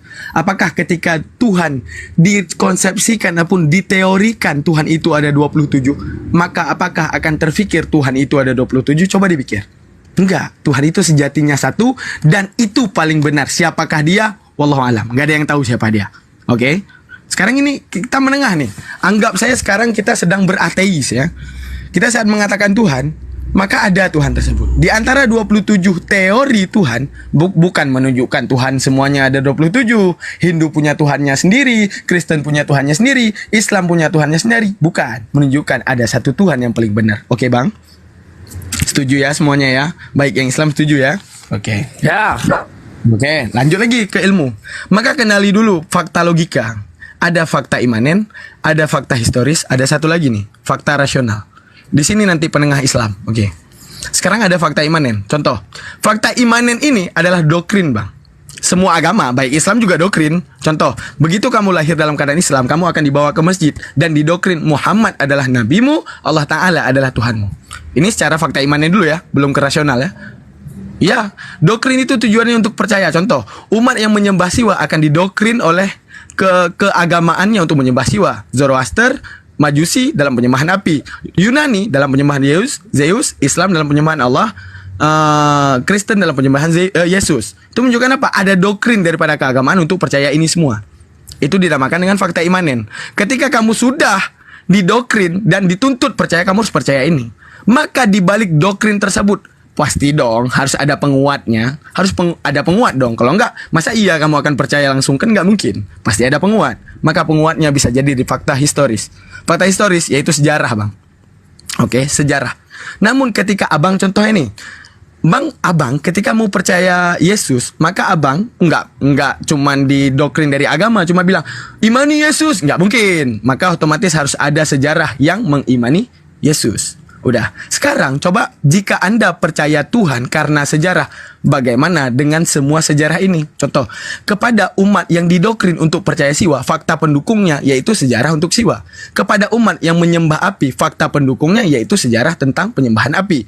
Zeus, Allah, Yesus, semua sama. Ada fakta sejarah untuk penyembahan ini semua. Maka sifat daripada sejarah karena periwayatannya banyak, bersifat not absolut ataupun bisa jadi. Arti bisa jadi bagaimana? Bisa jadi ini benar, bisa jadi ini benar, bisa jadi ini benar, bisa jadi ini benar, bisa jadi ini benar. Dan fakta sejarah itu ada bersifat konkret ataupun absolut. Ketika periwayatannya adalah only one, cuma satu orang. Contoh, ketika dibilang para penemu lampu siapa sih? Saya tanya ke Bang Zuma, saya tanya ke Bang Kores, kita tanya kepada siapapun, ke Abang sendiri ataupun siapapun, tetap setuju Thomas Alva Edison. Maka menunjukkan apa? Fakta sejarah ini konkret ketika periwayatan dan persetujuan itu cuma satu orang. Namun ketika periwayatannya itu banyak, enggak, penemu lampu Bang Kores, enggak, penemu lampu itu Bang Zuma, enggak, penemu lampu itu Bunda Rama, menunjukkan apa? Faktanya kembali lagi kepada bisa jadi. Bisa jadi ini benar, bisa jadi itu benar. Maka ujung-ujungnya, Bang, jika Anda percaya Tuhan daripada sejarah, maka Anda percaya kepada sesuatu yang bisa jadi. Kenapa Anda percaya Yesus daripada sejarahnya Yesus? Kenapa Anda tidak percaya sejarah tentang Siwa? Kenapa Anda tidak percaya tentang sejarah api? Apa yang membuat Anda menengahi untuk percaya Tuhan daripada sejarah? Maka ujung-ujungnya apa? Akan kembali ke doktrin, paksaan dalam penyembahan. Oke. Hebatnya Islam, Bang, berdiri di sini. Fakta rasio. Oke. Fakta rasional di dalam konsep pikiran, rasio ini apa? Rasio ini adalah ilmu perbandingan akal namanya. Contoh, rasio, kita bilang arti rasio apa sih, Bang? Rasio itu perbandingan. Contoh, saya bilang nih, api itu api itu membakar. Maka ada dua rasio di sini. Rasio api dan membakar. Anda membayangkan, oh api ini seperti itu.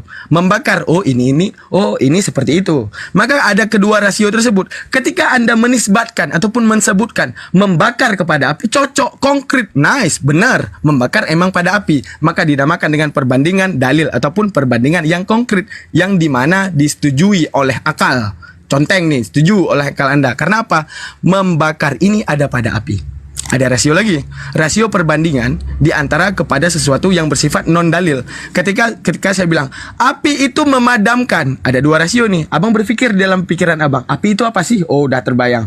Memadamkan apa sih? Oh, udah terbayang. Ketika Anda menisbatkan memadamkan kepada api, nggak cocok, not match. Maka ujung-ujungnya akan kembali kepada konsepsi non dalil ataupun not konkret. Maka inilah Islam, Bang. Ketika semua rasio benar. Sekarang contoh kita bilang, ada rasio mengatakan Tuhan itu raja daripada segala kekuatan. Tuhan itu maha hebat. Maka di sini ada dua rasio. Ada dua rasio. Satu rasio Tuhan, satu rasio itu maha hebat. Saat kita mengkonsepsikan apa itu Tuhan? Oh, apa itu maha hebat? Oh, kita satukan maha hebat kepada Tuhan. Maka menunjukkan apa? Fakta yang dalil. Konkret. Kenapa? Ketika akal menyetujui fakta tersebut. Sekarang gini, ketika bilang Tuhan itu lemah, maka saya akan diperangi oleh semua agama. Ketika apa saya bilang Tuhan itu lemah. Di mana ini ada dua rasio. Pertama, Tuhan. Satu lagi lemah. Saya menisbatkan lafal lemah ini kepada Tuhan, maka ujung-ujungnya batal. Begitu juga, Bang. Ketika inilah Islam. Islam di mana berpikir ketika saya bilang apa? Tuhan itu, misalnya kami dalam meneliti Bible ya, Tuhan itu ada nya, Tuhan itu ada neteknya, Tuhan itu ada dilahirkan, Tuhan itu ada kematian. Maka akan kembali kepada Tuhan yang maha lemah. Maka ini yang dibatalkan oleh Islam. Makanya saya bilang, agama Islam ini tidak memerangi agama, Bang. Dan Quran itu sejatinya kalau abang pelajari bukan memerangi agama, namun memerangi pola pikir. Di mana Islam fakta rasional ini sesuai. Kami nggak di doktrin doang. Karena ada doktrin yang bersifat konsepsi. Bersifat konsepsi yaitu contohnya kita bilang Al-Quran. Nggak ada di dalam Al-Quran satupun yang menyalahi akal. Maka menunjukkan ketika disebutkan Qulhuwallahu ahad, kita akan berpikir Tuhan itu satu. Kita berpikir nih, kalau Tuhan dua gimana sih? Ya kayak seperti saya bilang tadi, jika Tuhan A adalah ada Tuhan B, maka Tuhan B bisa membunuh Tuhan A bisa membunuh Tuhan B. Jika Tuhan B menciptakan sesuatu, jika Tuhan A setuju dengan penciptaan Tuhan B, maka Tuhan B lemah, maka Tuhan A akan lemah. Maka menunjukkan apa? Islam mengkonsepsikan Qul huwallahu ahad, deril satu pada Tuhan. Namun ada yang bersifat doktrin non konsepsi ataupun imani saja. Contoh penyembahan api, penyembahan Yesus menurut kami ya, penyembahan Yesus. Di mana saat otak Anda nggak sampai dalam berpikir, emang boleh Tuhan jadi manusia, di mana pasti Tuhan itu akan dilahirkan, di mana Tuhan itu pasti akan ada kematian. Maka dalam Islam ditolak. Ditolak Islam bukan karena Al-Qur'annya, karena akal nggak akan mungkin percaya kepada Tuhan yang tidak layak seperti itu. Itulah kenapa Islam ini bukan memusuhi agamanya, namun pola pikir teofani. Udah, apalagi dimusuhi Hindu. Kenapa? Ketika Musa Samiri datang mewujudkan itu dalam Quran surah Al-A'raf juga. Mewujudkan. Apa diwujudkan? Sebuah bentuk sapi. Lalu disembah. Nabi Musa geleng kepala. Kenapa Nabi Musa geleng kepala? Karena apa? Saat itu logika manusia enggak sampai. Mereka mau Tuhannya itu dilihat dalam bentuk lembu. Yang lembu itu Maka apakah saat itu Islam sedang memerangi Kristen? Tidak. Saat itu Islam sedang memerangi pola pikir terhadap penyembahan berhala ataupun paham paganisme. Oke. Maka ujung-ujungnya hebatnya Islam, fakta rasional, fakta akal menyetujui fakta sejarah menyetujui fakta imanen ataupun doktrin. Ketika didoktrin kepada Nabi Muhammad, ketika didoktrin terhadap Allah Ta'ala ini nggak pernah mengkhianati akal kita. Nabi Muhammad ini tidak pernah konsepsinya mengkhianati akal manusia. Makanya saya bilang, kembali lagi kepada zat suci Anda. Di mana Anda punya akal, kenali dulu fakta imanen, di mana di balik doktrin Anda. Setuju nggak aku terhadap semua doktrin itu? Kembali lagi kepada fakta sejarah. Emang boleh aku percaya Tuhan daripada fakta sejarah, sedangkan agama lain punya sejarahnya masing-masing? Hingga terakhir, kembalilah ke fakta ini bang, di mana ilmu perbandingan otak Anda diberikan oleh Tuhan Anda itu sangat sempurna. Maka kembali lagi, emang boleh Tuhan seperti itu? Emang boleh segala rasio kelemahan itu ada pada Tuhan? Seperti itu aja bang. Itu adalah ilmu yang sangat dasar itu dalam ilmu logika bang. Lanjut. Tapi ya. Nah, lanjut. Ini terlalu panjang lebar tadi, Bang. Ini dan saya yakin Anda nggak akan sampai itu. Namun insya Allah orang Islam aja di bawah tahu semua apa yang saya bilang. Itu menunjukkan sehebat apa pola pikir orang Islam karena Al-Qur'annya. Seperti itu, Bang. Lanjut. Oke, Bang ya. Izinkan saya untuk berbicara sekarang ya. Ini ya, Bang. Abang itu lempar batu sembunyi tangan. Kenapa saya bilang begitu? Abang tadi enggak menyuruh saya untuk berpikir secara begini. Oke? Ini saya kasih tahu bang. Pengetahuan sejarah, fakta, ilmu pengetahuan apapun bentuknya, pola pikir, logika falasi, logika terstruktur itu diciptakan oleh akal bang. Oke? Semuanya diciptakan oleh akal. Sementara saya tidak berbicara apa hasil dari akal itu tadi. Yang saya berbicara adalah bantahan dari akal ciptaan ini. Kau mau bicara fakta, sejarah, sains, logika falasi, logika silogisme. Anda yang kalkulasi zona bandwagon bang. Tahu nggak logika zona bandwagon? Termasuk pola pikirmu itu adalah hasil dari akal bang. Bahkan Tuhan sekalipun akal bisa menciptakan Tuhan bang. Jika akalmu berpikir Tuhan itu ada, maka terkoneksi Tuhan itu ada. Jika kamu berpikir Tuhan itu tidak ada, maka Tuhan itu tidak ada. Waduh. Oke, semuanya. Sementara kamu yang menagih ke saya tadi bukan itu bang, tapi arahnya kamu tadi ke sini. Tadi katanya kita nggak berbicara doktrin, kita nggak berbicara konsep, kita nggak bicara sejarah fakta. Tapi yang lain lanjut deh. Capek. Ternyata. Dalam situasi seperti ini itu berbeda tadi. Itu makanya saya awali abang itu lempar batu sembunyi tangan, lain di mulut tadi, lain abang cerita. ya kan? Terserah ya. Alhamdulillah umat-umat muslim di bawah otaknya main banget ya. Masya Allah. Alhamdulillah ya. Kepada orang yang karena kebanyakan doktrin di dalam keagamaan Anda sehingga otak Anda dipaksa untuk tidak aktif, Bang. Contoh, Bang. Justru saya nggak ngomong doktrin di sini, Bang. Saya menabrak hasil akal ciptaan, Bang. Saya kan udah katakan ilmu pengetahuan sekalipun hasil dari akal, Bang. Sejarah, fakta, bahkan logika, strukturmu, pola pikirmu, semuanya ada teori, Bang. Dan teori itu hasil ciptaan akal. Bahkan yang paling sadis, akal bisa menciptakan Tuhan, Bang. Oke, coba apa namanya? Saya masih terkoneksi dengan hukum pertama tadi. Kita berbicara logika, Bang. Ya udah saya layani. Ternyata arah Bang itu masih aja terpasang doktrin, masih aja terpasang konsep, masih aja terpasang hasil dari semua ciptaan, masih aja terpasang dengan pola pikir. Iya, Oke, udah paham ya? Iya. Itu abang makan babinya agak-agak dikurangin, Bang, serius, Bang. Mungkin karena itu akalnya agak tertutup gitu, Bang, serius, apa-apa. Nah, jadi gini Bang, yang paling mudah saja. Saya tadi menyebutkan apa? Kesalahan dalam pola pikir ada dinamakan dengan logical fallacy, dengan ranah bandwagon. Apa itu logical fallacy, ranah bandwagon? Ketika kamu percaya sesuatu hanya karena ada orang lain yang percaya hal tersebut. Contoh, percaya sesuatu tersebut karena ada masyarakat yang mengatakan hal itu harus kamu percaya. Itu namanya logical fallacy. Contoh, kenapa kamu bertuhan? Ya karena ada orang terdahulu yang meyakini ini Tuhannya. Itu logical fallacy. Di mana otak kamu di saat itu tidak dipaksa untuk berpikir terhadap Tuhan yang sebenarnya. Oke, contoh logika. Udah bang, nggak usah dibenarin, nggak usah dibenarin. Apa udah salah dari awal ini. Oke, kalau mau bercerita tentang konsep, mau berbicara apa tadi di awal aja tadi ngomongnya, Bang, kita berbicara tentang konsep, kita berbicara tentang hasil akal manusia. Kita ngomong nggak usah zona akademis, zona manusia. Oke, ini kalau nggak aktif juga sakit kepala saya ngomong sama Anda ya. Oke, lihat di Bang, saya Daman Huri, saya ngomong, saya Daman, saya diturunkan Allah untuk Anda sembah. Sayalah Tuhan, saya akan menciptakan dalil-dalil yang saya ini Tuhan. Saat itu otak Anda akan aktif. Daman nih bohong nih, bego nih, masa iya? Kau sama kayak aku, sama-sama kencing, sama-sama tapi kau ngaku jadi Tuhan. Mana mungkin orang kau manusia kan gitu. Saat itu Anda aktif. Namun yang anehnya pola pikir Anda ketika ada sejarah, ketika manusia menyembah manusia, saat itu Anda percaya. Namun kepada saya yang hadir di depan Anda menyatakan diri sebagai Tuhan nggak dipercaya. Padahal jelas-jelas saya nampak di depan Anda nggak akan percaya.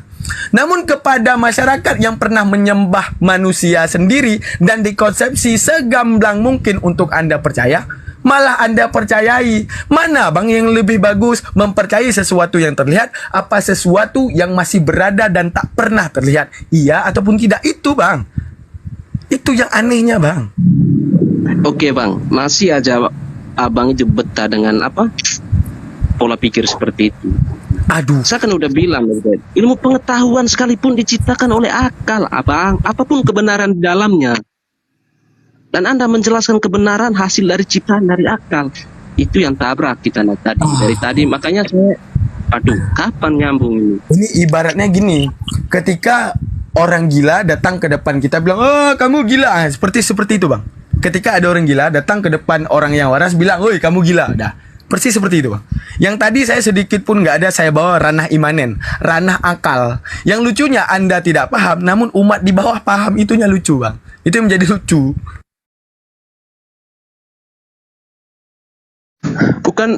Bukan nggak paham, Bang. Yang Abang bicara itu ranah akal dalam konsep hasil ciptaan dari akal itu sendiri. Itu ranah yang Abang bawa. Orang bodoh pun dengan konsep yang saya bilang akan yakin. Itu semua berpikirnya.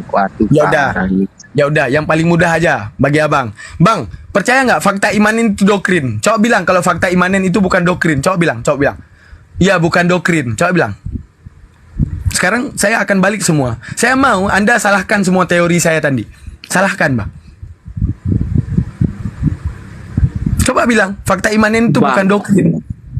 Saya nggak menyalahkan semua, Bang. Saya nggak menyalahkan apa yang Abang sampaikan. Yang saya tagih adalah konsisten Abang tadi. Kan saya udah pastikan, Bang. Abang itu sejauh manapun abang mencari ilmu pengetahuan didapati oleh akal abang. Oke, dan semua pengetahuan itu hasilkan dari ciptaan akal, termasuk sains itulah bang. Kan lebih tadi saya bilang tadi, Tuhan pun bisa diciptakan oleh akal bang. Jika kita mematikan akal kita, tentunya Tuhan juga nggak ada bang. Kan keputusan di akal semua bang. Apa secara tidak langsung Anda menantang saya untuk membuktikan Tuhan tanpa adanya fakta imanen? Saya sanggup bang. Kamu kira Tuhan itu nggak rasional? Kamu kira Tuhan itu hanya sekedar doktrin dan hadir daripada kepala manusia? Enggak. Namun yang tadi aja nggak bisa kamu cerna, bagaimana saya akan membahas ketuhanan tanpa ada fakta imanen? Ini dulu, kamu harus cerna dulu apa yang saya bilang tadi. Baru nanti saya jelaskan ketika saya menjadi ateis dan saya menemukan Tuhan. Oke abang ya, ini abang itu terlalu luar biasa, aku nggak sampai situ ilmunya. Berarti kalau abang memang luar biasa, saya bertanya, siapa yang menciptakan Tuhan? Hah? Anda ngomong zat Tuhan, tapi Anda mengatakan penciptaan terhadap Tuhan. Otak Anda di mana? Jangan bicara otak lagi, abang itu menagih saya. Dan abang itu mengakui diri sebagai orang yang paling pintar di sini. Saya kan udah membatasi apa yang bisa disampaikan oleh akal, apa yang nggak bisa. Tapi abang menabrak semua dan bisa membuktikan Tuhan. Seakan-akan abang itu salah satu dari orang seluruh dunia ini membukti keberadaan Tuhan ya. Makanya saya tanya, jika memang abang itu sampai itu akalnya di luar jangkauan manusia, akal manusia pada umumnya, saya bertanya siapa yang menciptakan Tuhan? Siapa yang menciptakan Tuhan? Ketika Anda mengatakan dua rasio penciptaan terhadap Tuhan, itu kayak mana pola pikir Anda? Itu doang, selesai aja. Gimana pola pikir Anda apa kabar kayak gitu? Ya, dia tidak tahu Tuhan. Makanya tanya yang menciptakan Tuhan siapa? Berarti dia itu nggak. Makanya gini abang ya, jika nggak nyampe seperti itu abang, mending kita stay konsep aja dalam supaya akal itu bisa sampai. Oke? Jangan terlalu vulgar berbicara di luar konsep keimanan. Oke, kita kembali kepada fakta imanen. Di mana di dalam Bible Anda ada akulah alfa dan akulah omega. Di dalam kami adalah huwal awalu wal akhiru. Di mana itu kepada konsep bahwa dialah yang awal tanpa ada penciptaan. Itu pasti Anda tahu. Jika Tuhan itu ada, maka Tuhan itu nggak boleh diciptakan. Seandainya Tuhan itu diciptakan, maka dia harus tunduk lagi terhadap pencipta. Di Anda aja ada alfa omega, di kami ada huwal awal wal akhiru. Gimana akal Anda? Itu menunjukkan apa? Di mana otak Anda zero di bawah zero kalau ada kita bilang. Karena apa? Ketika Anda ini dua konsepsi ya bang. Tahu nggak arti rasio? Rasio itu perbandingan. Ketika saya bilang, Bang Kristus coba pikirin air, Anda memikirkan, oh air itu gini. Itu rasio namanya bang. Saya bilang, rasio penciptaan terhadap Tuhan. Tuhan itu diciptakan, rasio itu batal enggak? Sampai enggak? Aduh ya Allah. Kalau enggak sampai kan kayak ya Allah ternyata ada ya manusia yang akalnya kayak gini gitu ya. Jadi kasihan saya gitu. Abang itu ngomong rasio lagi. Aduh. Tambah ini ya. Rasio yang abang bangun itu layak dan pantas. Sementara saya nggak berbicara layak dan pantas. Abang berbicara tadi kehendak bebas, tapi nggak bebas. Di mana bisa dikatakan kehendak bebas? Mampus aku bang kalau mikir seperti itu. Abang mengatakan kehendak bebas, tapi aku aja berpikir apapun nggak mampus. Karena apa bang? Konsepsi akal itu bisa sampai ke klimaks akal tapi non realitas. Masih berbicara konsep. Masih anak sekolah minggu berbicara konsep terus dari mulut. Sedikit-sedikit pasang akal bawa agama. Sedikit pasang akal bawa konsep agama. Nggak bisa begitu bang. Abang yang lagi. Nah di sini ada nggak yang bisa nyadarin abang ini pola pikir sedikit? Makanya saya bilang. Sedikit-sedikit itu bawa doktrin. Nggak bisa begitu bang. Ya. Kalau mau bicara doktrin ya kita doktrin. Kalau bicara agama kita agama. Jangan dari berbicara. Tadi saya ada bawa agama nggak bang? Kita bermain akal dari tadi. Wahai abangku, abang-abangku. Bang, ada kalau mikirnya seperti ini nggak bisa. Mending kalau mau mikir meledak kepala abang ya. Oke, meledak kepala abang ya. Nggak nyambung bang. Aku berbicara apa? Bukan nggak nyambung, abang nyampe. Beda-bedain dong. Nggak nyambung itu ketika Anda mengatakan, bang ulang dong. Itu berarti menunjukkan apa? Ada sesuatu yang tidak nyambung. Masih berbicara dalam dimensi yang bisa didapati oleh akal. Iya. Abang itu habis masalahnya. pakai ya, isi kuota dulu bang, akalnya tuh diisi kuota, mana tahu udah sekarat itu akal. Iya, Anda kan isinya ilmu semua kan. Saya nggak menyalahkan ilmu, tapi semua ilmu itu hasil dari ciptaan akal itu sendiri, hasil dari sebuah filsafat. Ya Allah. Makanya semua ilmu itu ada. Terus Anda pakai itu sebagai kebenaran. What? Aduh, Masya Allah. Bukankah Tuhan yang maha benar? Memang benar, semua konsep itu benar bang. Semua ilmu pengetahuan jika diteliti dan telah kita ikuti benar bang. Menuntun kita pada kebenaran. Tapi kan semuanya hasil dari akal. Apakah akal Tuhan? Kan enggak. Ada.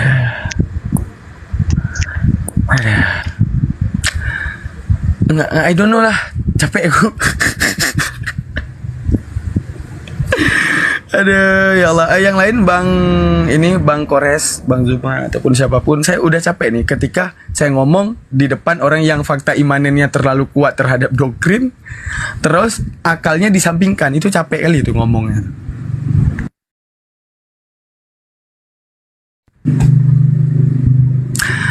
Aduh, I don't know lah bang. Sakit kepala aku ngomong. Abang ini terlalu ketinggian cara menyampaikannya. Itu. Jadi Gini sebelum bang, kita diajari gini berpikir bang, kritis. Gini Bang Handi yang mungkin gini, mungkin Bang Handi mungkin masalah fakta imanen ini belum Bang Handi teliti, tapi Anda pasti paham apa yang saya bilang. Paham banget. Ya makanya itu kan dia. Saya jadi anehnya tuh gini, kok ada manusia yang seenggak aktif ini gitu, itu yang bikin saya aneh gitu. ya, makanya gini, izinkan saya bicara sebentar. Makanya ya, kita kenali dulu kepada siapa yang ingin kita sampaikan gitu loh ya. Jangan sampai kita mengajari pelajaran mata kuliah kepada anak-anak yang baru bisa berjalan. Ya, ini tadi terjadi disinformasi sebenarnya. Hanya orang-orang yang tertentu memahami itu. Kalau anak teman kita Kristus ini sepertinya harus diolah dulu dari bawah, begitu. Ajari dulu dia bagaimana cara berjalan, kemudian ajari dulu dia bagaimana cara memakan yang bergizi, ajari dulu bagaimana dia mencerna, mengunyah dan menelan, kan begitu. Ini orang belum punya gigi, Anda kasih apa itu namanya ya, makanan-makanan berat gitu. Kasih pinang gitu ya. Ya, begitu. Halo, assalamualaikum semuanya. Waalaikumsalam warahmatullahi wabarakatuh. Gini Bang Handi, gini ya, secara ketika logika. penyampaian saya tadi Logikanya dia itu Bapak pakai teori. Kan kacau itu Bang. Dia berbicara logika, tapi logika yang dia bawa nanti adalah ilmu pengetahuan, sejarah. Dari tadi lah ngomong gitu aja. Kita ngomong ilmu pengetahuan yuk, kita ngomong sejarah yuk, kita ngomong doktrin yuk. Nah, Bang Gitu sih Kristus. Halo, selamat malam Bang Kristus. Salam kenal ya dari Bunda Rosi dari Padang. Sebentar Bu, saya itu nggak bisa berbicara sama perempuan Bu. Oke. Enggak, Maaf ya. anggap anak aja deh ya. Bunda cuma satu aja bertanya. Jangan menipu hakikat Bu. Nggak bisa aku Bu, nggak bisa. Setuju. Ibu harus bisa. Nah, Ibu berbicara aja, disampaikan aja ke publik. Mau dia dengar mau enggak, silakan. Itu bagus Bu. Jangan Satu minta aja, pendapat saya. Aku nggak bisa. logikalisasi itu menurut Kristus itu apa ya? dia nggak habis mengerti logikal falasi itu kayak. Nah, makanya dari tadi Bunda komen di bawah, orang yang merasa paham dan memahami, merasa berilmu, tapi nggak ada isinya, mulut dan otak nggak sinkron, itu kira-kira disebut apa namanya? Jangan terlalu tajam Bu, jangan terlalu tajam. Sombong, nggak tajam, sombong itu namanya sombong. Dia menyebutkan logikal falasi itu tulah satu salah penalaran di dalam berargumentasi. Paham nggak sampai di situ? Bunda salah dengar, dia tadi gini, cara membuat terasi dia paham, logikal falasi nggak ngerti gitu loh. Tapi dia menjawab semua apa yang diterangkan Bang Zuma, apa yang diterangkan Nanda Daman tadi, itu semuanya dia salah meresponnya, dan dia menyerang ke pribadi dan bertanya dengan yang lain-lainnya, bukan fokus pada yang dia ungkapkan dijawab orang, tapi dia melakukan pertanyaan lagi. Makanya nggak nyambung-nyambung, nggak nyampe-nyampe. Nah itu. Gini aja, orang di bawah semuanya. Kalau kayak gini jadi coba. gemes. Coba kalau aku nanya ya, kita nggak perlu pakai akal, ya. Dikit akhidaman, aku mah cuma 2 menit. Kristus masih standby? Oke gitu dong, dipastikan dari awal kita nggak pakai akal mas, kita berbicara apa? Iya kan, nggak mau pakai akal kan, oke. Sekarang kita nggak pakai akal, makanya dia nggak mau pakai akal. Memang dia tuh nggak mau pakai akal dia nggak mau pakai akal. Nah sekarang coba. Pola pikir kita nanti mengikuti apa yang ada pada konsep itu, biar kita nggak berasumsi, biar kita nggak siap, gitu, mantap, oke. Kita pakai iman ya, Secara iman Kristus ya, jangan pakai akal ya. Pakai iman lagi. Aduh, pakai apa dong? Parah lagi. Jadi pakai apa? Pakai akal bang, tapi akal itu dipakai dalam konsep, jangan akal liar maksudnya. Oke, kita pakai akal dalam konsep ya, Nah, secara akal dalam konsep, apa mujizat yang dilakukan Tuhan melalui kelaminnya? Nih, coba silakan.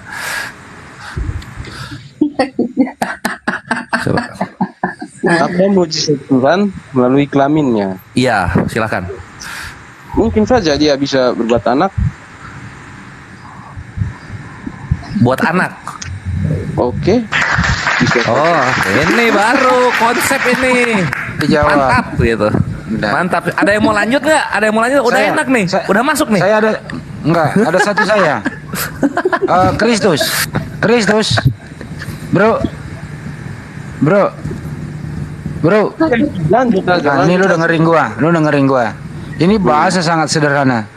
Apa yang harus kita lakukan saat kita tidak melakukan sesuatu?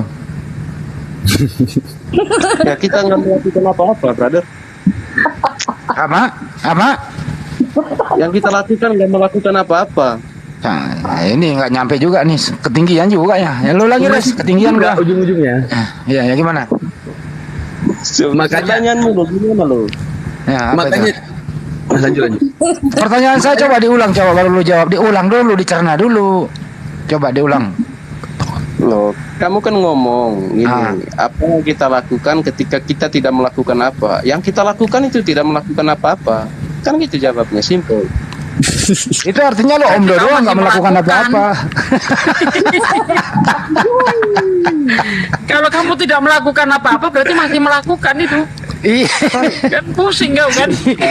Pusing lo kalau dia ngomong, pusing sekalian lo ya. Ini teman kita Kristus ini memang mendudukkan anak Maria itu sebagai Tuhan ya. Iya terusin dah. Bukan seperti maksud gitu tadi bang. Maksudnya gini, abang kan pasang premis. Ya. Oke. Saya gimana tadi? Saya melakukan untuk tidak melakukan apa-apa, gitu ya bang ya? Bukan. Ini maksud saya, Yesus bagi Anda itu Tuhan atau apa? Nah, lanjut lagi. Yesus sebagai Tuhan. Karena di fakta logika otak Anda nggak aktif. Kita kembali ke Bang Zuma ke fakta Bible gitu. Dah, lanjut. Iya. Oke, santai sama saya. Apa bisa pakai akun yang satu bang? Boleh nggak izin turun dulu? Nanti naik akun King Balwin nanti ya. Iya, oke. King Balwin, oke.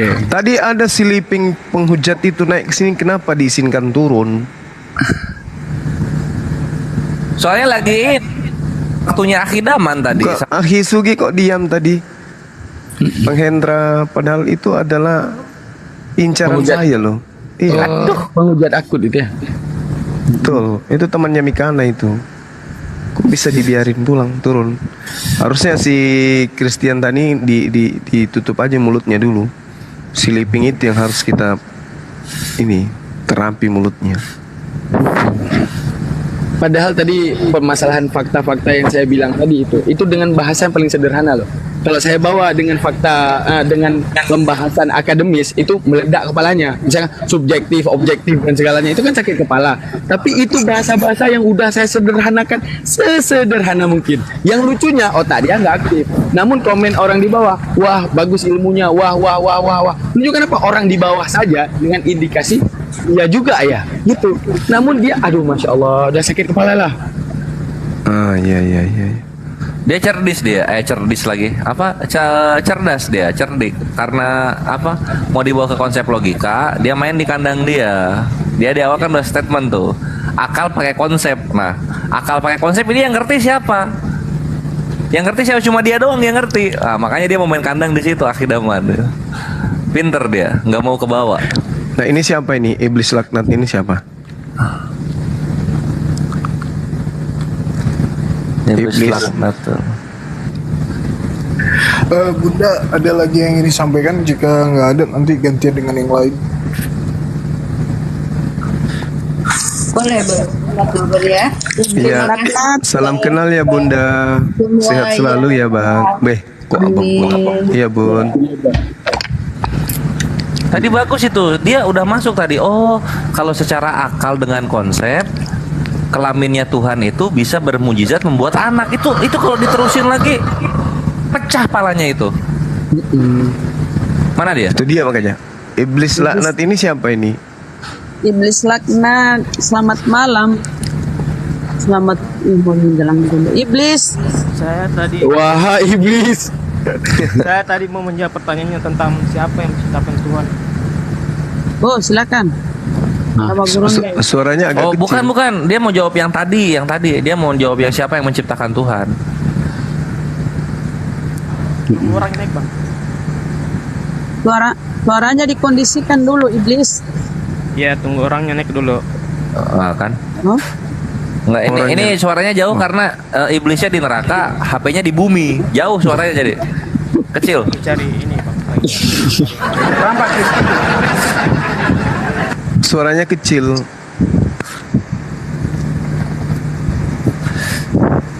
Soalnya kan HP kalau bawa ke neraka meleleh dia. Tes 1 detik. Ya udah sembari menunggu, tadi ada penyampaian saya yang belum habis, masalah akal itu bisa sampai ke klimaks namun kurang di dalam hal realitas. Itu emang klaim Allah dalam Al-Qur'an ya. Itu boleh kita bahas sedikit aja itu. Artinya ini Islam ya, Bang Iblis Islam. Bang Iblis Islam, Bang. Janganlah pakai nama kayak gitu, pakai nama kok yang dibenci Allah. Pakai nama yang baik. Enggak, kelihatannya oten dia. Oh ya kah? Kayaknya sih. Judulnya Iblis laknatullah, Bunda. Muslim dia. Muslim, Bang. Assalamualaikum. Betul banget suaranya. Iblis. Enak juga manggilnya ya, manggil Iblis. Gantilah namanya itu. Turunin aja dulu. Ngomong kayak gitu. Janganlah. Silakan Bang Daman lanjut. Di mana dalam fakta akal itu bisa sampai klimaks, namun kelemahan akal yaitu dibatasi oleh Allah Ta'ala pada perkataannya alif lam ra kaf ha ya ain shad. Itu adalah di mana Allah membatasi akal manusia. Segala yang kurahasiakan untuk bisa merealitaskan. Contoh, akal itu bisa sampai kepada klimaks. Contoh saya mengatakan, coba sekarang semuanya berpikir tentang balon tidak ada warna. Menunjukkan perkataan saya terhadap balon tidak ada warna, bisa saya katakan, menunjukkan apa? Akal saya bisa sampai kepada klimaks. Namun satu sisi kelemahan akal saya, yaitu dalam merealitaskan bagaimana balon gak ada warna. Apakah bening? Bening juga warna. Kita bilang transparan, transparan juga warna. Maka ujung-ujungnya itulah hebatnya akal manusia. Allah ciptakan klimaks dalam akal, namun soal realitas itu urusan Allah. Makanya Allah rahasiakan alif lam mim.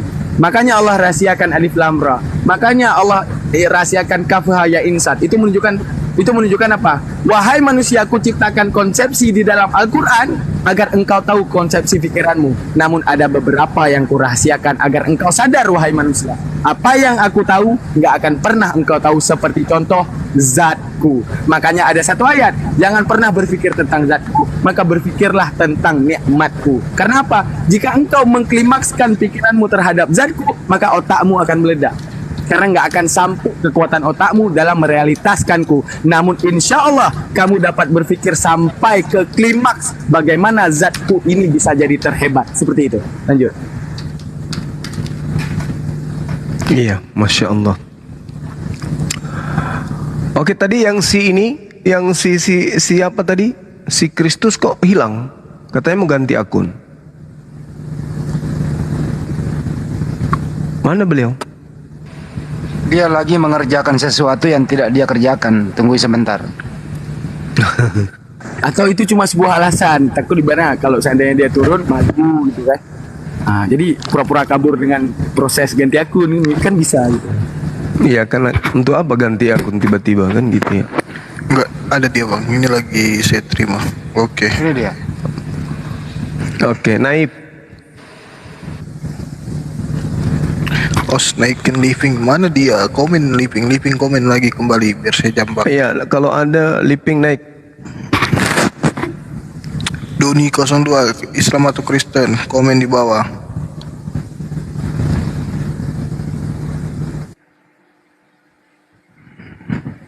Kristus lu katanya mau ganti agama dulu. Kenapa masih pakai yang ini?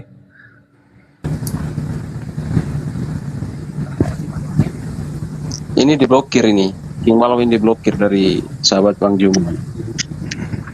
Oh. Yang blokir siapa? Ya udah lanjut pakai yang ini aja.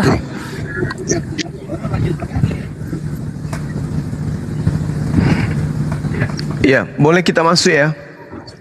Jelas, Guru. Oke, tadi sampai mana ya? Iya, saya hanya ingin ini pengakuan saudara. Yesus itu Tuhan kan menurut saudara?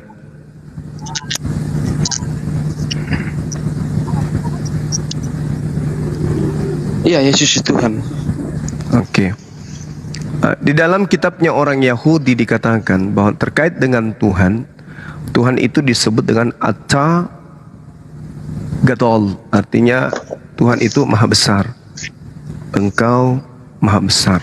Gitu maknanya begitu dalam bahasa Ibrani. Kalau di Al-Qur'an Allahu Akbar. Allah maha besar kan gitu. Nah, sekarang Yesus ini masuk enggak? Boleh enggak disebut Yesus ini maha besar? Kalau di Yahudi sama Al-Quran mengatakan Tuhan itu adalah ya, merumuskan seperti itu. Berarti Tuhan yang saya maksud tadi beda. Tuhan yang saya maksud itu apa? Ada kuasanya. Enggak, ini saya kita berbicara Tuhan yang, iya, enggak, kalau yang saya benarkan bukan dirumuskan Tuhannya yang Yesusnya yang saya tanya, bukan rumus. Yesus yang saya tanya, apakah Yesus itu maha besar? Ya kan? Ya itu dia, makanya saya tanya, Yesus itu maha besar kagak? Iya, saya ngerti. Anda kan membangun narasi dengan memakai cara perumusan Tuhan ala Yahudi sama ala Arab. Oke? Bu, ini pengakuan Tuhan itu jangan sok pintar kalau depan saya. Ini pengakuan di kitabnya orang Yahudi, Tuhannya mereka maha besar. Umat Islam juga Tuhannya maha besar. Kristen itu Tuhannya bernama Yesus. Yang saya tanya, apakah Yesus Tuhan Anda itu juga maha besar? Ya tentu dia maha besar. Oke, apanya yang maha besar? Kuasanya. Kalau wujudnya? Kalau wujudnya maha besar juga. Seberapa besar nonotnya? Wow. Nah, jadi turun lagi kriteria cara bertanya. Jangan santai aja, yang sopan. Oke. Lah, ini apa Anda pikir saya nggak sopan gitu? Anda kan mengatakan Yesus wujudnya maha besar. Nah, saya tanya, nonotnya maha besar kagak? Atau tangannya aja yang besar dengan pahanya, nonotnya ngecil? Oke, berarti saya bisa simpulkan kamu sudah tahu itu Yesus ya, hakikatnya seperti apa. Iya. Kan bisa mengatakan ada nonot. Oke. Yesus Tuhan Anda punya nonot. Pertanyaan saya, apakah Tuhan Anda Yesus itu maha besar? Anda katakan maha besar. Wujudnya Anda katakan ya, wujudnya juga maha besar. Nah, sekarang saya tanya nonotnya. apakah nonotnya ikut maha besar? Nonotnya apa itu nonot? Yang disunat pada hari ke-8 itu yang dipotong ujungnya. Maha besar juga nggak itu? Tentu maha besar. Maha besar juga nonotnya? Iya dong, maha besar. Oke. Lalu untuk apa nonotnya itu? Nonotnya itu untuk apa? Ya untuk disunat lah. Yang disunat ini kan yang kecil. Yang saya tanya yang maha besar, nonot yang maha besar ini yang sudah pasti besarnya melebihi langit dan bumi. Ini untuk apa itu nonotnya itu? Untuk Tadi apa? kan aku bilang yang nonotnya itu kan maha besar. Oke. Yang nonotnya itu besar. Iya, besar nonotnya. Jadi kalau dia pipis itu bisa tumpah ini, bumi bisa tenggelam. Bisa. Bisa tenggelam kalau dia pipis. Ya, bisa. Jangan-jangan kalau dia banjir bandang itu akibat dia pipis, bukan? Mungkin saja, aku juga nggak tahu. Gitu. Berarti lubang anusnya juga besar. Mungkin saja, aku juga kurang tahu. Nah, jadi kalau dia nya jatuh ke bumi, gimana itu? Tertimpa semua yang ada di bumi. Astagfirullahaladzim. Mungkin saja, aku nggak tahu. Anda tidak tahu gimana ceritanya? Kan Anda punya Tuhan yang katanya zahir. Kan zahir katanya Tuhan Anda itu, maka di antara Kristen ada yang selalu mengambil Al-Quran, nyerang-nyerang Al-Quran, nyerang-nyerang Allah. Katanya Allah itu zahir, maka dia harus lahir. Nah sekarang pertanyaan yang sederhana seperti ini, Anda kelihatannya lemas. Itulah makanya Al-Quran mengatakan, Innal ladzina kafaru min ahlil kitabi wal musyrikina fi nari jahannam khalidina fiha. Allah menggariskan ulaika hum syarrul bariyah. Orang-orang kafir itu seburuk-buruknya makhluk. Kenapa? Karena dia menggambarkan Tuhan seperti raksasa hul.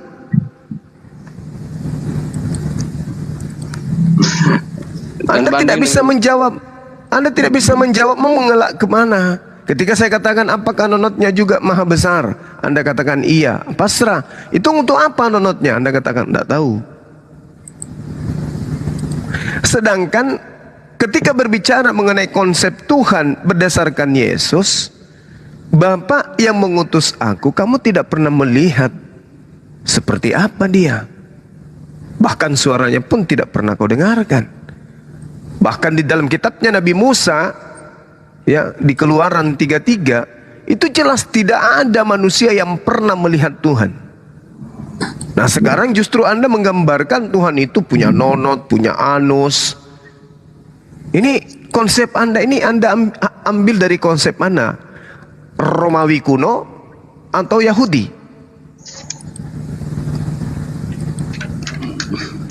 Kalau bicara Tuhan nggak bisa dilihat, itu kan jelas ayatnya. Tuhan nggak bisa dilihat, tapi anaknya yang menyatakannya. Kan begitu bunyi ayatnya. Bukan menyatakan di situ, mentafsirkan, menjelaskan. Tapi anaknya yang tunggal menjelaskan tentang Tuhan itu. Bukan menyatakan, menjelaskan, mentafsirkan, exegesis. Itu artinya. Menjelaskan itu bukan kenyataannya. Iya, dia menjelaskan Tuhan itu. Tuhan yang mengutus Yesus itu, Yesus jelaskan, Bapa lebih besar daripada aku. Bapa itu ada di langit. Bapa tidak bisa dilihat. Bapa suara yang tidak bisa didengarkan. Itu Yesus sudah menjelaskan. Tapi Anda justru mendudukan yang menjelaskan tentang Tuhan ini adalah Tuhan. Yang mengutus Yesus itu siapa emangnya, brother?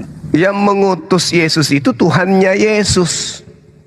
Tuhannya Yesus itu Tuhan apa bukan? Tuhannya Yesuslah yang Tuhan. Yesus sendiri bukan Tuhan. Tuhan yang mengutus Yesus itu Tuhan apa bukan? Namanya aja sudah Tuhan. Tuhan mengutus Yesus berarti Tuhan. Iya dong. Tuhan yang mengutus Yesus itu Tuhan dong. Ya kan? Emang Tuhan. Iya. Terus yang bukan Tuhan ini yang Yesus. Tapi yang mengutus Yesus itu Tuhan apa bukan? Ya Tuhan, yang bukan Tuhan. Nah, Yesus ini Tuhan enggak? Bentar, ulang lagi. Tuhan yang mengutus Yesus itu Tuhan apa bukan? Tuhan. Iya, pintar gitu dong. Berarti Yesus adalah utusan Tuhan. Yang mengutus Yesus adalah Tuhan. Iya, mantap. Gitu dong. Oke. Sekarang saya balik bertanya. Yang mengutus Yesus, dengar, gantian. Yang mengutus Yesus ini manusia atau bukan? Yang mengutus Yesus, iya, Tuhan. Manusia atau bukan? Tuhan. Iya, manusia atau bukan?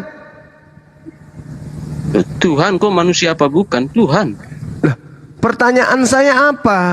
Saya tidak tanya Tuhan atau bukan, saya tanya yang mengutus Yesus ini manusia atau bukan manusia? Bukan manusia.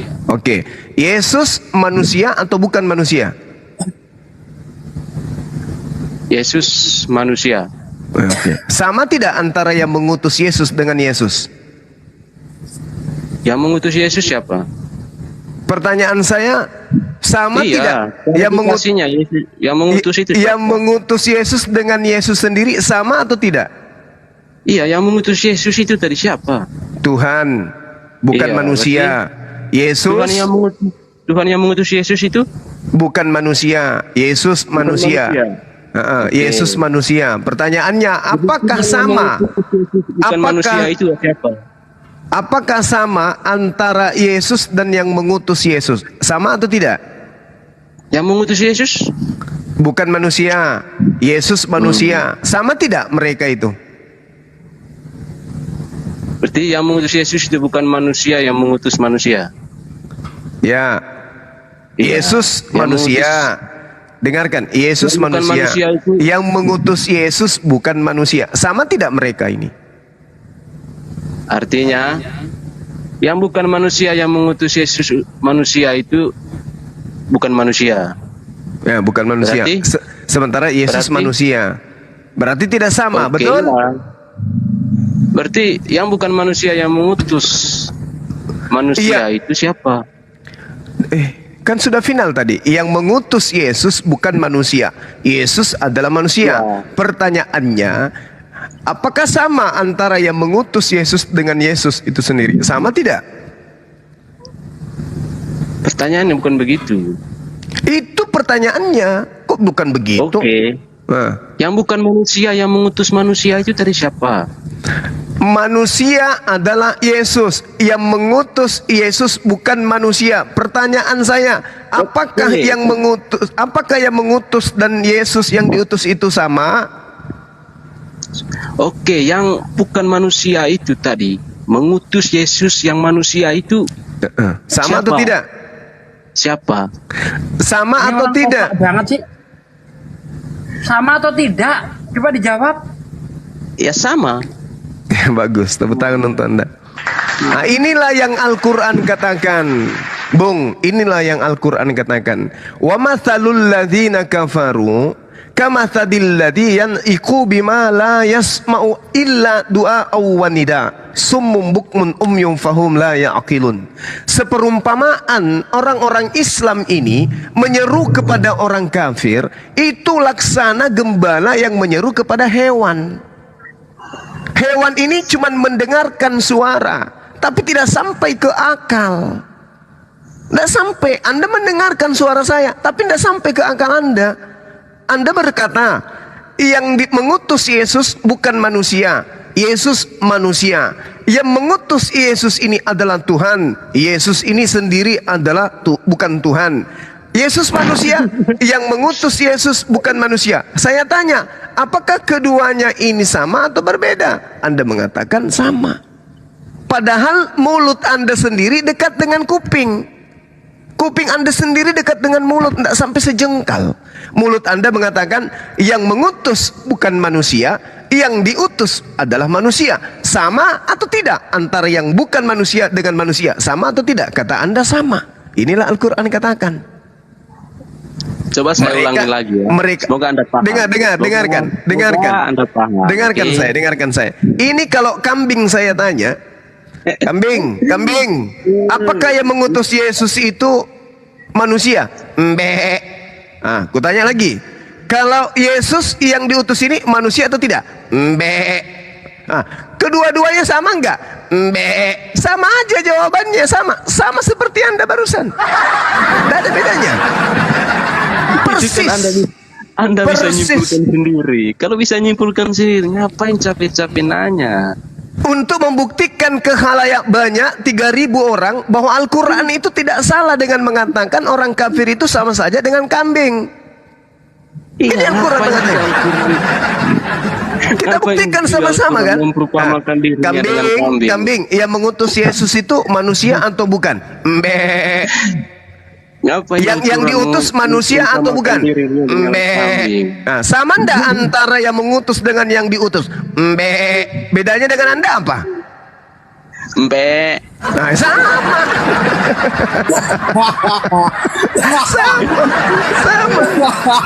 kan? Dari mana Rasulullah Muhammad Sallallahu Alaihi Wasallam tahu kalau orang-orang kafir itu sama aja dengan hewan yang digembalakan, mendengarkan suara, tapi kemudian menegakkan kebenaran, memakai konsep orang Kristiani. Loh, kok ini Al-Quran saya loh, Saya ingin menguji Al-Quran ini benar atau tidak. Al-Quran mengatakan summum bukmun umyum fahum la yaqilun. Orang-orang kafir itu tuli, bisu dan buta, maka mereka tidak mengerti. Mari kita buktikan. Anda tuli, Anda bisu, Anda buta. Mari kita buktikan. Sekarang ketika mulut Anda mengatakan yang mengutus Yesus bukan manusia, dan mulut Anda sendiri mengatakan Yesus sendiri adalah manusia, ketika ditanya apakah dia sama atau beda, kalau Anda itu tidak tuli, harusnya Anda menjawabnya tidak sama. Karena ucapan Anda pertama mengatakan bukan manusia, ucapan kedua mengatakan manusia. Kalau tidak tuli Anda bisa mendengarkan sampai ke akal, maka Anda akan mengatakan tidak sama. Buktinya Anda mengatakan sama. Itu bukti bahwa Anda tuli. Al-Quran tidak keliru di situ. Oke? Nah sekarang mari kita buktikan bisu. Ketika kemudian, dengarkan, ketika kemudian Anda mengatakan bahwa yang mengutus Yesus itu adalah bukan manusia, lalu Anda mengatakan Yesus sendiri adalah manusia, Anda ditanya nih, apakah sama antara yang mengutus dengan yang diutus? Sebenarnya Anda tahu, tetapi karena Anda bisu, Anda tidak bisa mengatakan sama. Anda bisu. Anda tahu sebenarnya, tapi mulut Anda itu susah untuk ngomong sama. Anda bisu. Yang ketiga buta. Sekarang ketika dikatakan apakah yang mengutus Yesus itu manusia, Anda katakan bukan. Apakah Yesus itu manusia, Anda juga katakan bukan. Iya bukan, manusia. Ditanya Anda, apakah kemudian sama antara yang mengutus dengan yang diutus, Anda mengatakan sama. Inilah Anda bukti buta. Yesus itu manusia, kemudian Anda melihat yang mengutusnya juga manusia. Kenapa? Karena Anda buta. Anda melihat pisang warna kuning, Anda kira itu adalah kotoran. Atau sebaliknya, Anda pegang ternyata kotoran, Anda kira itu adalah pisang. Kenapa? Karena Anda buta. Inilah yang Al-Quran mengatakan, maka mereka tidak mengerti. Sekarang saya tanya, mengerti tidak apa yang Anda sampaikan barusan? Mengerti tidak? Kalau aku sudah mengerti, Anda yang saya khawatir. Oke. Mari kita buktikan. Apakah benar Anda mengerti? Yesus manusia atau bukan? Bukan. Kalau kamu sudah mengerti. Bukan. Coba lihat. Dia bilang ngerti. Yesus manusia atau bukan? Bukan katanya. Coba. Lihat lagi. Inilah yang saya katakan tadi. Saya mengatakan dengan jas Anda dengan kambing itu tidak ada bedanya. Aku khawatir sama pikiranmu, saudara. Sekarang saya ulang lagi. Yesus itu manusia atau bukan? Bilang aja, boleh saya coba? Yesus manusia atau bukan? Boleh saya coba nggak nih? Bilang Saya aja, ulang, kalau nggak bisa, saya ulang. ya, Yesus bisa. manusia Biar atau orang-orang bukan? Tahu. Oke, biar orang tahu bahwa kamu Apa? nggak bisa jawab. Ini pertanyaan saya. Yesus manusia Iya. atau bukan? Boleh nggak? Kan? Saya nanya. Nah, ini mereka Boleh. tidak mengerti. Tepuk tangan. Oke, kasihan.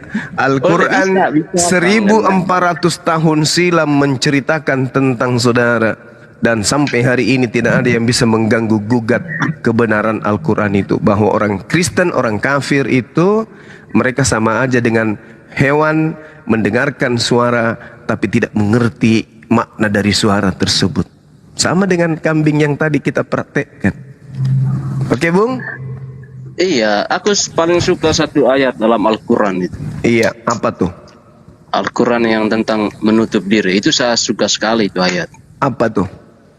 Aku berdoa pada Tuhanku Yesus, semoga ini senantiasa selamanya itu saya selalu menutup diri Yesus dari tidak kebenaran. dengar, yang mendengarkan Tuhan saya malah. Nah, Tuhanku maha mendengar. Ada nggak Yesus mendengar? Waduh, Ada nggak Yesus mengatakan dirinya maha mendengar? Ada nggak? Kalau Tuhanku kan hari. jelas. Di mana Tiap Yesus hari. mengatakan dia maha mendengar? Tiap hari kamu bentangin toa itu, nggak dengar. Itu bukan untuk Tuhan. Toa itu bukan untuk Tuhan. Untuk siapa? Tuhan itu, toa itu untuk umat Islam agar mereka datang sholat. Nah sekarang Tuhan Umat saya Islam untuk siapa? Tuhan saya dikatakan maha mendengar. Dengarkan, Tuhan saya dengar. Wallahu sami'un alim. Dan Allah itu maha mendengar, maha mengetahui. Dengar dulu, jangan kayak gitu. Fa innallaha sami'un alim. Dengarkan saya, Anallahu sami'un alim. Allah maha mendengar lagi maha mengetahui. Nah sekarang Anda berdoa katanya ke Yesus. Yesus dengar gak doa Anda? Coba tunjukkan ke saya Yesus mengakui dirinya maha mendengar. Apa yang Allah dengar dari kamu? Nah, semua apa yang disampaikan di hati, dibisikkan, bahkan apapun itu, Tuhan maha mendengar. Ini klaim dia. Sampai di hati, bukan sampai Wallahu sami'un alim. Ini dalil. Al-Quranul Karim menjelaskan surah Al-Baqarah ayat 227, kemudian 224, kemudian 244, 203 Ali Imran 34. Nah, itu menjelaskan innallaha sami'un alim. Sesungguhnya Allah maha mendengar. Nah, sekarang pertanyaan saya, Anda berdoa kepada Yesus yang maha tuli. Mendengar enggak Yesus ketika Anda berdoa? Menutup diri, Saya tanya dulu. Saya tanya dulu. Al-Quran. Yesus ini maha mendengar atau tidak? Satu ayat yang bagus dalam Al-Quran itu saja. Menurut saya, saya belum belajar semua. Menutup diri, ya selalu saya memberkati Al-Quran itu. Untuk saya tetap menutup diri dari kebenaran. Ya memang, Makanya karena Al-Quran sudah mengatakan itu, bahwa setan mendengarnya pun tidak sanggup. Al-Quran itu, Al-Quran mengatakan begini. Al-Quran mengatakan begini, wa ma yambagi lahum wa ma yastati'un, dan tidak pantas bagi mereka Al-Quran itu, dan mereka pun tidak akan sanggup. Innahum anis sam'i lama'zulun, sesungguhnya untuk mendengarnya pun mereka dijauhkan. Bagaimana mungkin? Iya, senantiasa itu, senantiasa harus begitu terus. Itu dia. Tetapi Allah mengatakan, fala tad'u ma'allahi ilahan akhar fatakuna minal mu'azzabin. Maka janganlah kamu menyembah Tuhan selain Allah, nanti kamu termasuk orang-orang yang diazab. Maksudnya nanti kamu sama-sama dengan orang kafir seperti Kristus ini. Jangan. Intinya senantiasa saya memberkati ayat itu, oke? Nah itu dia makanya. Saya juga bersyukur. Anda tidak bisa menjawabkan ketika aku berdoa kepada Yesus. Bagaimana mungkin Yesus bisa mendengar? Kecuali Yesus punya nomor HP, Anda telepon sekarang, jaringannya dia bagus, mungkin bisa. Tapi kalau Anda berdoa, ya Yesus, mana bisa Yesus orang Yesus nggak tahu apa-apa kok. Gimana ceritanya? Kok kamu tiba jadi perempuan gitu, bro? Apanya? Santai aja, usah ngomel-ngomel gitu, santai. Loh kok ngomel? Anda berkata kamu berdoa kepada Yesus, sementara Yesus tidak maha mendengar. Berarti Sama halnya kambing tadi, mbe, mbe. Entah siapa dipanggil. Sama.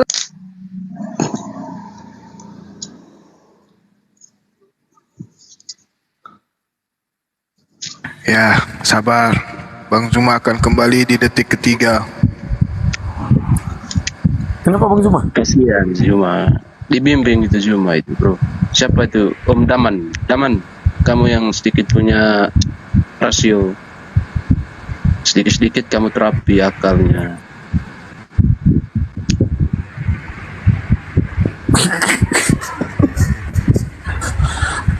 Enggak, itu Bang Zuma kemana?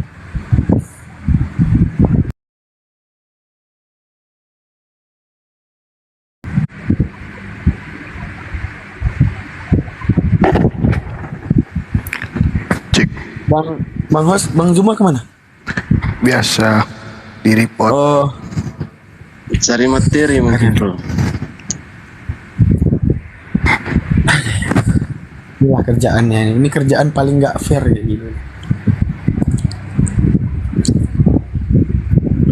Inilah karena di ranah debat ini seharusnya kan setiap orang tuh berpikir hidup cuma sekali, mati cuma sekali. Bagaimana kalau aku mati ini salah Tuhan, kan seharusnya berpikir kayak gitu. Rasa khawatir ya. Kalau setelah mati ternyata Tuhan aku salah itu. Apa? Itu yang saya maksud. Sembahyang pasti-pasti saja. Oke? Yang pasti apa menurut abang yang pasti, Bang? Oke, Bang. Yang pasti Iya, itu yang ada pasti apa itu, Bang? kesempatan ya, Bang. Itu Bang Zuma udah. Pastinya kayak mana itu pastinya? Pasti masuk neraka.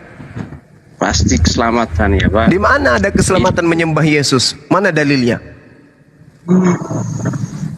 Udah banyak dalil. Jangan pura-pura bisu di sini. Setiap hari kamu ngomong keselamatan. Siapa yang bisu? Aduh, juga orang ini.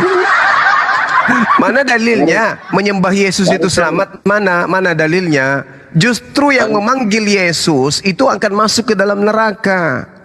Baru kali ini cuma bodoh oleh Kristus. Matius 7 nomor 21, 22, 23. Yang memanggil Yesus Tuhan akan dikatakan oleh Yesus, enyahlah daripadaku kalian semua pembuat kejahatan. Kalian semua pembuat kejahatan. Apa indikasi orang-orang yang dianggap penjahat oleh Yesus? 1, menganggap dirinya Tuhan. 2, bermujizat pakai nama Yesus, mengusir setan pakai nama Yesus, bernubuat pakai nama Yesus. Ini siapa? Kelakuan siapa ini? Siapa ini punya kelakuan ini, Bung? Hindu, Buddha, Islam atau Kristen? Balik cara pikirnya. Balik cara narasi ayatnya. Loh, coba Anda bacakan ke saya coba. Anda yang baca. Matius 21 nomor 7, Matius 7 nomor 21, 22, 23. Coba Anda bacakan ke saya. Anda baca. Saya pingin dengar. Yesus itu keselamatan. Udah Iya, itu betul. Yesus keselamatan bagi Bani Israel yang percaya Dia adalah Nabi. Bukan percaya Dia sebagai Tuhan. Emang dia orang Israel tuh. Ya memang, makanya. Anda sendiri siapa? Anda sih, saya Kristus. Kristus mati meja. Mesias juga ini, sakit juga ini parahnya. Parah juga sakitnya ini ngaku Kristus. Sama dengan Paulus dong ngaku Kristus. Ingat ya, satu ayat. Ya, baca dulu Matius 7, baca dulu. Jika hidup keagamaanmu tidak lebih baik dari ahli Taurat dan orang Yahudi.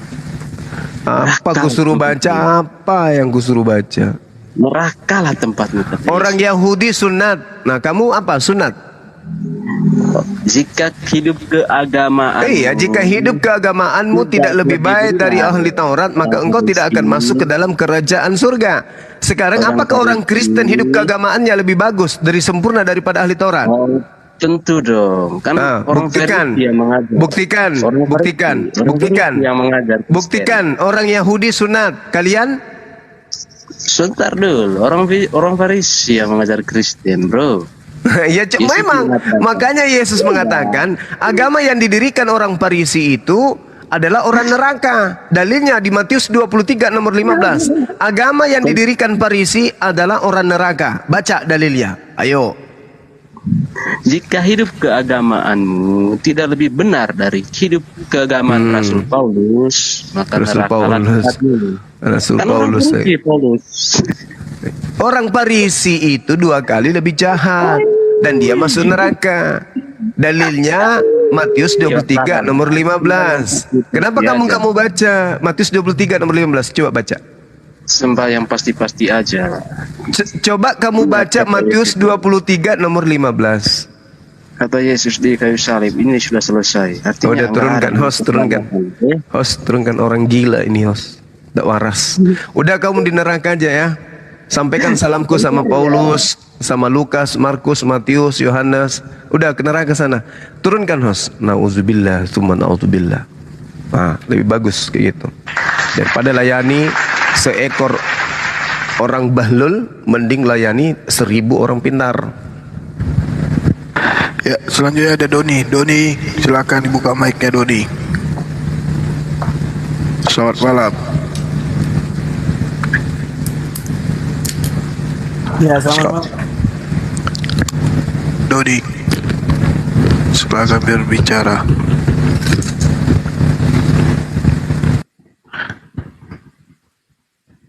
Oi Doni, ada suara? Gak ada suaranya.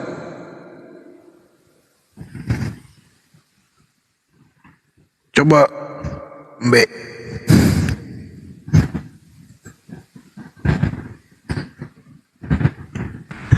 Coba cek sound dulu, Mbak. Cek sound.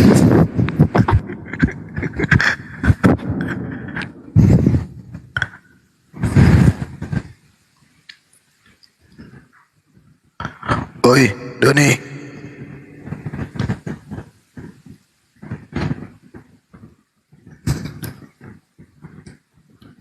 Kalau nggak ada suaranya saya turunkan ya. 1, 2, 3. Tidur kayak.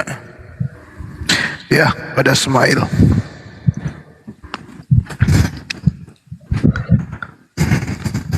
Halo, smile. Halo, Ini selamat malam. Malam. Kristen ya Mbak ya? Katolik, Pak. Oh Katolik. Ya Mbak Smile, ada yang ingin disampaikan Mbak? Sebelumnya saya minta maaf ya kalau nanti mungkin kalimat saya ada yang menyinggung perasaan siapapun itu. Tapi mungkin saya naik ini juga karena ada kalimat yang menurut saya itu sudah sangat-sangat mengganggu. Bagi saya itu sudah termasuk itu melecehkan nama baik ya. Kalau misalnya kan ada kalimat kata tadi bahwa jangan salah pilih Tuhan. Supaya kamu mati nanti itu juga gak salah Tuhan gitu ya. Nah, bagi saya tuh kalimat seperti itu tuh sudah sangat-sangat menghina gitu. Itu menurut saya. Karena kalau memang dasarnya, saya nggak ngomong soal teman saya yang Kristen Protestan ya, tapi saya ngomong soal agama saya sejak Katolik. Kalau memang pada dasarnya Yesus itu seperti yang dikatakan bahwa dia bukan manusia, ataukah kami percaya Yesus itu sebagai Tuhan, itu adalah salah. Saya yakin agama saya itu tidak akan berkembang menjadi agama yang besar dan juga tidak akan bertahan sampai di zaman tahun 2000 ini gitu menurut saya. Oke. Jadi kalimat itu sangat-sangat kok bisa kalian orang pintar, bagi saya sudah pintar tapi bukan bijaksana kalau seperti itu. Kenapa baik. kalian seperti itu gitu loh. Baik Mbak, baik. Jadi gini Mbak, saya ingin tanya dulu sama Mbak ini. Iblis sekarang masih ada atau sudah nggak ada iblis itu?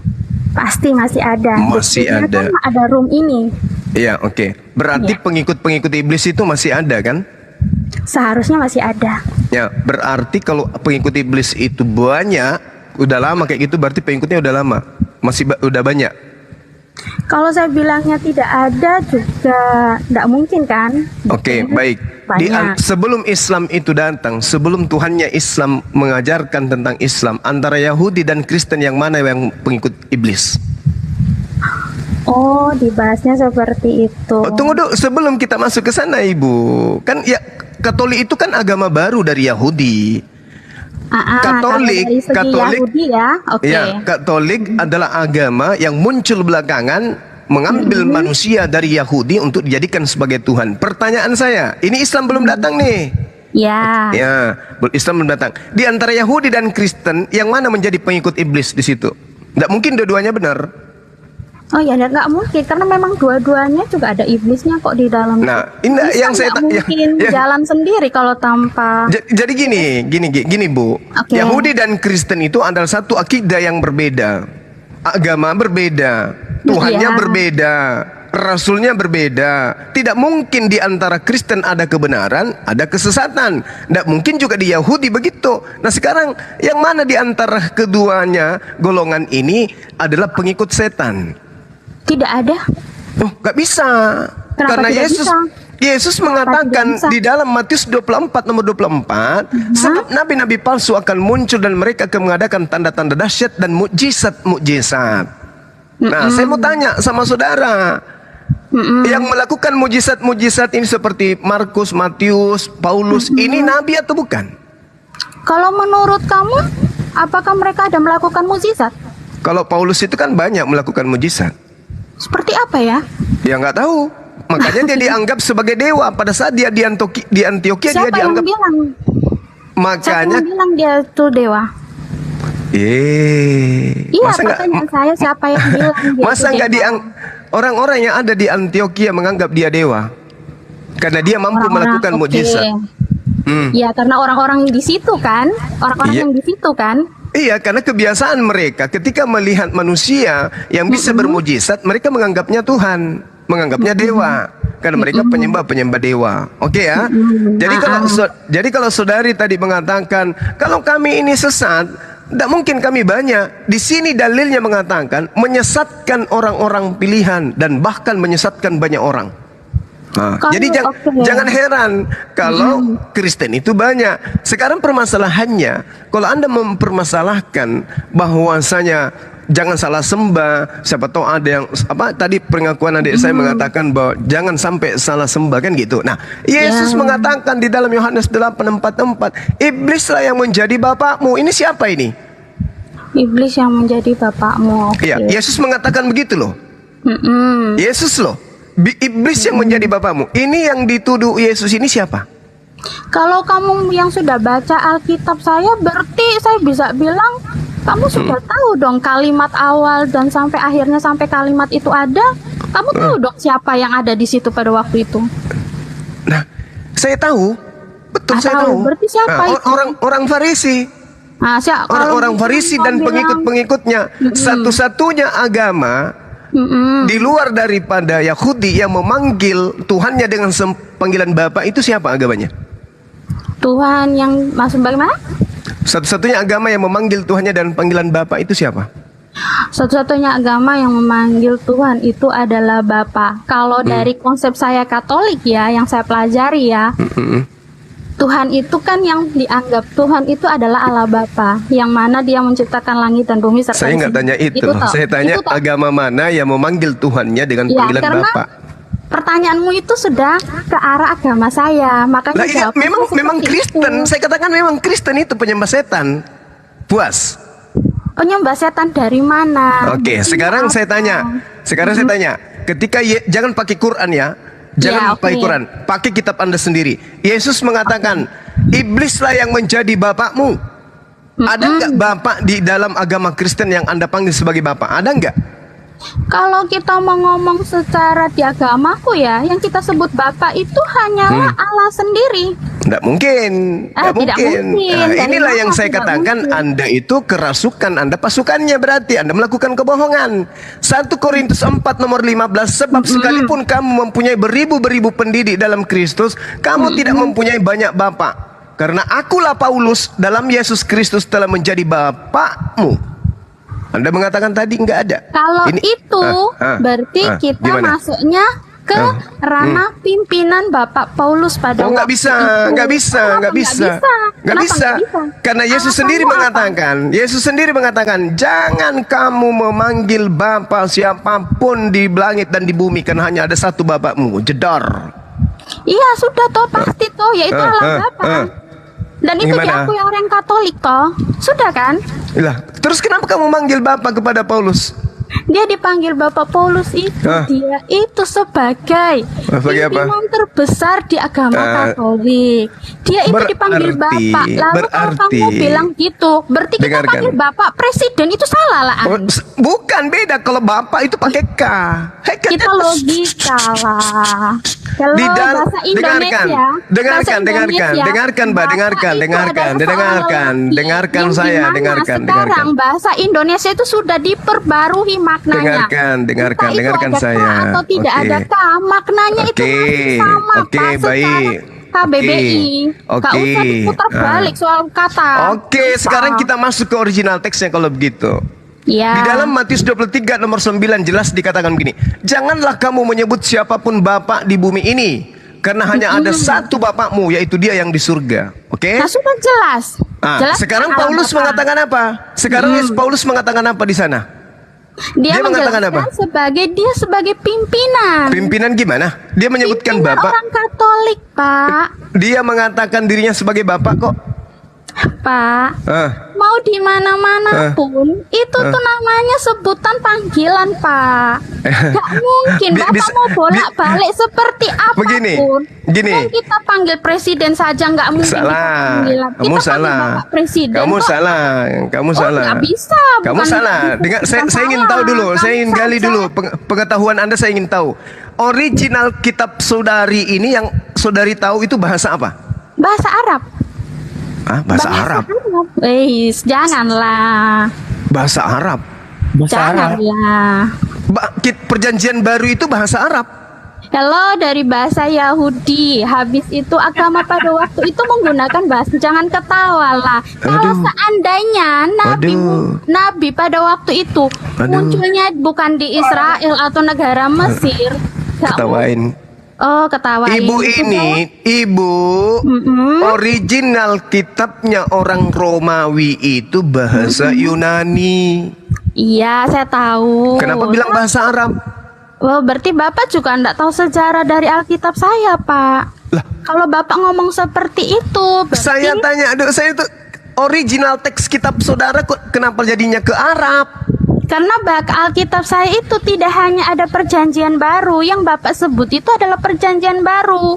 Sedangkan kalau di Alkitab yang saya itu kitab ada Anda, namanya perjanjian lama. Perjanjian lama itu bahasa saya bilang apa? Bahasa Arab itu enggak salah, Pak. Bahasa perjanjian lama itu bahasa apa? Bahasa Ibrani, Pak. Tadi kenapa lari ke Arab? Karena bahasa yang digunakan pada waktu itu untuk membuat Alkitab, Pak, istilahnya sudah dibuat tulisan itu sudah dalam bahasa Arab. Ngaco. Oke. Bukan ngaco, Pak. Perjanjian Itu baru. sejarah, Pak. Perjanjian baru kita masuk ya. Di dalam perjanjian baru dengarkan. Ini bahasa Yunani. Matius 23 nomor 9. Jangan kamu menyebut siapapun Bapak. Bapak di sini adalah bahasa Yunaninya Pater. Untuk Allah. Atau Pater. Enggak ada Allah. Allah pula. Bahasa Yunani dong. Jangan menyesatkan, jangan menyesatkan. Meskipun anda itu teman-teman iblis, jangan menyesatkan depan saya. Di sini dikata, iblis, dengarkan. Janganlah kamu menyebut siapapun pater. Nah itu tulisan asli itu dengan hurufnya aku bacakan. Sebab karena hanya ada satu patermu, di dalam bahasa Yunaninya itu jelas pater, yaitu Dia yang ada di surga. Nah sekarang kita masuk ke pengakuan Paulus dalam bahasa Yunani juga. Sebab sekalipun kamu mempunyai beribu-ribu bapa dalam Kristus, kamu tidak mempunyai banyak bapak. Bapak di sini Yunaninya apa dipakai? Pater juga. Karena akulah yang dalam Yesus Kristus menjadi apa nih? Patermu. Apa di sini? Patermu juga. Berarti Paulus mengaku sebagai Tuhan di dalam Yesus Kristus. Bullshit orang yang menerjemahkan itu hanya ikut dengan pemikirannya dia. Bukan. Ini original teks kitab saudara mengatakan pater. Iya, karena Bapak kan seolah-olah kayak mau menjelaskan itu kalau Bapak sendiri sudah jelas. Oh, yang Bapak sebut pertama itu dari kalimat Yesus. Dari kalimat Yesus kan? Dengarkan dulu. Bapak kan bahas kalimat Yesus dulu kan tadi. Yesus mengatakan jangan ada pater di bumi dan jangan juga ada di langit, karena hanya ada satu patermu, yaitu yang di surga. Nah itu Allah Bapa. Nah, iya Allah Bapa. Nah, ini Allah Bapa. Iya, Tapi itu di Allah situ Bapa, tidak. oke, fix. Tapi original teksnya tidak mengatakan Allah Bapa, hanya mengatakan Father. Oke? Yang dibahas itu ulang. Sedangkan dia sudah tahu. Matius 23 nomor 9. Janganlah kamu menyebut siapapun pater di bumi ini, karena hanya ada satu patermu, yaitu dia yang di surga. Nah, sekarang Paulus mengaku, sekalipun kamu memiliki beribu-ribu pendidik di dalam Kristus, kamu tidak mempunyai father, karena akulah dalam Yesus Kristus telah menjadi fathermu oleh Injil yang kuberitakan kepadamu. Berarti Paulus mengaku Tuhan, sementara Yesus mengaku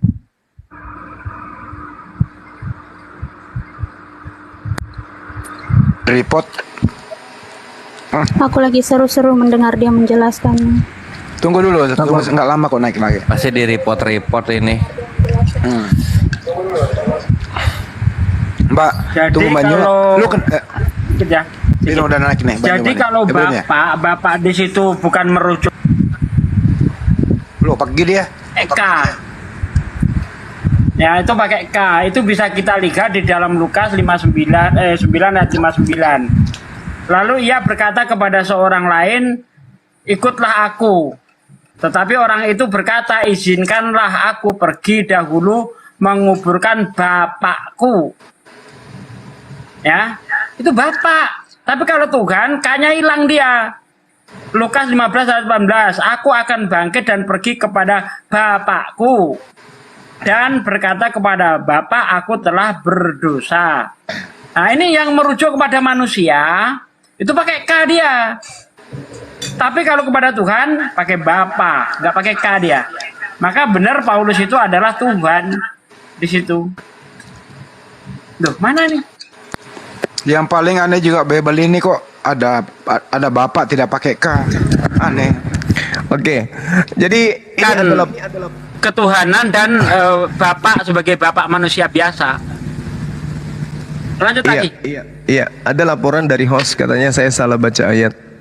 Al-Quran yang saya bacakan itu surah Al-Baqarah ayat 171. Summum bukmun umyum fahum la ya'qilun, bukan la yarji'un. Ada layar jiun, ada layak kilun ya. Oke ya. Nanti di framing lagi, dibuat lagi piti-piti.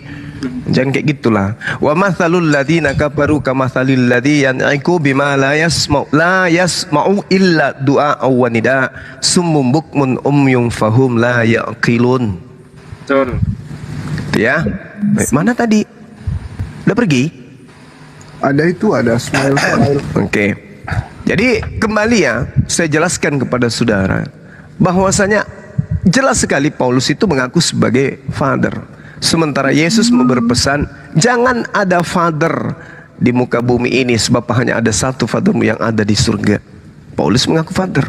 Nah, di samping itu Yesus sendiri mengatakan, jangan iblislah yang menjadi bapakmu. Lagi-lagi bapak di sini menggunakan father juga. Dalam bahasa Yunani juga father. Iblis saya menjadi patermu. Paulus mengatakan, akulah yang menjadi patermu. Nah, sekarang mari kita lihat intinya. Atas perintah siapa Anda menjadikan Yesus itu sebagai Tuhan? Atas keinginan siapa? Tuhan itu berarti dia berasal dari Allah. Itu kalau di agama Katolik. Tuhan Sekarang gini. itu kata Tuhan itu artinya yang berasal dari Allah. Kalau sampai semua umat Katolik menyebut Yesus itu Tuhan, yang berarti Yesus itu berasal dari Allah. Itu kata Tuhan. Arti dari kata Tuhan itu di Katolik itu artinya. Berarti iblis juga adalah Tuhan bagi Anda.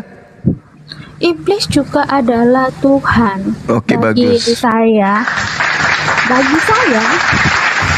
Nah, kalau kau sampai ngomong gitu ya saya bilangnya berarti semua ciptaan manusia di dunia ini ada iblisnya lah. Ya bukan itu masalahnya. Anda mengatakan semua yang berasal dari Tuhan itu adalah Tuhan. Iya kan? Yesus itu hello.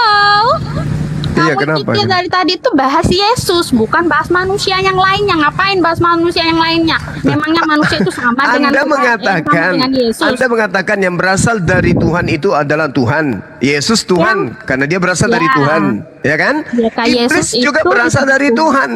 Berarti iblis juga Tuhan Anda kalau gitu.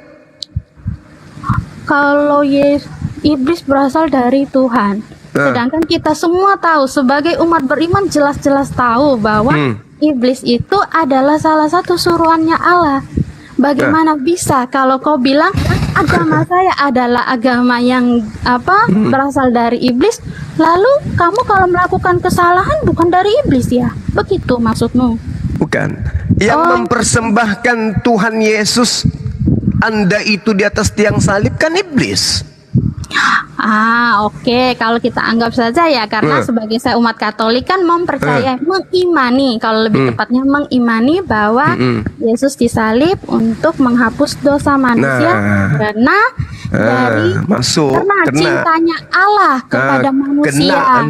Kena Anda di situ. Bukan kena, jawabannya sudah kena. Mau tahu ayatnya iblis dari Tuhan? Mau tahu? Iblis dari Tuhan. Oke, silakan. Kita juga tahu kok. 1 Samuel 18:10. Keesokan harinya roh jahat yang daripada Tuhan itu berkuasa atas Saul. Nih iblis berasal dari Tuhan. Berarti iblis Tuhan juga dong.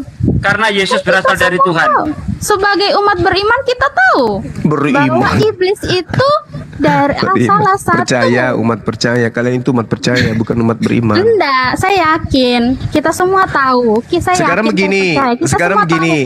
Iblis itu salah satu suruhan Allah. Semua manusia di dunia ini tahu. Kalau kamu sampai mengklaim iblis ini, berarti kalian sudah berusaha menjebak saya berdasarkan Alkitab saya. Sedangkan saya sebagai Katolik jelas-jelas mengerti agama saya dengan baik dan benar. Makanya saya bilang berarti tadi, Anda paham. kalau memang dasarnya agama saya itu salah, konsepnya itu salah, Alkitab saya itu salah. Kalau memang dasarnya salah, berarti agama saya nggak mungkin tentram sampai sekarang. Apakah kalau kamu bilang, oh agama saya berasal dari iblis, berarti seharusnya yang mengadakan perang kiri kanan tuh seharusnya kami. Tapi kok kan memang kalian. Kalian. Iya. Kalian lupa. Ada minoritas kamu lupa. Mbak, kamu lupa berapa ratus tahun agama Kristen menjajah di Nusantara ini sebelum merdeka? Kamu lupa? Kalau soal itu masalah sejarah mah nggak perlu dibahas. Buktinya. Dasar setan. Kebongkar aibnya nggak bisa dibahas katanya. Ya karena kenapa nggak bisa dibahas? Dengarkan. Sejak kemudian ada yang disebut agama Katolik, sejak itulah kemudian peperangan terjadi di atas muka bumi secara resmi diadakan. Salib, perang salib, perang ini, perang dunia kedua dan seterusnya. Sekarang baru berapa tahun?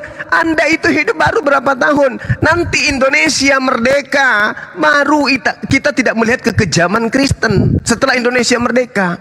Nah, berarti kamu kan nggak mau mengakui bahwa kalau pada zaman itu mereka melakukan peperangan dan lain-lain, dan sekarang sudah tidak melakukan agama yang lain. Karena kami umat Islam berhasil mengusir kalian penjajah.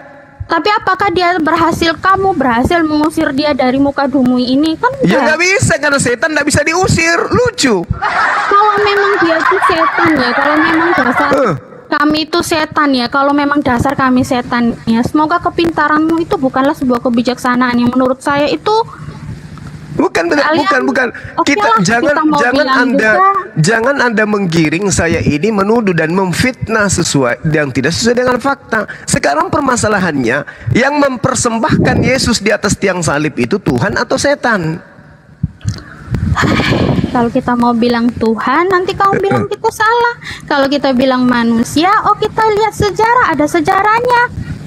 Ya memang ada sejarahnya, makanya saya tanya, yang mempersembahkan Yesus di atas tiang salib ini setan atau Tuhan, pencipta langit dan bumi, atau kalau saya bilang iblis? Berdasarkan sejarah, ya berarti tadi karena berdasarkan pemerintahan Pontius Pilatus makanya Yesus disalib. Walaupun secara agama Muslim saya tahu bahwa ada pernah saya dibahas, pernah debat juga bahwa di dalam Al-Quran mengatakan bahwa yang salib itu bukan Yesus tapi itu adalah Yudas. Tapi bagi saya sebagai orang Katolik yang percaya bahwa salah satu kitab yang namanya Wahyu, yang dimana ditulis oleh Yohanes, salah satu murid kesayangan Yesus, mengatakan bahwa yang ditanya lain dijawab.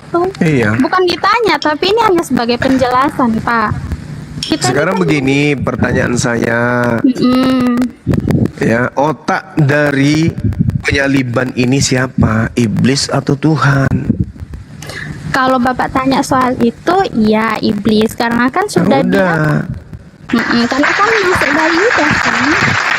Berarti Anda sudah mengakui agama Anda berasal dari.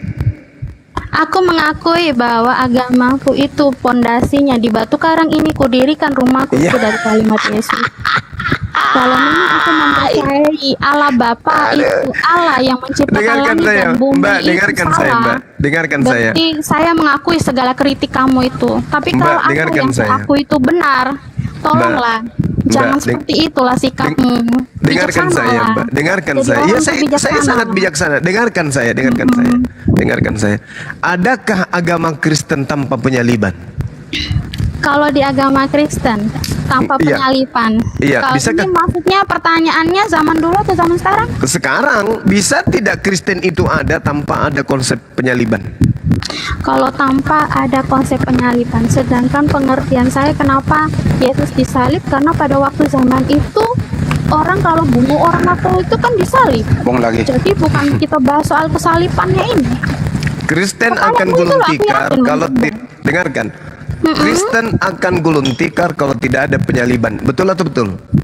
Gulung tikar kalau tidak ada penyalipan, sedangkan makna dari kata penyalipan sendiri sudah berbeda dengan kata salib itu sendiri. Apa sih?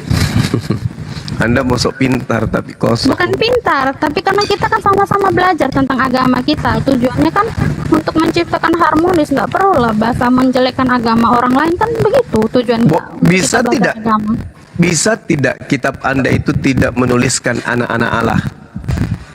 Kalau saya bilangnya tidak bisa, karena Tidak Yesus bisa, berarti agama Anda dicetak tidak bisa untuk tidak menghujat agama lain. buktinya agamaku kalau mau hujat, kalau untuk zaman sekarang kita lihat itu Dari kitab Anda aja sudah menghujat. bahas kayak gini. Loh, kitab Anda itu sudah menghujat secara permanen. Kalau memang dia menghujat dan itu salah, kenapa itu tidak pernah dipersalahkan dari dulu? Kenapa itu tidak masuk di ranah hukum? Kalau memang kamu bilang salah loh. Ya memang salah. Hukum, Memang iya, salah kenapa kitab. nggak masuk ranah hukum? Sekarang gini. Tapi susah, saya bertanya kepada orang yang tidak punya kompetensi soalnya. Saya tanya Bukan nggak punya kompetensi, kita itu sama-sama belajar agama. Kita sama-sama belajar agama dan kita sama-sama memahami agama kita dengan baik dan benar. Oke, Anda mau banyak belajar. Anda memahami agama Anda baik dan benar kata Anda. Sekarang makanya saya tanya, bisa tidak Kristen itu ada tanpa ada manusia dibunuh, disalib? Bisa tidak? Bisa. Bisa. Lalu yang menjadi korban penebus dosa siapa? Kalau Yesus. tidak ada penyaliban. Kan tidak ada penyaliban. Hello, makanya saya bilang tadi, makna dari kata penyalipan saja sudah beda dengan salib itu sendiri. Anda Kita cuma mau sama pansos ngerti kayaknya kok. udah turunkan, tidak ada ilmu. Oh, bukan tidak ada ilmu, kamu saja yang tidak bisa memahami. ilmu, Kamu minta orang turun. logika memahami logikamu. turun, Ya turun silakan. Nggak ada ilmu. Semuanya masuk surga, kan orang pintar semua. Udah turun. Dengarkan saya ya, teman-teman Kristen. Kalau Anda naik di atas sini, Anda harus membawa bekal ilmu pengetahuan, minimal mengetahui Bible. Jangan cuma modal nyerocos. Kenapa kita harus berdiskusi? Kenapa? Karena kitab saudara sudah terlanjur mengambil istilah-istilah Islam. Maka diskusi itu harus dibangun dengan baik. Oke? Paham sampai di situ ya? Diskusi itu harus dibangun dengan baik. Kenapa bisa demikian? Karena sudah terlanjur kemudian kitab saudara mengambil istilah-istilah Islam. Yang mana itu harus kalian kembalikan kepada Islam. Supaya tidak ada lagi orang-orang saling hujat satu sama lain. Itu yang perlu dipahami teman-teman Kristen. Jangan giliran ditanya apa original teks kitab saudara Arab. Ini apa ini namanya? Bahasa Arab katanya original teks kitabnya. Kan ditertawakan sama Kristen yang lain. Harusnya jujur akui kitab kami itu dari bahasa Yunani, diterjemahkan ke dalam bahasa-bahasa sampailah kepada bahasa Indonesia. Jangan malah larinya ke bahasa Arab original teksnya, karena itu nggak ada yang bisa membenarkan itu. Oke, saya kira gitu teman-teman.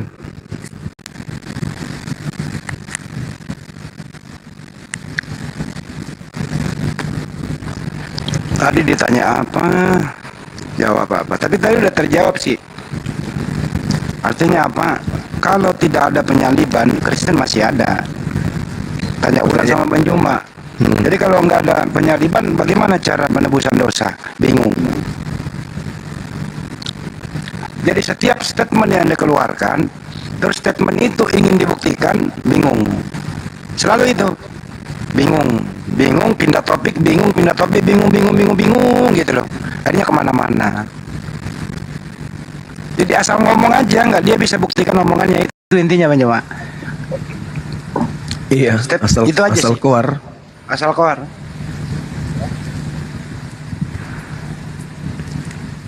Ya, halo Bang. Iya, halo. Halo. Iya, halo. Nanyain gimana? Kalau nggak ada penyaliban, nah itu bagaimana Kristen itu bisa ditebus dosanya gitu kan? Iya. Nah di sini gua mau jelasin Bang sama Bang. Di sini gua cuma ngasih tahu yang sesuatu yang gua pelajari. Iya. Gitu. Silakan Bang, silakan.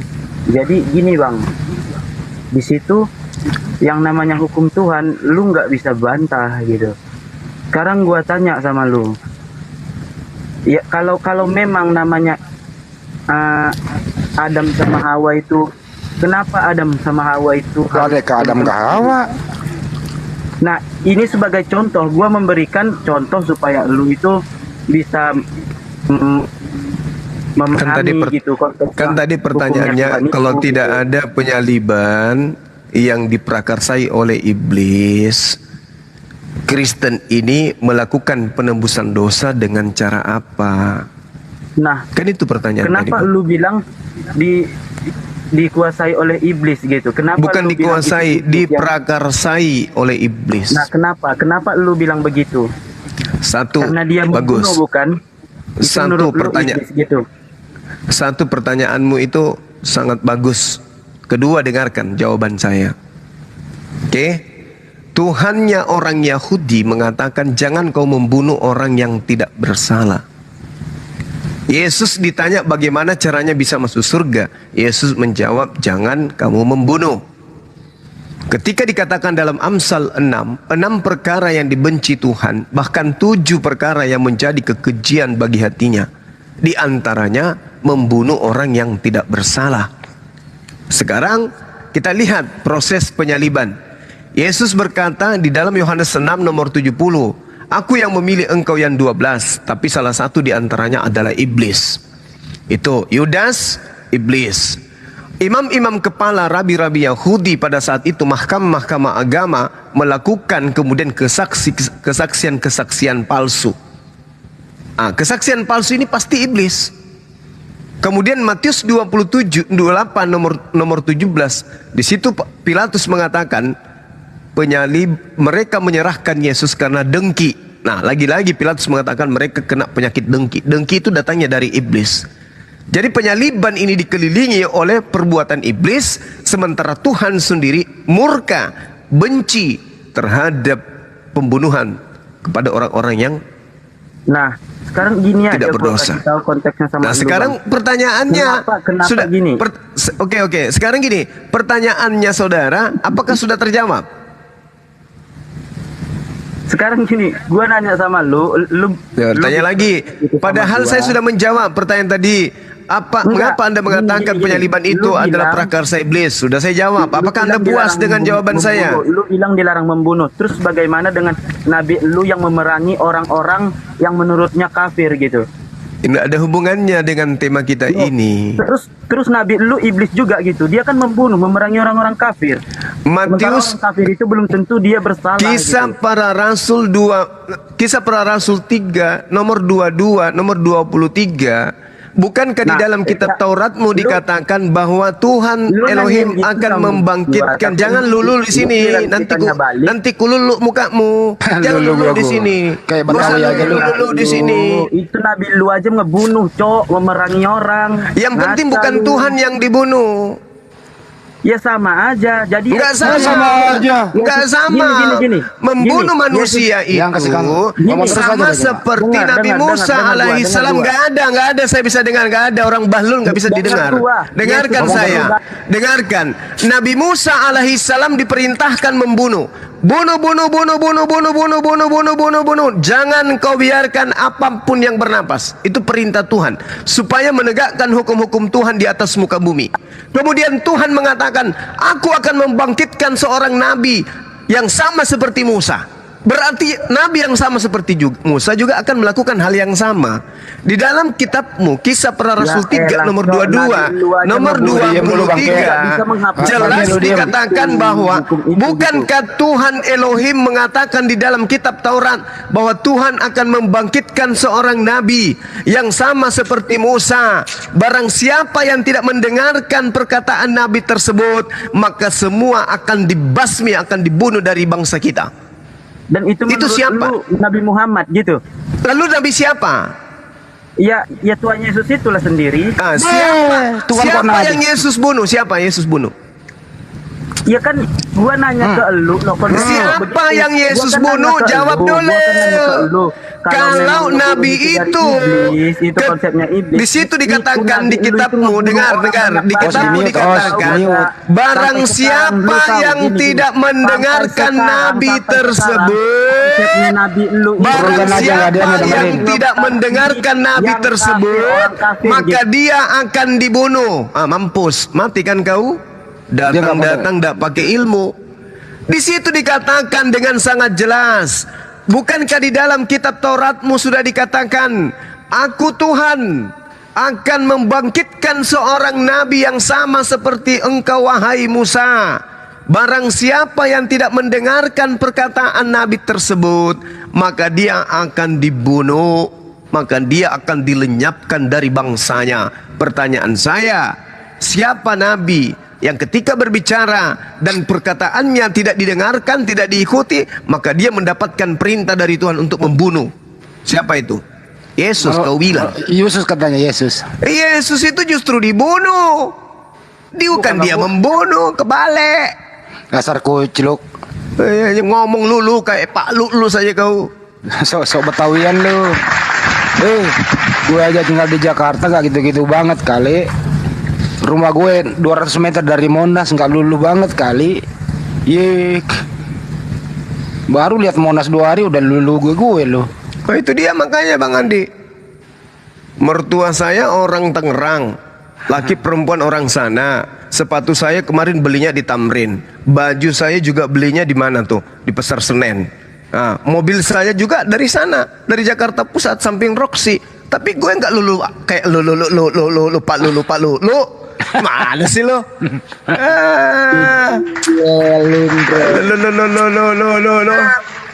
Pala lu peang. HP saya juga dari Jakarta, Pak. Tanah Abang. Celana dalam saya juga dari Tanah Abang. Gimana sih lo? Emang lu pikir cuman di tempat lu Monas bisa pindah? Di sini juga bisa, bro. Itu namanya pala lu peang, ulu mugimpe. Mana sih lo? Emang lu pikir cuman lu yang bisa bilang lu? Parah ini orang. Ditanya apa? Yesus itu perintahnya siapa? Siapa otak pelakunya? Lari ke Adam kemana-mana. Gitu loh. Nggak punya adab ya itu Bang, nggak punya adab. Bukan cuman adab, ilmu juga nggak ada Bang. Kalau ilmu tidak ada adabnya ada sih, mending dia dengerin orang bicara gitu loh. Ini enggak sok pintar tapi isinya enggak ada. Kayak kacang ini loh, kacang gosong. Repek aja ngerepek gitu. Jadi teman-teman, kenapa yang kayak level-level ini diturunin kalau sudah kredit kayak gitu ya, daripada maki-makian kan? Iya betul. Iya, lagian kan kita layani dulu baik-baik kan, layani baik, kasih peluang bicara. Tapi kan lama-lama makin jadi tidak kondusif. Mending dia turun, tenangkan dulu diri di bawah, minum air ketuban kuda. Kalau udah bagus naik lagi gitu maksudnya. Makanya diskusi itu jangan imani saja. Dia mentok, ya dijelaskan pakai data di Bible-nya, mentok nggak bisa jawab, ya ujung-ujungnya begitu, emosi, menghujat.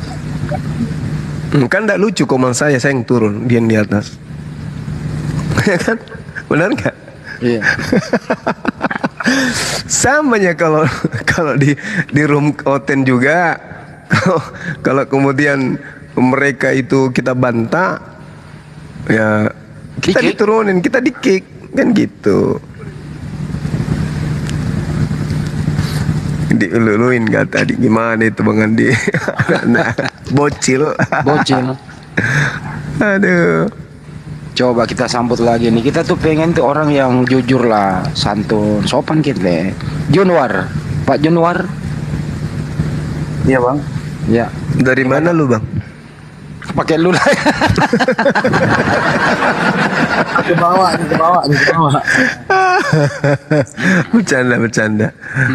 Ya silakan Bang Januar.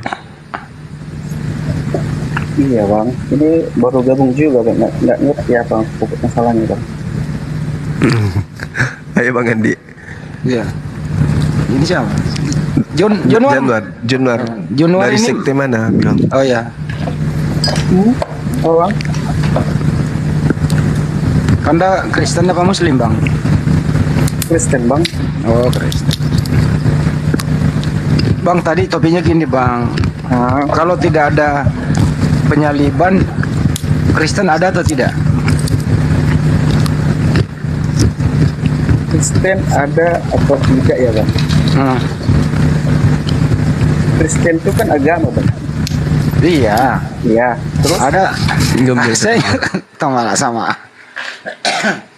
Ada atau tidak kalau nggak ada penyaliban? Abang tahu dulu apa arti penyaliban Bang? Digantung di tiang salib, dipaku, ditombak lampunya mati. Bukanlah Bang. Emang begitu kan? Pengertiannya kan Bang untuk iya, menebus penyaliban dosa, itu adalah orang yang digantung di tiang salib, diikat tangannya, dipaku kakinya, bajunya. Siapa yang bilang? Ya itu nyatanya begitu. Di mana?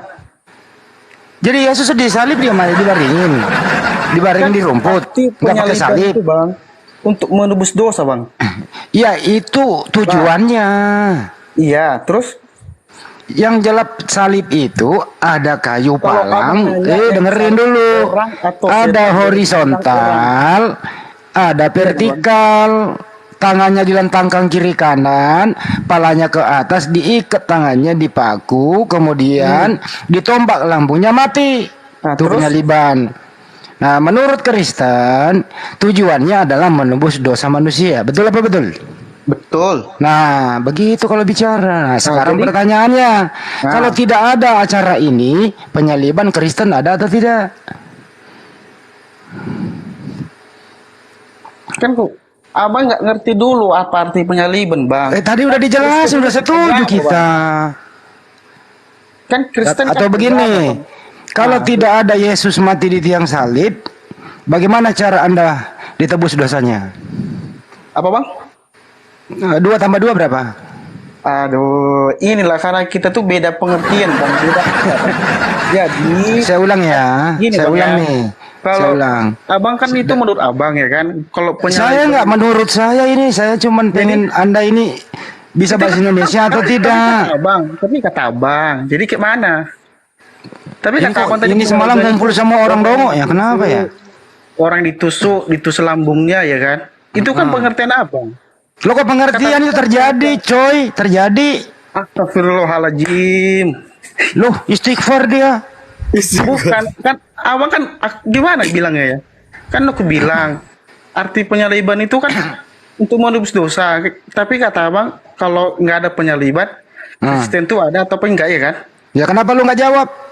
Aku bilang Kristen apa dulu Bang? Itu agama. Agama apa? Ngerti ya Bang? Tapi Gimana? Alah, gimana lagi?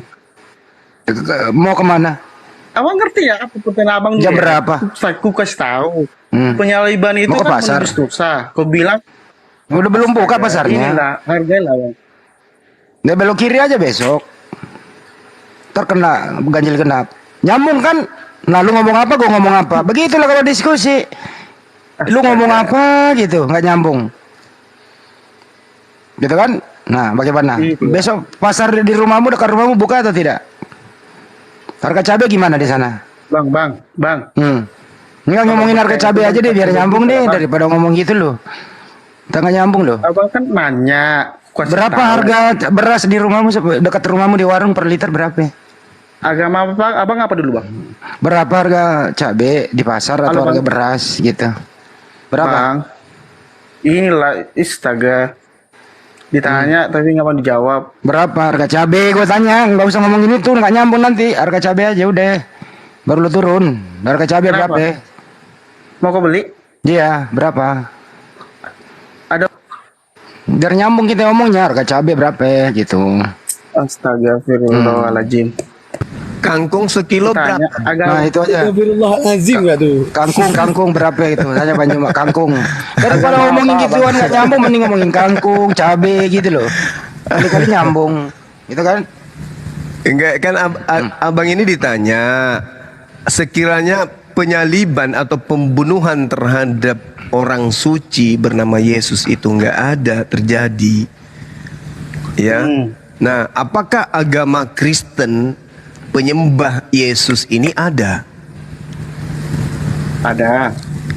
Yang menebus dosanya Kristen siapa? Yesus.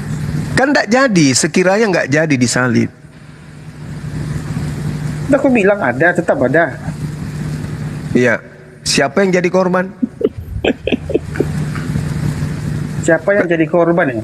Iya kan harus ada korban. Kalau Kristen itu kan berdiri dikarenakan adanya korban penebus dosa. Siapa yang bilang? Tai sapi ya. Apakah kembali ke kejadian apa Keluaran 29? Abang gini loh bang. Kan kata abang. Kalau Kristen nggak ada, kalau penyaliban Yesus nggak disalib, Kristen nggak ada lah ya kan, kata abang.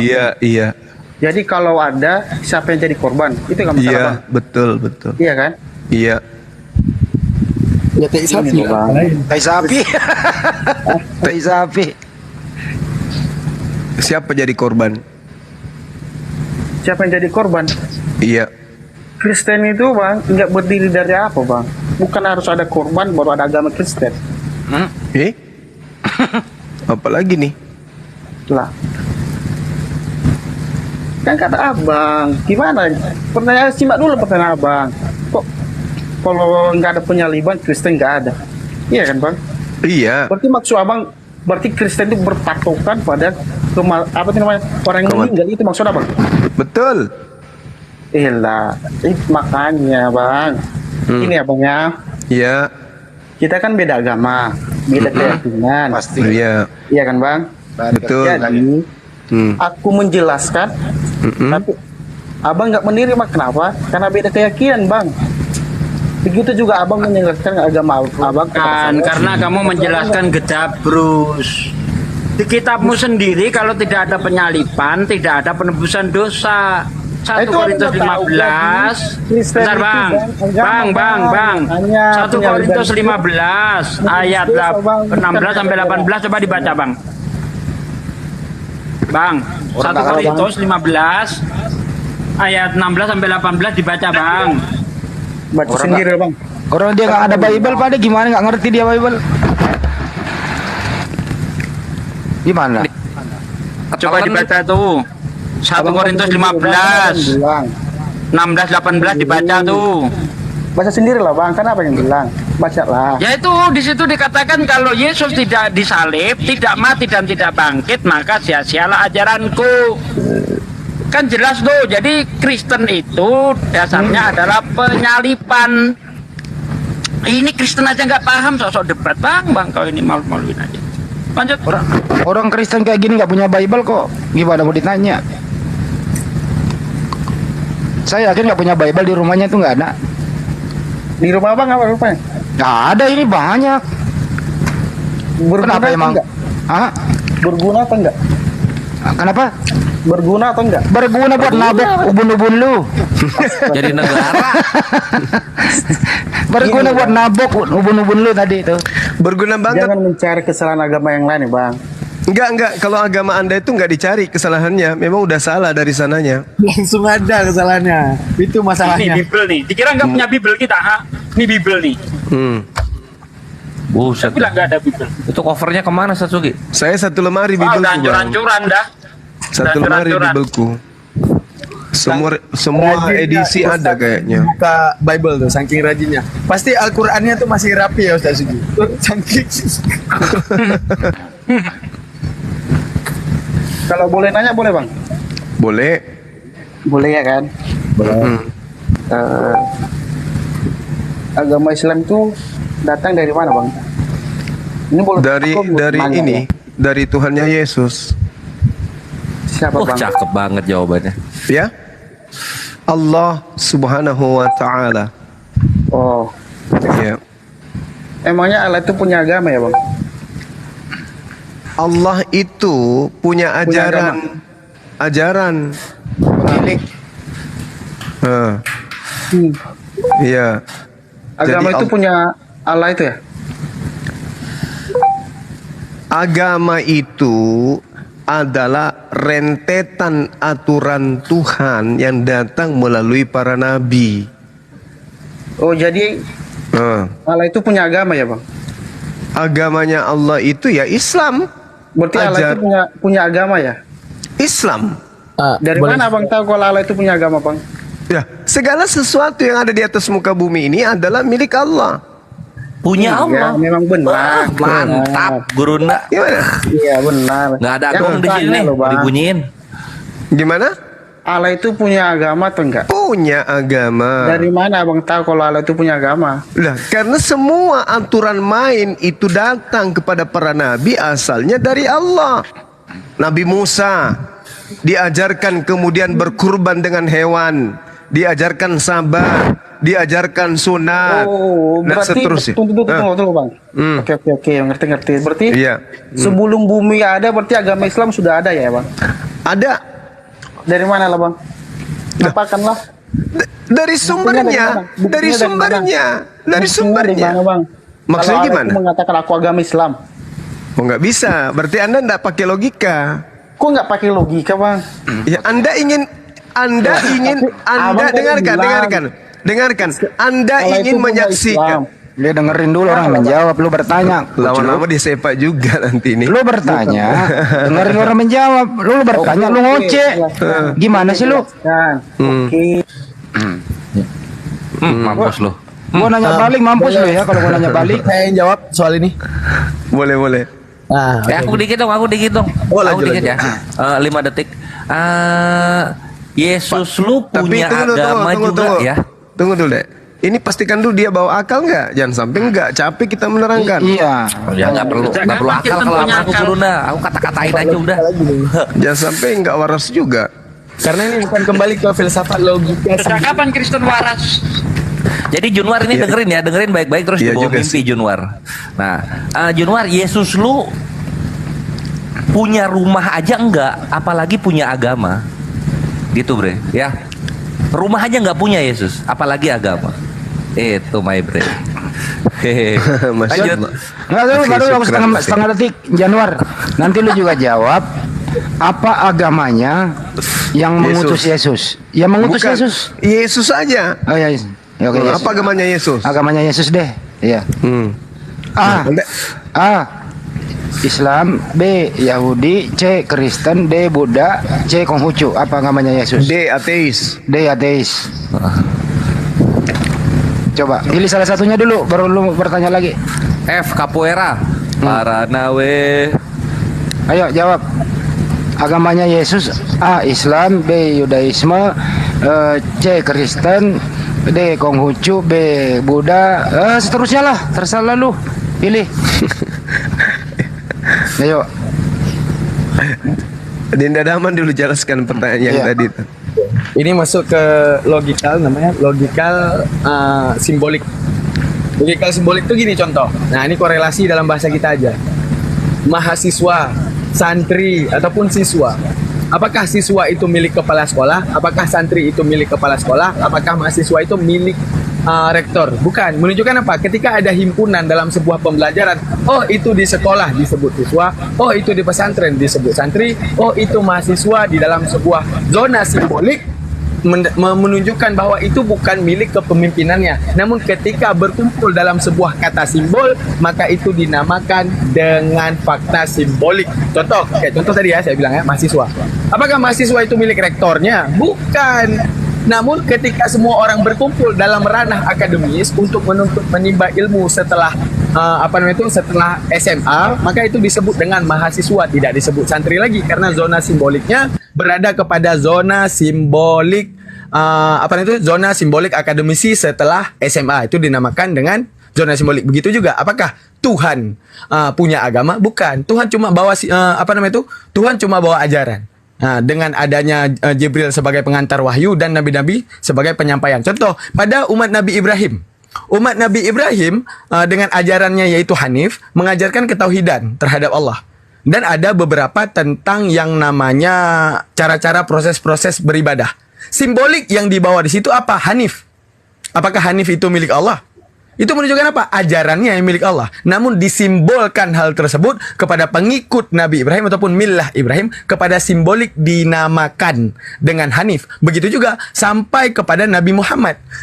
Ketika sampai kepada Nabi Muhammad, apakah Islam itu milik Allah? Bukan. Menunjukkan apa? Ketauhidan dan segala ajaran yang ada pada Nabi Muhammad, itulah yang dibawa oleh Allah. Namun simbolik yang terjadi di Islam itu apa? Yaitu dinamakan dengan Islam. Itulah, Anda harus paham dulu ranah simbolik, seperti saya analogikan seperti mahasiswa tadi. Simboliknya mahasiswa, apakah mahasiswa milik rektor? Bukan. Menunjukkan ketika ada perkumpulan di dalam ajaran perkuliahan, dinamakan dengan mahasiswa. Oke, lanjutlah.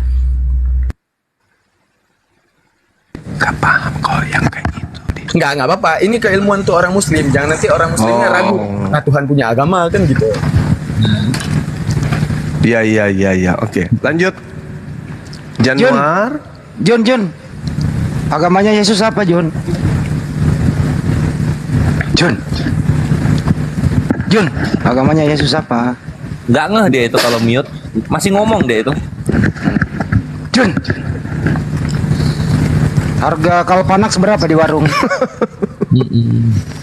Karena jujur ya, Abang Bima, karena target goal saya nggak butuh kepada mereka harus Islam. Berarti menunjukkan apa? Hidayah itu kembali lagi ke Allah. Saya naik debat ini, goal saya ini agar umat muslim ini makin kuat gitu. Nah, gitu doang. Iyalah. Nah, jadi bodoh amat dia kepalanya nggak nyampe, bodoh amat umat muslim orang di bawah nyampe, udah cukup gitu doang. Betul. Jun, kalpanak itu obat luar apa obat diminum? Jun, aku sih kalau ngasih pertanyaan yang gampang-gampang aja untuk menguji dia dibuka bawa. dulu, Jun. Jun, kalpanak itu obat luar apa obat dalam? Jun, terlalu. Obat urut ada yang kunyah nggak tempat lu? Atau gini aja deh, Jun, kalau mau ada bang, kondom kunyah mau bang? Jangan. Jun, yang jadi pertanyaan saya gini, kalau saya kan datang ke gereja ngajarin ilmu logika aja, bukan ngajarin Islam, kira-kira mereka bakal mualaf nggak kira-kira? Enggak bakal. Jun, aku mau nanya, kira-kira ukuran ban depan berapa ya kalau mobil? Jun, tempat lo udah ada aqua versi saset belum? Sekalian aja ditanya. Aku udah dibaikot bang. Oh, iya. Kenapa ban belakang lebih cepat gundul daripada ban depan? Wah, ya karena ban belakang nguber ban depan. Capek dia, nguber nggak nyampe-nyampe. Dia capek mikir, gimana caranya aku salip kiri ban depan. Iya benar juga, benar. Botak dia mikir terus. Nggak nyampe-nyampe tujuannya ya. Iya. Ban depan siapa yang botak? Ban belakang. Wih, Mikachu, kok Mikachu?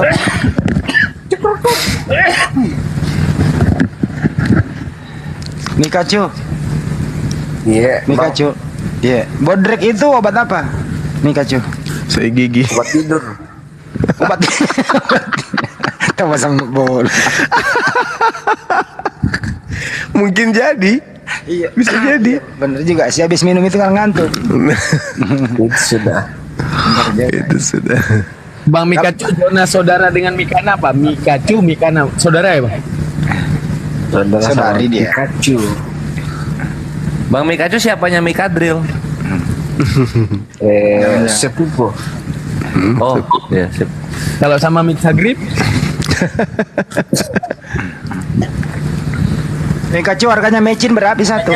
Mecin. Tetangganya mie telur itu. Mikacu. Iya. Ogi. Aura balita apa? Ogi paling di kasih ya sekolah Lombok. Anda dampung sampai Lombok. Teki Monro. Pelatih kungfu ini Bang Andi. Iya. Mikacu. Gimana bola? Gimana bola mende? Aja masuk lagi sampai mau kemana? Mulai siri embok pada Yogi. Kita ini belum tidur dia. Kita ini belum tidur. Ya sekolah Nggak usah pakai bahasa bener nih Bang. Oh nih, assalamualaikum. Ini Guruna, Pak Haji itu lagi jalan pulang ke Bandung loh.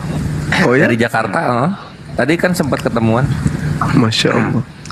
Pak Haji itu orangnya hari ini di Bandung, ya besok pagi di Jakarta. Habis makan siang di Jakarta, nginep di Bandung. Besoknya lagi ada di Bangka, lusa lagi ada di Surabaya. Jadi nggak tahu di mana Pak Haji itu, rumahnya di mana-mana begitu. Dia omnipresent dia. Hadir ya? Iya, hadir di mana-mana. Sayapnya besar. Jazakallah khair Pak Haji. Iya, paus. Allah Masya Allah. Ini Damada tadi ketak-ketik minta naik, udah naik di mute. Dia itu lagi pesan Indomie. Indomie rebus apa Indomie goreng? Lagi cosplay jadi berhala dia. Indomie tumis ini, Bang Andi.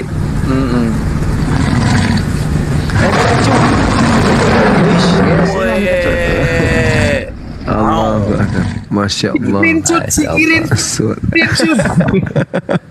Kenapa Bang? Masya Allah Ki Haji Karena Tony. Kenapa Bang? Bukan Mikacu, Damadat. Damadat tadi minta naik tapi nggak ngomong. Ini udah naik, ngomong dong. Mikacu kamu Muslim apa Kristen Mikacu? Ya halo. Kristen Bang. Oh Kristen. Iya. Siapa kalau Kristen siapa nama Tuhanmu? Yesus. Yesus itu manusia atau bukan? Maksudnya Bang? Yesus itu manusia atau bukan? Manusia. Maksudnya bagaimana? Gua kira iya tadi Muslim Makassar. Yesus itu manusia atau bukan manusia? Astaga, jangan bahas begitu Bang. Kenapa? Bingung dia langsung. Oh bingung juga sih. Yesus itu manusia bro. Jadi kau jangan tuangkan dia, kan dia manusia bro. Gimana? Lah emang kalau Tuhannya manusia kenapa? Gak boleh. Kan kita aja. Masa tadi kan Banyu udah jelaskan, monyet aja nggak pernah menyembah sesama monyet. Gitu loh. Kita manusia berakal kok nyembah manusia kan gitu. Nah, cakep. Itu Mikacu.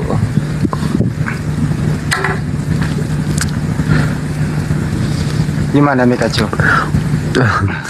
Itu nih masih ada loh. Ini yang Itu mah kagak tidur sepanjang kita ada di sini dia nggak tidur. Tongkrongin kita. Ini yang membuat orang-orang sebelah itu nggak tenang hidupnya. Sepanjang hari bahas terus, kita dituduh cari koin. Oh iya, ini Gurunda sama tadi tuh Pak Haji pas ngobrol-ngobrol nitip amanah kepada kita semua. Tolong angkat yayasan yang kita cintai ini, Apologet Islam Indonesia. Itu pesannya. Masya Allah, tepuk tangan. Host. Tidur host.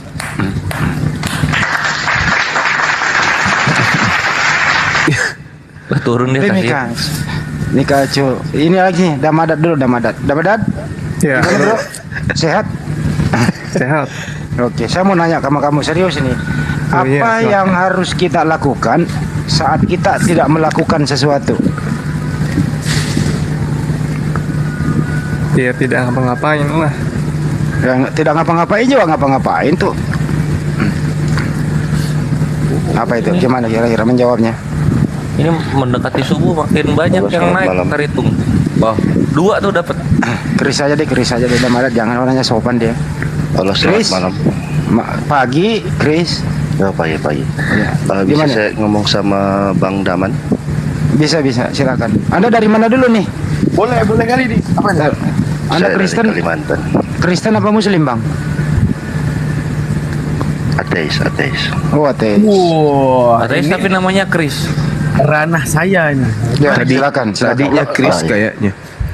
Saya mau tanya sama Bang Daman, bagaimana pandangan Bang Daman dalam mengenal Tuhan itu dalam 4 pandangan dunia?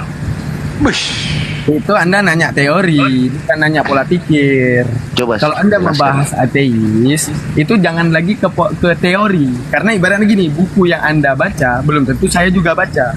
Namun kalau seandainya Anda ingin membahas bagaimana pandangan Bang Daman terhadap Tuhan, kenapa Bang Daman bisa memunculkan Tuhan di dalam otak Bang Daman, di luar fakta imanen Bang Daman, gimana Bang Daman? Itu cara nanya saya.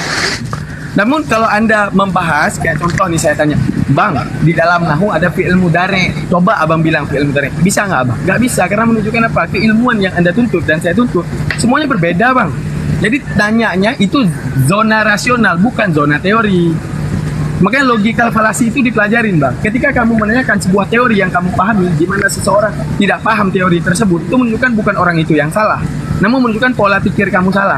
Namun menunjukkan apa? Ketika kamu paham konsepsi daripada sebuah teori, tanyakan konsepsi tersebut. Paham ya Bang ya? Iya. Paham ya? Kalau kita main logika paham ya? Jangan rugi ateis tapi tidak berlogika, seperti itu Bang. Iya.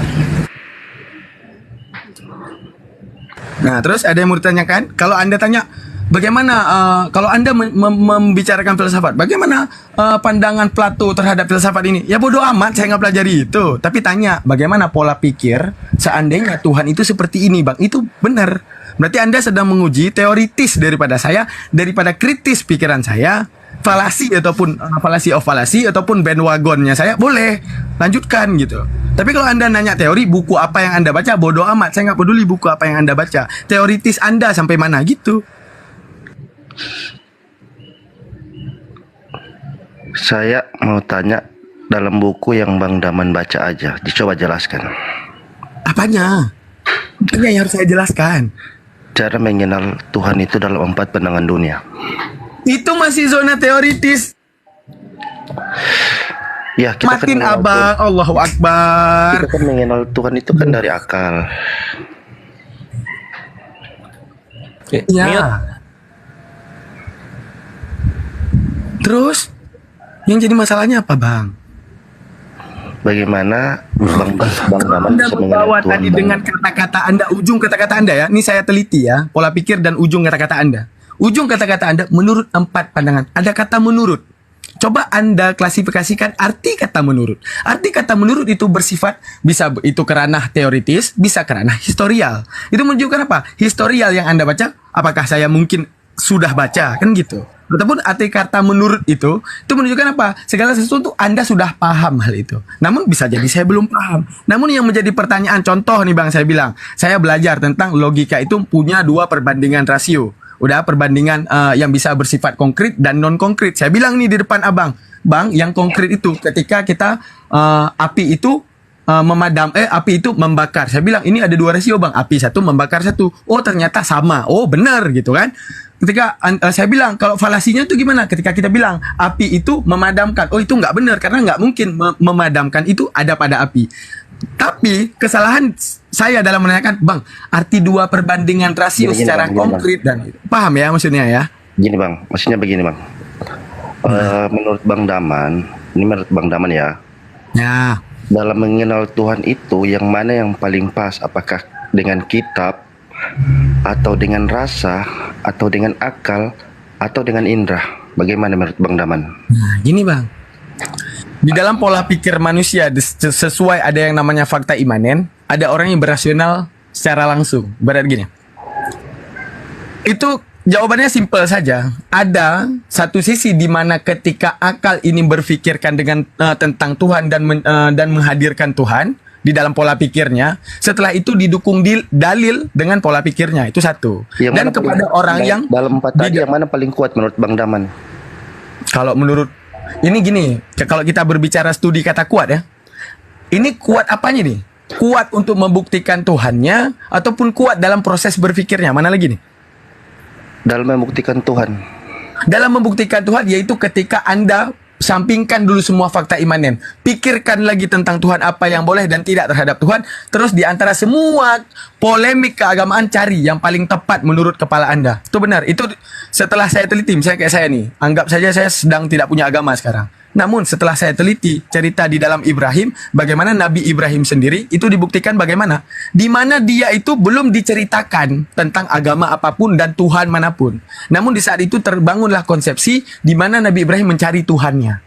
Di mana dia nggak ada pandangan apa-apa. Dia lihat bulan, apakah ini Tuhan? Bukan. Nggak mungkin bulan itu tiba-tiba jadi terang. Dia lihat matahari, oh ini Tuhanku. Bukan. Itu menunjukkan apa? Saat itu dia menteorikan Tuhannya. Itu filsafat loh. Yang diajarkan dalam ayat tersebut filsafat. Filsafat di mana? Dia bangunkan kepada zat maha hebat. Yang namanya Tuhan itu pasti beda denganku dan zat maha hebat.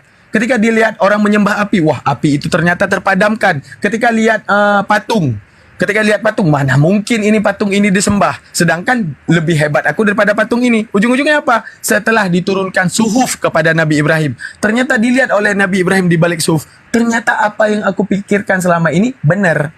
Namun faktanya orang Islam sekarang yaitu ketika ada dalil, yaitu Al-Quran, tiba-tiba akal ini dipaksa untuk menyesuaikan dalil. Yang hebatnya orang Islam Bang, ketika disesuaikan antara fakta dan dalil dan rasional dan dalil, semua rasio tidak pernah menolak logika dan antara dalil dan logika berjalan seiringan. Seperti itu Bang. Oke, jadi kalau secara tidak langsung Bang Daman lebih kuatkan rasional akal ya? Ya, rasional. Daripada kitab, rasa dan indera. Seperti itu. Bagaimana pendapat Abang bahwa akal itu lebih kuat daripada 3 itu? Lebih kuat daripada dalil akal itu. Kalau kita pakai akal, kita kuatkan akal, terus tidak diiringi oleh kitab dan indera ataupun rasa. Gak ada panduan gitu ya. Maksud Abang gak ada panduan gitu ya. Iya. Gini Bang, tergantung teoritis apa yang mau kita bawa itu Bang. Aduh ini mohon maaf semuanya ya penonton nih, kalau udah bahas filsafat ini takutnya gini jadi nggak bermanfaat gitu kan, ujung-ujungnya apa ini ya kan gitu. Cuman kita bahas aja sedikit ya. Tergantung teoritis apa yang akan kita bawa. Misalnya gini, zona teoritis yang Anda akan bawa Tuhan misalnya, ataupun jangan Tuhan lah, manusia. Maka saya akan berpikiran penuh, saya merealitaskan manusia. Oke, apakah manusia itu gimana manusia itu? Udah otomatis manusia itu punya tangan, otomatis dia berbicara, otomatis dia berlari. Ada perwakilan daripada sebuah sifat terhadap manusia, maka dia akan dikatakan manusia. Kalau seandainya manusia itu tidak punya pola pikir, maka dia tidak akan dinamakan manusia, maka dia akan menjadi genus lainnya. Oke, itu seperti itu. Namun zona teoritis, misalnya Abang nih, Bang Kris bawa zona teoritis Tuhan, di mana abaikan dulu fakta imanen. Oke, kita abaikan Tuhan. Oke, saat kita berpikirkan Tuhan, di mana di dunia ini nggak ada itu perwujudan tentang Tuhan. Contoh, yang ada apa? Bentuk-bentuk genus-genus ya. Genus misalnya genus manusia, genus sayuran, genus buah-buahan. Itu yang ada. Tuhan ada nggak di dalam fakta aktual? Nggak ada Bang. Aktual di dunia ini Tuhan mana Bang? Nggak ada. Nggak ada di dunia ini Tuhan. Paham ya? Di mana itu nggak ada. Jadi kita harus berpikirkan yang mana Tuhan itu tidak sama dengan semua yang aku teorikan terhadap dunia ini. Maka cocoklah, apa cocok? Laisa kamislihi syai'un, Bang. Karena itu kita bermain rasional di situ. Main rasional apa? Berarti aku harus mengkonsepsikan Tuhan wajib beda dengan apapun benda yang ada di sini. Karena sejatinya pola pikirku ini sudah paham terhadap pola-pola yang ada di sini, gitu. Maka ujungnya saya kembali ke Anda, zona teoritis apa yang Anda akan bawa, gitu.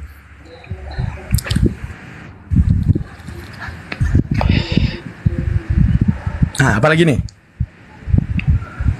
Belum, maksudnya belum puas sih dengan jawabannya. Terima kasih atas penjelasannya. Ah yaudah, itu aja, nggak ada pertanyaan tentang Tuhan gitu. Oke, lanjut. Oh, satu lagi kalau mau pertanyakan tentang Tuhan. Kalau saya pelajari dengan sholat itu, apabila sholat itu khusyuk, kita harus mengingat Allah. Cara Bang Daman mengingat Allah itu bagaimana? Nah, itu Bang, kembali ke fakta imanen. Itu akan kembali gini. Saya nggak akan tahu kenapa di gereja itu ada nyanyi-nyanyi sebelum saya Kristen dulu. Dan Anda nggak akan tahu di dalam Islam kenapa ada sholat dan puasa dan segalanya sebelum Islam dulu. Itu udah kembali ke fakta imanen, Bang. Nah, jadi ketika dibilang bagaimana arti mengingat Allah, ya saat saya khidmat. Arti khidmat asik, indah, dan penuh rasa syukur dalam sholat saya, seakan-akan zat itu ada. Itulah yang disebut dengan mengkusyukkan ataupun menghadirkan Tuhan. Makanya ibarat gini, Anda nggak akan paham itu Islam dulu baru Anda paham. Saya juga nggak akan paham kenapa di gereja itu nyanyi-nyanyi dan jedak-jeduk, kecuali saya harus masuk Kristen dulu. Itu kembali lagi fakta imanen, Bang. Kalau Anda berbahas dengan saya dengan fakta rasional, Anda nggak bisa bawa itu. Gini Bang, kalau Abang mau tentang Kristen, mereka itu mengingatnya tentang satu sosok, yaitu Yesus. Aduh, logikal falasi lagi Bang. Karena ibaratnya, tahu kenapa logikal falasi Bang? Ketika saya buka data dan tunjukkan semua foto wajah Yesus, Anda nggak akan tahu ini Yesus yang mana yang sebenarnya. Menunjukkan apa? Anda logikal falasi, zona bandwagon namanya. Zona bandwagon, kesalahan pola pikir saat Anda percaya sesuatu itu karena ada masyarakat yang mempercayai itu. Buktinya apa? Buktinya ketika saya tampain, mana nih Yesusmu di antara semua foto dan konsepsi muka Yesus. Anda menanyakan, nggak tahu yang mana. Itu menunjukkan apa? Anda mengatakan Tuhan Anda zahir, tapi Anda nggak berani tunjuk satu Tuhan Anda di balik semua foto Tuhan Anda yang dikonsepsikan di seluruh dunia ini. Itu menunjukkan apa? Mana zahirnya? Mana zahirnya? Nggak ada. Itu menunjukkan apa? Itu hanya zona bandwagon. Zona bandwagon itu adalah percaya karena ada orang lain yang percaya. Jangan bermain logika sama saya, Bang. Saya karena nggak mau S3 aja, sekalipun udah dikasih udah dikasih sertifikasi ataupun beasiswa, tapi saya tolak. Itu aja Bang. Walaupun saya cuma sarjana sosial ataupun sarjana S1 cuman. Namun insya Allah pemikiran saya, profesor saya pernah saya bantah masalah filsafat ketuhanan. Udah capek itu Bang. Ya baik saya terima. Terima kasih. Nah, belum lagi saya bawa ke Anda, saya tanyakan, kenapa Tuhan harus ada? Abaikan fakta imanen, sanggup jawab nggak tuh? Itu nggak akan sampai itu kepala Anda. Nah, kenapa kita harus punya Tuhan? Apakah gini ya? Ini saya bangun sebuah pertanyaan.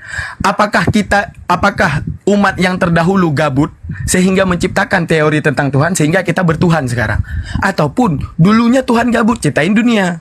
Sekarang siapa yang gabut nih? Manusia ciptain Tuhan ataupun Tuhan menciptakan manusia? Mana nih yang paling gabut nih? Bisa nggak jawab tuh? Gini Bang, kalau jawab itu ya bodo amat, kita dilahir udah di dunia masih hidup ya. Salah Bang, salah sekali.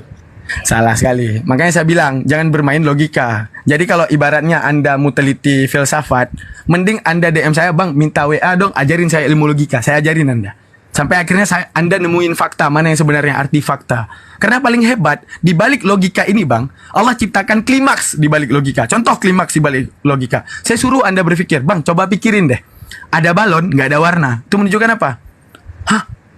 Bego ada mana nih? Masa ada balon nggak ada warna? Menunjukkan apa? Balon Anda bisa pikirkan. Ketika saya menyebutkan kata-kata nggak ada warna, pertanyaan tadi sudah dijawab ini. Makanya berarti akal itu masih lemah daripada tiga yang tadi. Akal itu lemah dalam dengar dulu Bang. Akal itu lemah dari segi bukan legalitas apa itu? Akal itu lemah dalam segi merealitaskan. Namun akal ini klimaks dalam mengkonsepsikan. Contoh ya, kita bilang Tuhan itu maha hebat. Contoh, di dalam Islam ada yang namanya Sami'ul Basir. Oke, Sami'ul Basir. Allah melihat kejadian masa lalu, melihat kejadian masa depan, melihat semua yang ada di bumi dengan satu penglihatan. Dengan satu penglihatan itu maksudnya gimana? Kalau kita ini ingin melihat ke kiri dan kanan dengan dua penglihatan. Contoh, lihat ke kanan dulu, baru lihat ke kiri dulu. Maka akan ada 1 dan 2. Namun Allah melihat semua kiri, kanan, atas, bawah dengan sekali lihat. Maka menunjukkan apa? Teoritis kepala kita itu klimaks. Realitas bisa nggak wujudin hal itu? Nggak bisa Bang. Itu menunjukkan apa? Allah batasi kalau di dalam keimanan kami, yaitu dengan alif lam mim, alif lam ra, kaf ha ya insad, toha, yasin. Itu menunjukkan apa? Wahai manusia, aku ciptakan otak engkau yang teoritis, otak engkau yang kritis. Namun ingatlah, segala sesuatu yang aku rahasiakan, maka engkau nggak akan pernah tahu. Makanya di alif lam ra semuanya bermakna wallahu alam. Itu menunjukkan apa? Kuciptakan engkau klimaks daripada akal engkau. Namun ingat, realitas masih ada padaku. Itu seperti itu maksudnya, Bang. Itulah hebatnya Islam, Bang. Makanya saya bilang, semua yang Kristen ini masuk Islam dulu. Udah pinter Kristen lagi nggak apa-apa. Itu menunjukkan apa? Agar otaknya aktif, itu doang. Kalau tidak ada kitab, apakah otak Anda aktif? Aktif, Bang. Aktif. Apa yang Anda ingin tanyakan yang saya nggak bawa Al-Quran satupun? Apa yang Anda ingin tanyakan?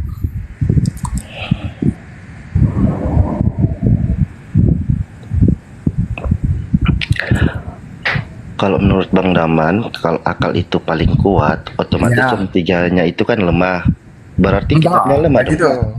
Kalau saya, itu Anda salah lagi, logikal falasi lagi. Ketika Anda mengklaim sesuatu itu namanya strawman. Oke, saya bilang gini, ketika dalil itu menyesuaikan akal dan akal menyesuaikan dalil, ingat di situ ada kata-kata sesuai. Sesuai itu apakah saling melemahkan? Itu doang kita bermain. Ingat kata, Bang, ingat kata apa yang sebutkan. Ketika Anda menyebutkan tadi kata-kata menurut itu logikal falasi bandwagon. Apa yang Anda baca ya, apa yang Anda baca itu yang Anda yakini. Saya baca ini, saya yakini ini. Itu menunjukkan apa? Jika kita beradu nggak akan pernah ketemu. Karena apa? Tergantung buku apa yang dibaca. Namun kalau kita bermain logika. Ketika Anda mengatakan saya berargumen, apa yang saya argumenkan? Argumen bahwa di dalam Islam dalil menyesuaikan akal, akal menyesuaikan dalil. Itu menunjukkan apa? Kata-kata sesuai. Sesuai ini apakah merendahkan sesuatu dan membuat sesuatu itu jadi maha tinggi? Enggak. Menunjukkan bahwa satu sisi sesuatu ini paling tinggi, satu sisi sesuatu ini paling tinggi. Menunjukkan apa? Kesesuaian. Paham ya?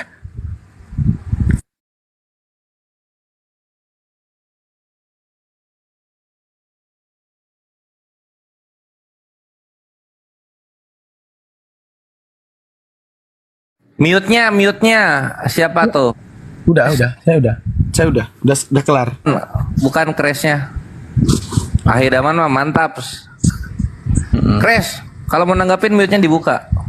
Ibaratnya tuh gini, saya akan heran tuh nggak apa? Padahal banyak sekali orang-orang Kristen nih yang pelajari filsafat, tapi kenapa otaknya itu tertanam? Padahal filsafat itu logika tertinggi loh, dimana itu tentang klimaks pikiran. Tapi kok bisa otaknya tertanam? Ibarat gini, kalau saya, mohon maaf nih, saya jujur kepada semuanya. Setelah saya pelajari filsafat, kalau seharusnya daripada saya nyembah Yesus, mending saya nyembah alam ini. Karena alam ini lebih maha hebat daripada semua konsepsi Tuhan. Salah satu, misalnya gini, kalau dibanding dengan Allah, konsepsi Al-Quran itu paling tinggi. Ya, karena saya udah meneliti bahwa itu dapat membantah semua pola pikir saya yang menuhankan alam. Saya pernah berpikir gini, wah hebat juga alam nih. Kalau saya bahas ini akan berdiri pada logical infinitum. Itu panjang lah. Yang ada saya capek jelasin. Capek nih. Logical infinitum itu susah itu. Kayak ibaratnya gini. Contoh simpel aja ya. Ingat ya. Coba dipikir deh. Manusia ini, kita nih nggak usah bawa imanen, karena kalau imanen bakal terpikir gini, konsepsi manusia pertama Adam dan Hawa. Oke, Adam, Hawa dan selanjutnya incest dan akhirnya jadilah manusia. Oke, jadi kita akan berpikir gini, Adam dan Hawa itu kan zona teoritis. Kalau kita membawa Al-Quran, ya udah Adam dan Hawa. Bawa Bible, Adam dan Hawa. Nah, kalau kita baca bukunya si ini, teori evolusi Darwin, ya monyet. Berarti menunjukkan apa? Ini semua akan menjadi falasi. Karena apa? Ada periwayatan yang berbeda. Oke, maka menunjukkan gini. Bagaimana? Haruskah misalnya saya kan, Daman imani Yesus? Enggak, mending aku imani alam ini, mending aku sembah alam ini. Kenapa? Alam ini lebih hebat daripada segala apapun. Siwa, Krishna dan segala apapun lebih hebat. Namun lebih hebat Allah lagi. Nah, itu kenapa? Contoh, teori infinitum. Daman lahir daripada seorang ibu. Ibu Daman pasti lahir daripada seorang ibu. Menunjukkan apa? Infinitum, tidak ada habisnya. Itu menunjukkan apa? Ketika kita mengatakan alam ini sudah berada di umur 2024 ataupun sekian hijriah, itu menunjukkan apa? Logikal falasi lagi. Karena apa? Berdiri manusia dan lahir manusia ini infinitum, tidak ada habis dalam kelahirannya. Menunjukkan apa? Teori daripada Darwin akan terbantahkan karena menunjukkan sekarang saya lahir daripada proses kelahiran. Oke? Berarti menunjukkan alam ini tidak ada awal dan tidak ada akhir pada penciptaannya. Infinitum. Maka sejatinya manalah yang dinamakan Tuhan? Alam Maka daripada harus nyembah Yesus, mending saya nyembah alam. Namun hebatnya, Allah ciptakan. Contoh, kita bilang alam ini maha kuat. Sekarang coba ambil pohon kurma, tanam di Brastagi. Ataupun apa segala sesuatu yang sejatinya tumbuh di laut. Misalnya rumput laut kita tanam di padang pasir, nggak akan tumbuh. Itu menunjukkan apa? Kelemahan alam dalam menciptakan. Maka segala sesuatu yang lemah, maka itu bukan Tuhan. Maka ujung-ujungnya akan terkonsepsi infinitum ini akan batal dengan adanya Tuhan. Itu logika, Bang. Ya, paham ya? Artinya menunjukkan apa? Kita berpikir dunia ini nggak ada awalnya. Saya akan lahir, terus lahir, terus lahir, terus lahir, terus lahir. Dari ibu saya lahir daripada ibu saya, ibu, ibu. Ada awal nggak? Nggak ada awal. Siapa yang menjadi awal? Nggak ada. Maka ujung-ujungnya ada campur tangan Tuhan untuk menciptakan teori penciptaan manusia pertama, yaitu Adam. Sekarang teori lagi nih. Kepada cewek, kenapa nggak diciptakan seperti Adam? Diciptakan Adam tuh gini, kun fayakun jadilah bla jadi Adam. Nah, bahasa kita tuh abrakadabra jadi boom jadi Adam. Kenapa Hawa itu harus jadi daripada tulang rusuk ataupun daripada Adam? Kenapa enggak jadi daripada dijadikan seperti Adam juga? Contoh gini, kun fayakun boom jadi Adam, kun fayakun lagi boom jadi Hawa. Kenapa enggak kayak gitu? Itu menunjukkan apa? Tuhan sudah memprediksi dunia ini. Maka ujung-ujungnya kita akan berpikir apa? Kalau seandainya Adam lahir kun fayakun bla, Hawa juga lahir kun fayakun bla gitu kan? Itu menunjukkan apa? Nanti yang jadi perdebatan bukan Oten dan Muslim, namun cewek dan cowok. Enggak, orang manusia pertama Adam. Enggak, orang manusia pertama Hawa. Namun Allah hebat menciptakan dunia ini. Apa? Diciptakannya pertama Adam untuk menjadi teori manusia pertama. Setelah itu diciptakannya Hawa daripada bagian dirinya. Itu menunjukkan apa? Agar Allah menciptakan bahwa inilah konsepsi yang tidak ada infinitum dalam konsepsi. Tidak ada, maksudnya ada konsepsi manusia pertama. Yaitu apa? Di dalam kelahiran Adam, di situ ada yang namanya kelahiran manusia baru daripada dirinya. Menunjukkan apa? Ini konsepsi manusia pertama yaitu Adam. Ini konsepsi manusia yang kedua yaitu Hawa. Maka nggak akan ada perdebatan. Manusia pertama tetap Adam. Sekarang ketika Anda mengatakan, wah Yesus ini sang putra, anaknya Allah. Kenapa Anda menyembah Tritunggal? Kenapa nggak Fortunggal? Allah bisa menciptakan seseorang tanpa ibu, yaitu Nabi Isa. Lebih hebat Adam tanpa ibu dan ayah, kan gitu. Kalau Anda ingin adu-adu hebat antara Adam dan Yesus, justru Adam lebih hebat. Ayah nggak ada, mama nggak ada. Kenapa itu nggak dituhankan? Kan lebih gila gitu. Udah lanjut, apa ada mau tanyakan lagi? Saya tadi sedang merealitaskan bagaimana kalau kita nggak membawa iman namun merealitaskan Tuhan. Itu dia. Kalau nggak ada Tuhan, bagaimana konsepsi manusia pertama ini? Sedangkan saat kita meneliti dunia, nggak ada konsep infinitum dalam dunia. Kalau ada konsep infinitum, maka daman ini akan lahir, setelah lahir dan tidak akan adanya mati. Infinitum daman ini, tidak akan mati daman ini. Namun nyatanya fakta di dunia ini apa? Ada proses diciptakan, yaitu dalam proses biologi saya lahir, ujungnya saya fana ataupun mati, ada proses itu. Berarti alam ini terdiri daripada kosong ataupun tiada kepada ada dan ada kepada tiada. Berarti menunjukkan apa? Harus ada konsep di mana konsepsi manusia pertama. Di mana konsepsi manusia pertama itu harus ada, berada lagi daripada tiada kepada ada dan ada lagi. Gitu Bang, lanjut. Itu pola pikir yang saya ajarkan kepada Anda ya, lanjut.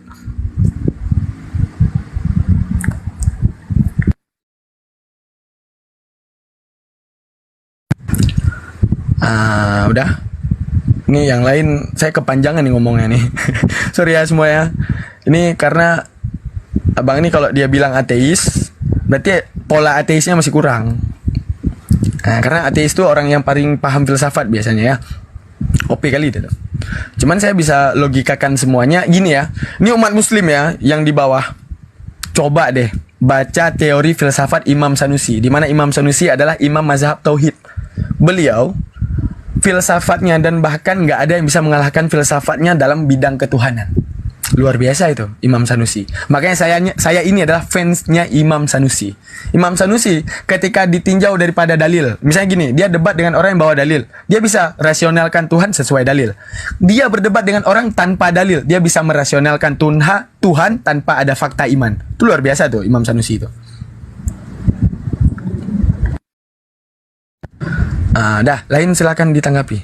Lanjut Bang Kris. Itu udah tidur apa otaknya udah off sehingga Anda udah hilang gitu.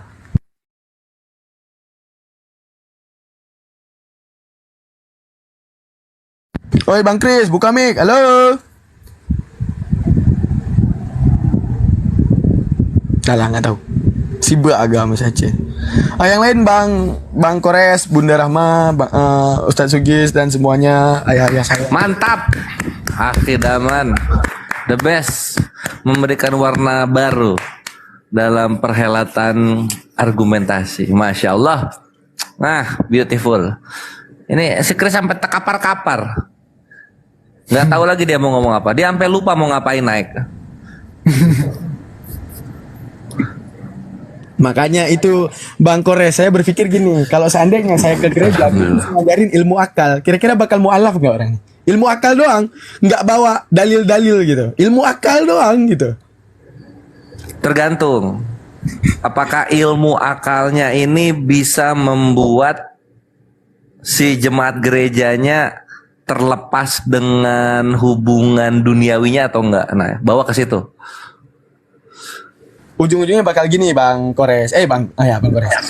Ketika kita bawa ilmu akal, ujung-ujungnya apa? Mereka akan mikir, mending di Kristen. Kalau gua masuk Islam, udah gua gede, disuruh sunat lagi, udah sholatnya lagi. Bakal pikir kayak gitu lah. Kesana nanti mereka larinya. Karena banyak loh orang-orang Kristen gitu yang ya sebenarnya ajaran yang benar itu ya ajaran Nabi Muhammad gitu bilangnya.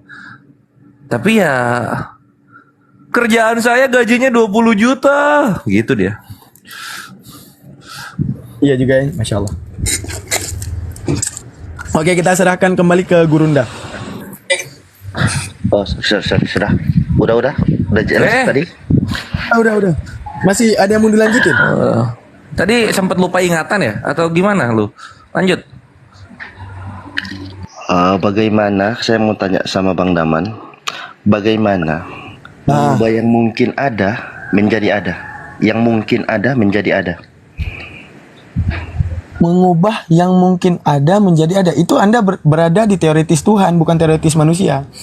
Karena sejatinya zat yang mungkin ada itu kita, bukan Tuhan.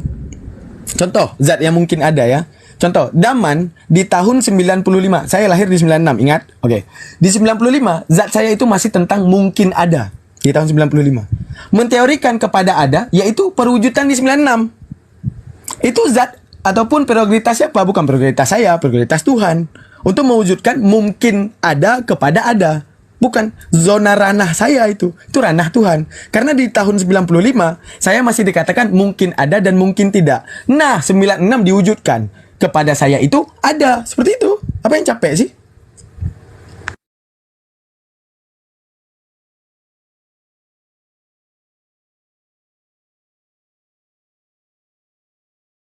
Udah Bang, buka Google, nyari lagi pertanyaan ateis di Google. Tanya lagi Bang, lanjut.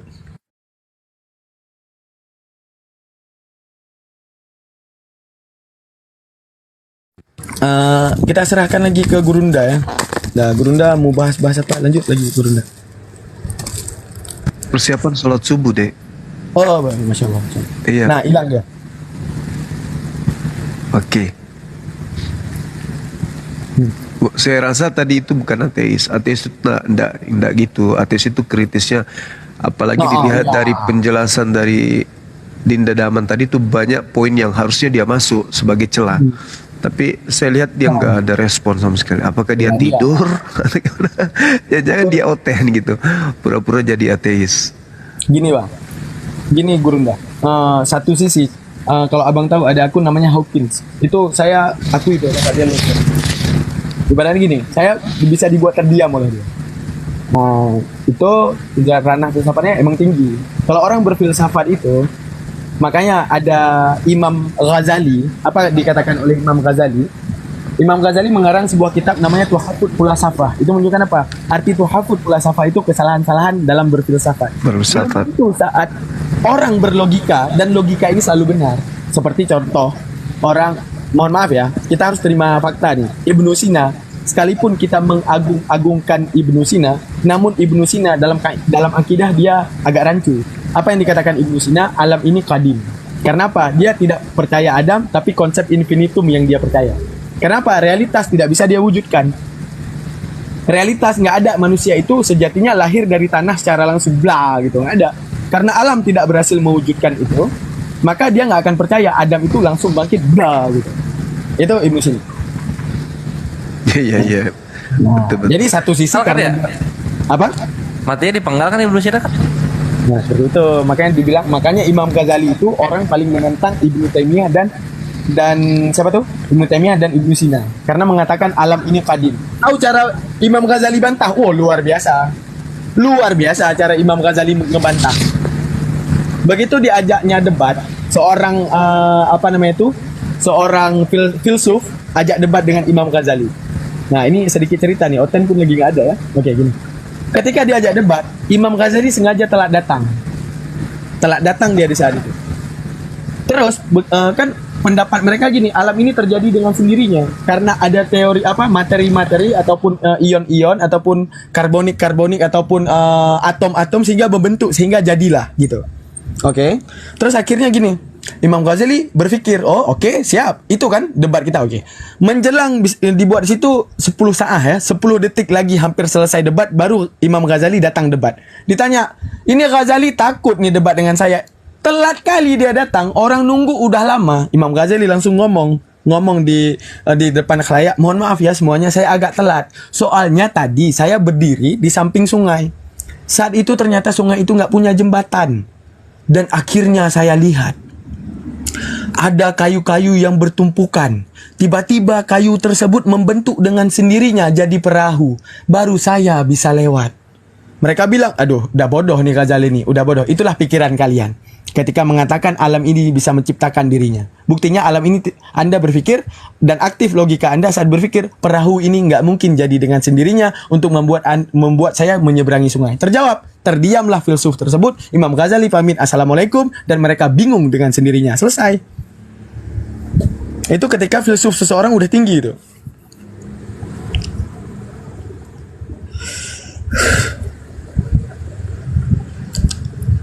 Oke, kita serahkan ke Abang Da ya.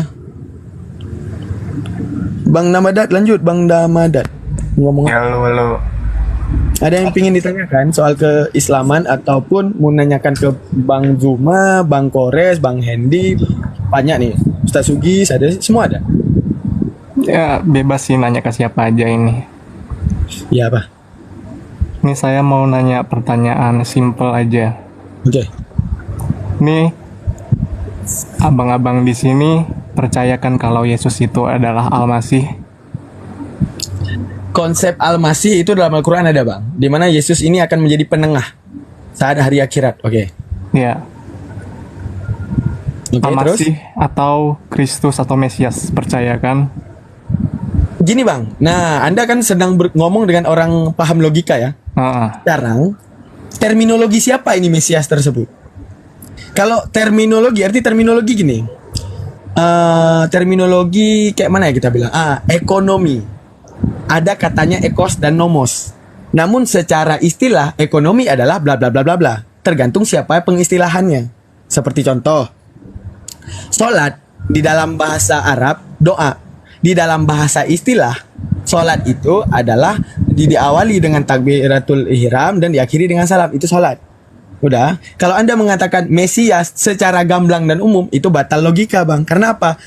Anda mengartikan Mesias di mana Yesus akan turun dan menerangkan dia sebagai Tuhan. Kami mengartikan Mesias itu adalah orang yang mengadili nanti hari kiamat untuk memerangi Dajjal dan menunjukkan bahwa pola pikir yang selama ini menuhankan dia salah. Itu menunjukkan apa? Ada dua di sini, dua teori. Satu Mesias tentang menengahi tentang pola pikir manusia yang menyembah dia. Satunya kepada menunjukkan bahwa diri dia adalah untuk disembah. Maka saat Anda mengartikan ataupun mensapu rata arti Mesias itu logikal falasi lagi bang. Kenapa? Anda mempercayai dua teori yang berbeda, namun bagi Anda itu sama. Itu logikal falasi lagi. Arti logikal falasi, kesalahan dalam pola pikir, itu dinamakan bang. Lanjut bang. Iya. Gini. Jadi kaum Yahudi pada saat itu menunggu kedatangan Mesias, ya kan? Iya bang. Nah, saya tahu kalau orang-orang Muslim juga pasti percaya kalau Mesias yang ditunggu oleh orang Yahudi itu adalah Yesus. Beda bang. Kami menunggu Nabi Isa, yang Nabi Isa mengakui dirinya sebagai Rasul. Itu ya, beda. Jadi Nabi Isa ini adalah Mesias menurut Yahudi atau bukan? Ya, aduh, ini Bang, Anda harus main logika lagi Bang. Main logikanya tuh Enggak, gini. saya tanya menurut Yahudi aja. Ya itu tanya sama Yahudinya Bang. Kalau Anda tanya Oh. sama Islam, maka Nabi Isa ini akan turun menengahi bumi dan mengadili. Arti mengadili, di mana engkau semuanya yang telah pernah menyembahku, ini aku sebenarnya, aku utusan. Dan untuk selanjutnya yaitu memerangi Dajjal. Udah itu doang. Lo enggak, bukan gitu maksud saya. Nah, Misalnya apalagi? di Quran kan ada tertulis Isa ini adalah petanda hari akhir. Bukan. Oh, bukan Isa itu. adalah Al-Masih yang dijanjikan untuk bangsa Yahudi. Benar. Ya. Berarti artinya Al-Masih atau si Isa ini adalah Mesias yang dijanjikan itu kan? Aduh, saat kita harus studi kata-kata Yahudi lagi Bang. Studi kata Yahudi, di mana bangsa Yehuda itu dari mana sih asalnya, kan gitu. Jadi menunjukkan nggak semua Yahudi itu mengingkari Nabi Muhammad. Ada Yahudi yang mengimani Nabi Muhammad. Seperti itu Bang. Kita karena meninjau sejarah ini. Di mana Bani Israel. Saat kita mengatakan Bani Israel, apakah semuanya Bani Israel menuhankan Yesus? Enggak gitu. Banyak itu Bang. Ada Yakubiyah, Nasturiyah, ada Malakaniyah, ada Islamiyah. Orang Islamiyah mengatakan apa? Dia utusan. Orang Yakubiyah mengatakan dia apa? Dia pure Tuhan ataupun only God. Oke. Ada yang apa? Nasturiyah mengatakan apa? Nasturiyah mengatakan dia itu anak Tuhan. Ada satu lagi Malakaniyah. Malakaniyah mengatakan apa? Tritunggal ataupun Theotokos, di mana perbedaan sedikit dengan kalian gini. Kalian mengatakan Sang Putra, Roh Kudus dan Allah. Namun kalau Theotokos itu mengatakan apa? Bunda Maria juga ilah gitu. Itu menunjukkan apa? Apakah semua Yahudi kaum Hawariyun ataupun saat mereka bertumbuh Bani Israel itu murni menyembah Yesus? Enggak Bang. Menunjukkan ada juga yang menanti Nabi Muhammad. Begitu juga saat Anda membahas teori kata Yahudi. Kata Yahudi tersebut, ada Yahudi yang mengartikan Mesias, wah ini Nabi Isa yang turun di akhir sebagai utusan dan memerangi Dajjal. Ada juga yang Yahudi berpikir, ini Mesias kami yang sebenarnya. Di mana Yahudi yang berpikir kepada Mesias itu bukan Isa, namun sudah diberitakan Mesias itu di dalam Tauratnya Nabi Musa gitu. Ya, kalau menurut di Quran yang mana? Menurut Al-Quran ya Nabi Isa. Yang jadi pola pikirnya di sini apa? Ya, jadi gini loh. Pertanyaan saya ini simple, nggak melebar kemana-mana. Kan di Quran ada ditulis Isa itu Al-Masih yang ditunggu bangsa Yahudi. Ya. Ya. Kalau di Yahudinya yang ditunggu itu adalah Mesias, yaitu Isa, tapi mereka tolak. Ya, jadi Al-Masih itu adalah Mesias, adalah Isa. Nah, ketika Bang, ini saya bilang ini logika Anda harus dipertanyakan lagi Bang. Karena ini kita ingat ya, manusia yang berada di 2023 adalah orang yang mengonsumsi legenda, ya ataupun tidak? Namun dibalik semua legenda itu, dibalik semua legenda yang ada di dunia ini, ada banyak teoritis. Contoh Bang, ada legenda yang memang konkret, emang benar legenda itu. Contoh, ketika orang bilang penemu lampu siapa? Bang Zuma misalnya Bang Zuma. Kita tanya ke khalayak manapun, penemu lampu tetap Bang Zuma. Maka itu teoritis terhadap lampu itu bersifat dengan konkret, benar adanya. Namun bedanya Bang, ketika Anda mengartikan Yahudi kepada menunggu Mesias dan menolak Isa, Yahudi mana nih? Kan gitu. Menunjukkan apa? Karena Yehuda itu, kalau di dalam kami Islam itu dari ini ya, dari kaum Ishak dan Yakub ya, di mana satu nama daripada Ishak ataupun Yakub itu adalah Yehuda. Itu saya nggak terlalu pelajari itu. Itu menunjukkan gini, bahwa Yahudi itu nggak bisa dipukul satu rata orang mengkhianati Isa. Nggak bisa seluruh Yahudi itu adalah orang yang mengkhianati. Nggak bisa. Ya, saya tanya yang mengkhianati aja. Oh, mengkhianati jangan tanya sama saya Bang. Hadirkan Yahudi yang mengkhianati itu. Saya tanya sama saya. Tanya yang ada di Quran, kan di situ tertulis di Quran. Ya udah, yang dituliskan oleh Al-Quran adalah yang Yahudi yang percaya Isa. Itu doang. Capek. Terus kenapa disalib kalau yang ditulis Yahudi yang percaya Isa? Yang disalib itu orang Kristen. Iya, kamu nggak bilang dia disalib. Tapi kan Isa mau disalib kalau diselamatkan. Udah lanjutlah Bang Ali. Logikanya aneh tuh. Geser kemana-mana tuh. Kalau Yahudi percaya gak mungkin mau disalib walau diselamatkan. Aduh, kayak mana ya? Ketika Anda memukul sapu rata semuanya, Anda nggak ngerti fakta historikal itu bersifat. Saya ngerti. Tapi maksud Fakta saya historikal yang ini bersifatnya bisa jadi, Abang. ya. Bisa jadi. Oke, contoh sederhana lagi. Saya bilang tadi, ketika seluruh umat manusia periwayatannya cuma satu, penemu lampu misalnya. Siapa penemu lampu? Bang Zuma. Siapapun kita tanya, tetap Bang Zuma. Maka itu konkret. Non konkret tahu nggak gimana? Siapa penemu lampu? Bang Daman. Siapa penemu lampu? Bunda Rahmah. Ada yang bilang kayak gitu. Siapa penemu lampu? Bang Mata Ali. Siapa penemu lampu? Bang Kores. Itu menunjukkan apa? Periwayatannya beda-beda. Itu semua bisa jadi benar, bisa jadi salah. Berarti fakta daripada sejarah tersebut adalah not absolute, bukan menjadi dalil, gitu Bang. Berarti menunjukkan ketika Anda mensapu rata Yahudi itu adalah kepada menunggu Mesias dan mengkhianati Isa, nggak bisa gitu Bang. Fakta teoritis ataupun dalam kata historikal itu, dalam fakta sejarah itu beda-beda Bang. Saya gak nanya gitu. Aduh ya Allah. Yang saya tanya itu gini.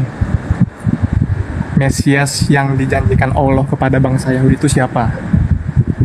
Nabi Isa. Apa yang salah? Sudah kan, pertanyaan saya itu aja. Kenapa jadi ribet kemana-mana? Ya udah, selesai. Nah sebentar, ada lagi.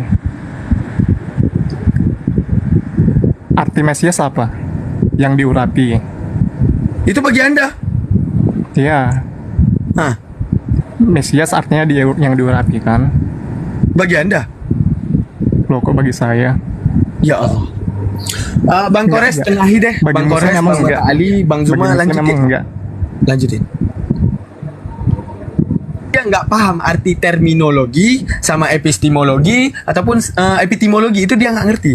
Udah lanjut lah. Loh saya ngerti. Saya tanya Mesias artinya apa? Ketika Anda mengatakan diurapi, itu terminologi siapa kan gitu? Ya bagi menurut Anda Mesias artinya pengadil. apa? Bagi kami ini pengadil Nabi Isa ini. Suatu hari akhir dia akan datang bersama Imam Mahdi sebagai pengadil hari akhir. Udah selesai. Ya itu kan di hari akhir, tapi dia datang dulu kan sebelum hari akhir untuk bangsa Israel. Itu sebagai Mesias. Kan di ajaran Anda ada Gini Bang. Anda mengatakan dengan kata-kata tadi, kan dia datang sebelum hari akhir. Bukan sejatinya di balik perkataan saya itu dinalar lagi ya Bang. Bukan sejatinya, oh ini tanggal segini akhir dunia, tanggal itu dia datang. Bukan gitu Bang. Ya, Sebelumnya, saya cerita sedikit dalam keilmuan Islam. Di mana saat itu dia datang bersama Imam Mahdi, kok nggak salah dia sholat asar di Baitul Maqdis ya. Mohon maaf ya Ustaz Ali, tolong dinafikan kalau seandainya apa yang saya bilang ini rancu, mohon maaf ya. Dia sholat dengan Imam Mahdi. Saat itu Imam Mahdi tahu kalau itu Nabi Isa. Apa dikatakan Imam Mahdi? Engkau yang berdiri imam. Namun Nabi Isa mengatakan bahwa aku bukanlah pemimpin pada hari sekarang. Namun aku pernah memimpin di masa Bani Israel. Maka engkaulah imamnya.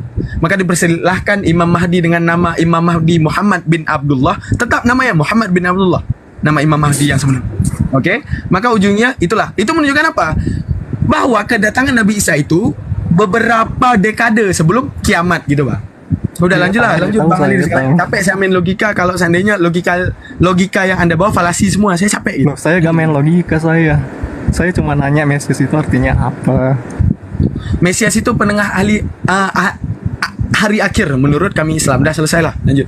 Loh, gak gitu. Nah, gimana pertanyaannya bro? Saya bantu masuk ya. Izin Gurunda Zuma dan para asatis dan ikhwan, akhwat fillah, semoga Allah berkahi semuanya. Fadal, coba kita diskusi yang santai, semoga dapat manfaat para penonton di bawah. Silakan bro, apa pertanyaannya? Ya tadi pertanyaan saya kan, umat muslim percaya bahwa Isa itu ada Al-Masih atau Mesias atau Kristus. Ini saya sering dengar om-om abang-abang di sini nyebut kalau Yesus itu adalah Kristus. Berarti artinya percaya kan? Iya. Oke, saya jawab. Tunggu belum selesai. Silakan. Langsung to the point. Terus pertanyaan saya, arti dari ini tadi Bang Zuma saya dengar sukanya bahas dari bahasa original Kristen ya, dari kitab Kristen. Jadi saya bahasnya pakai bahasa original Kristen atau bahasa asli yang dipakai si Nabi Isa, bahasa Aram. Nah, Mesias itu artinya apa? Sudah? Ya. Oke. Bismillahirrahmanirrahim.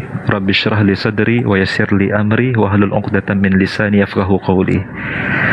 Allah Subhanahu wa taala dalam Al-Qur'an melalui risalah terakhir kenabian, yaitu yang dibawa oleh Nabi Muhammad SAW, menempatkan kedudukan dan kemuliaan Nabi Isa Al-Masih putra Maryam dengan posisi dan kedudukan yang sangat agung sekali. Bahkan bukan hanya Al-Masih Allah sebut gelarnya, tetapi juga Allah katakan dalam Al-Quran misalnya dengan narasi wajihan fid dunya wa fil akhirah, orang yang mulia, orang yang terkemuka dalam kehidupan dunia dan akhirat. Wa minal muqarrabin, dan termasuk orang-orang yang dekat dengan Allah, yaitu para nabi, para siddiqin, para syuhada, dan orang-orang salih dalam kehidupan ini. Itulah bagaimana Al-Quran menarasikan Nabi Isa atau Kristus atau Yesus dan seterusnya, berbagai varian nama yang datang terhadap tokoh yang kita bicarakan ini. Lalu bro, ketika Anda bertanya apa itu Al-Masih dalam perspektif Islam, maka Al-Masih berasal dari fi'il atau dari kata kerja masaha, yaitu membasuh, mengusap. Juga bisa diartikan dengan bahasa yang Anda sering gunakan dalam literasi teologi Anda, urap, walaupun tidak pernah kita ketahui akar kata urapi itu apa sebenarnya.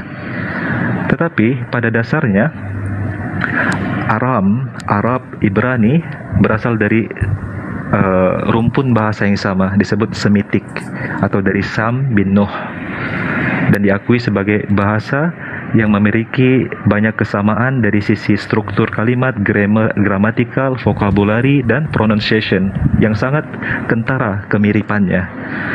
Bahkan jika kita tarik lebih jauh, jangan bicara Al-Masih gelarnya, nama Yesus itu sendiri, kalau mau membandingkan apa yang dinarasikan Al-Quran yang berbahasa Arab dengan apa yang kalian gunakan sebagai varian nama Yesus, kami lebih unggul bro. Saya berikan contoh. Dalam Matius 1 ayat ke-1, inilah silsilah Yesus Kristus.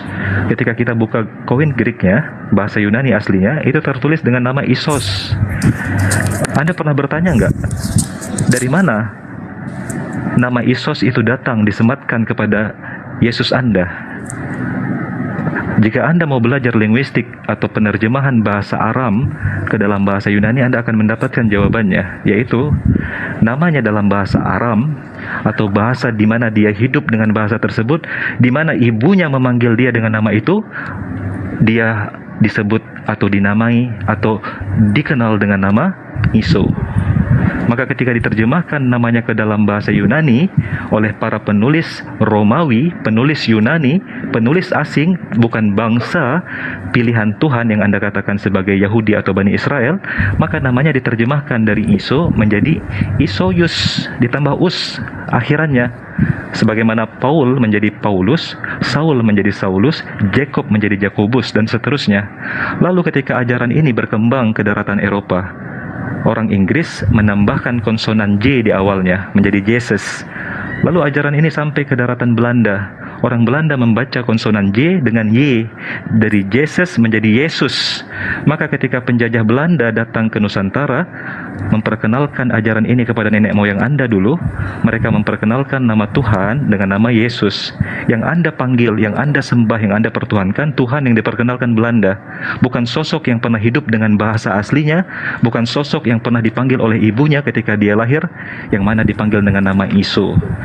Al-Quran datang dengan narasi yang sangat persis dengan apa yang digunakan nama dalam kehidupan asli dari sosok yang kita katakan Yesus ini. Iso diabadikan, diserap dalam bahasa Arab dengan nama Isa, karena bahasa Arab tidak terbiasa ada sebuah nama berakhiran dengan vokal O, maka dari Iso menjadi Isa. Bahkan ibunya dalam bahasa asli Aram disebut dengan Maryam, dalam beberapa dialek lain disebut dengan Miriam. Al-Quran mengabadikan apa nama ibunya? Maryam. Maka dari sisi perspektif linguistik bahasa yang didatangkan Al-Quran tentang sosok yang Anda sebut Yesus, Al-Quran jauh unggul daripada apa yang Anda yakini dan apa yang Anda baca hari ini dari kitab yang Anda katakan suci itu. Jangan jauh-jauh ke Al-Masih atau Kristus dulu. Anda kaji siapa nama Yesus ketika dia hidup. Benarkah yang sosok Anda panggil sebagai Tuhan itu bernama Yesus, atau dia tidak pernah menyematkan nama itu, disematkan, dipanggil nama itu ketika dia hidup? Saya Ali, Lagi duduk di kafe, menikmati cappuccino panas. Datang seorang teman dari belakang memanggil nama saya dengan James. Tidak akan pernah saya berpaling menyahut panggilannya itu, karena bukan nama saya James, nama saya Ali. Tidak pernah sebuah nama itu diterjemahkan dalam literasi penerjemahan apapun, bro. Silakan dijawab. Ya saya juga tahu kok. Aslinya namanya Iso. Cuma kan sama aja kayak di Quran kan, Ibrahim siapa? Kalau dipanggil Ibrahim juga gak noleh si Ibrahim, si Abraham. Kan nama aslinya Abram. Aduh, capek kali kita bermain nih bang. Gini ya bang, ini satu lagi. Udah. Saya gak mau bahas itu. Enggak. Saya bahas logika lagi. Saya nggak akan bahas sejarah nih. Bang, gini bang. Setiap doktrin agama, baik Islam ataupun apapun, maka akan ada fakta pendukung. Salah satunya sejarah. Jadi Anda nggak mau sejarah Anda sama dengan kami, maka ditunjukkan ini namanya Abraham, di mana yang ditumbalkan itu Ishak, oke? Di mana kami juga nggak mau sama dengan agama Anda. Yang ditumbalkan siapa? Ibrahim. Itu menunjukkan apa? Dua fakta yang bersifat bisa jadi. Yang ditumbalkan Ismail. Itu menunjukkan apa? Dua fakta yang bersifat bisa jadi. Mana benar, mana salah, kan gitu. Itu menunjukkan apa? Jika sesuatu Anda mengklaim langsung, sedangkan namanya aja Abraham, menurut Anda dan sejarah historial Anda. Kenapa saya harus percaya historial Anda, sedangkan kami punya historial kami? Itu menunjukkan jika Anda percaya sesuatu secara logika di atas fakta historial, logika Anda gagal. Seperti itu, Bang. Fakta historial Iso itu dari mana? Kan gak ada di Quran. Itu enggak Anda cerna tadi. Teori linguistik. You know about linguistic, guys? Loh, Abraham juga teori linguistik. Yang disebutkan oleh Bang Ali tadi teori linguistik, teori tata bahasa. Paham ya? Saya tahu. Nah gitu. Jadi apa? Jadi Ibrahim juga pasti dari teori linguistiknya aslinya namanya Abram. Nah itu yang membuat otak Anda salah. Anda percaya histori kepala Anda tentang Abraham. Kami percaya histori tentang Ibrahim. Kita nggak akan pernah ketemu, Bang, kalau berdebat di arah histori, karena memiliki histori yang berbeda, Bangku. Oh, jadi maksud Anda orangnya beda gitu? Ketemu. Nggak akan pernah ketemu kita berdua, Bang. Nggak, jadi orangnya beda gitu. Bukan soal orangnya beda. Nah ini panjang lagi. Saya harus bahas masalah akal menciptakan dalil, masalah dalil menyesuaikan akal. Kembali ke situ lagi, capek saya. Saya mau bahas yang Mesias tadi. Oke, kasih ke Bang Ali. Oke, besarin tuh. Belum selesai. Alhamdulillah, Ustaz Ali. Lanjut. Sebentar. Jadi tadi soal Mesias. Jadi Al-Masih kan cuma perbedaan bahasa dari bahasa serumpun Aram, Ibrani sama Arab, jadi Al-Masih dan Mesias itu artinya dibasuh atau diurapi. Nah, pertanyaan saya itu lebih spesifik lagi, diurapi atau dibasuh sebagai apa? Diurapi, urap itu dari bahasa apa? Diurapi itu bahasa Indonesia lah. Iya. Apa arti urap dalam bahasa Indonesia? Jangan asumsi ya. Ini kita berbicara di hadapan publik. Kalau bisa bawakan data minimal sekali KBBI. Coba ada nggak kata urap dalam KBBI? Oke, dia Google. Dia harus bedain dulu mana diurapi, mana dikurapin ataupun dipanuin. Sampai situ harus dipelajari gitu.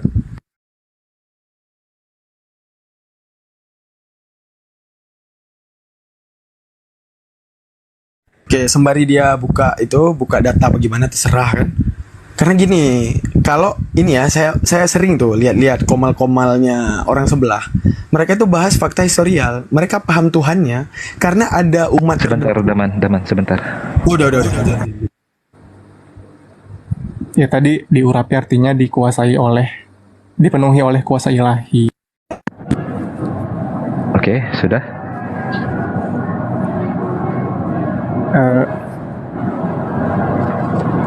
Kalau di tradisi bangsa Israel atau yang pernah dialami oleh Raja Daud, Nabi Daud, diurapi itu diminyaki menjadi raja. Jadi seperti dilantik gitulah.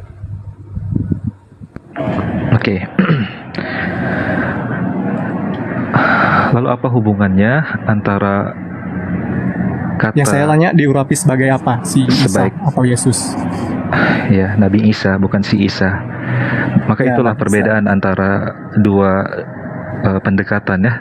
Bagaimana Al-Quran memuliakan Nabi Isa, tapi ada mulut jahil mengatakan si Isa. Dan itu tidak heran, karena memang narasi yang kalian datangkan terhadap Yesus begitu hina dan begitu jahat. Bahkan kalian katakan dia terkutuk. Sedangkan Al-Quran tidak pernah menarasikan hal semacam itu terhadap sosok yang kalian tuhankan. Padahal bagi kami hanya Nabi. Poin kedua, apa hubungannya sosok yang kau katakan diurapi sebagai juru selamat? Jawab itu dulu, baru saya masuk ke poin selanjutnya. Langsung jawab. Bukan ke juru selamat sih sebenarnya. Jadi gini, kalau kata Mesias itu atau masih dibahas aslinya itu diurapi sebagai raja. Sebagai raja, berarti bukan juru selamat ya?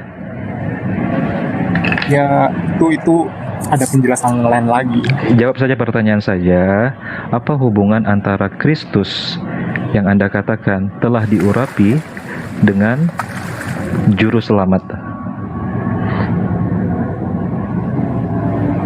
Masya Allah Mbak De, Pak Haji Tony, jazakumullah khairan. Allah memberikan ganti yang lebih baik dari infak antum semua. Hubungannya jadi Yesus yang sebagai Mesias yang diurapi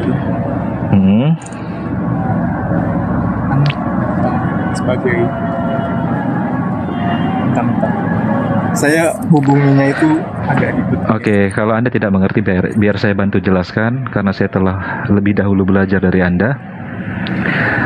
Ketika Anda katakan bahwa Yesus yang Anda katakan Kristus atau diurapi, lalu Anda paksakan pemaknaan teologi bahwa dia juru selamat, adalah penipuan publik yang sangat jahat sekali. Saya tapi nggak ngomong karena iya, Anda tidak ngomong di sini, tetapi teologi Anda mengarahkannya ke situ. Tidak pernah ada arti Kristus sebagai sosok juru selamat dalam pengajaran Tauratnya Musa. Dan Kristus bukan hanya Yesus sendiri, bro. Tuhan Mbak D. Iya. Ada berapa Kristus dalam perjanjian lama? Coba, kalau Anda pintar. Banyak, ada Daud. Banyak. Lalu apa spesialnya? Apa spesialnya Nabi Isa atau Yesus ketika dia dijuluki Kristus? Jika Daud juga Kristus, lalu apa spesialnya Nabi Isa atau Yesus jika dia juga Kristus? Ternyata Kristus itu tidak pernah diterjemahkan sebagai pemaknaan teologi sebagai juru selamat. Lalu kalian mencuri kata dengan istilah Yatsu'ah, atau yang kemudian hari menjadi Yeshua. Yatsu'ah dalam leksikal bahasa Ibrani berasal atau merupakan feminim noun, kata benda perempuan. Juru selamat dalam bahasa aslinya, bahasa Ibrani atau Yatsu'ah, adalah feminim noun, yaitu kata benda perempuan, yang mana dalam tradisi bahasa Semit, wabil khusus bahasa Ibrani, juru selamat yang mana dia adalah feminim noun atau Yatsu'ah, tidak pernah disematkan atau tidak pernah boleh menjadi nama seorang laki-laki dalam tradisi bahasa Ibrani. Maka jika Yesus dipaksakan bahwa namanya atau gelarnya atau dia disematkan dengan kata dan padanan diksi, yaitu juru selamat, Anda sedang menghina Yesus sebagai wanita, karena nama itu tidak boleh disematkan kepada laki-laki.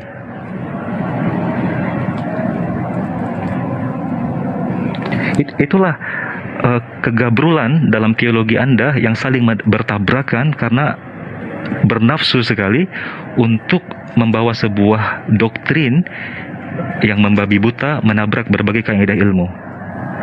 Ilmu bahasakah, apakah ilmu pengajaran Nabi Musa kah, atau teologinya perjanjian lama kah, bahkan apa yang diajarkan dalam Judaism kah sebagai sebuah pengajaran yang datang dalam Tauratnya Nabi Musa, yang kalian hanya comot sebagai sebuah nubuatan cocokologi, tetapi tidak pernah mau tunduk kepada apa yang diyakini dan apa yang diajarkan dan apa yang diimani sampai hari ini oleh orang-orang Yahudi. ketika saya membaca perjanjian baru, itu adalah sebuah pengajaran yang sifatnya berisi halusinasi, pemaksaan cocokologi dari perjanjian lama, yang isinya adalah sebuah narasi merendahkan Tuhan serendah-rendahnya. Allah atau Sang Pencipta atau Tuhan yang transenden, yang artinya tidak terlihat, tidak terjamah dengan indera kemanusiaan, itu dipaksakan untuk berimanensi dalam bentuk daging manusia agar bisa dijamah, agar bisa dilihat dan dirasa dengan indera kemanusiaan. Direndahkan dari Sang Pencipta menjadi ciptaan, dari transenden menjadi imanen, dari Sang Pencipta menjadi ciptaan Tuhan. Jadi dari Sang Pencipta direndahkan menjadi makhluk, menjadi ciptaan. Itu poin pertama.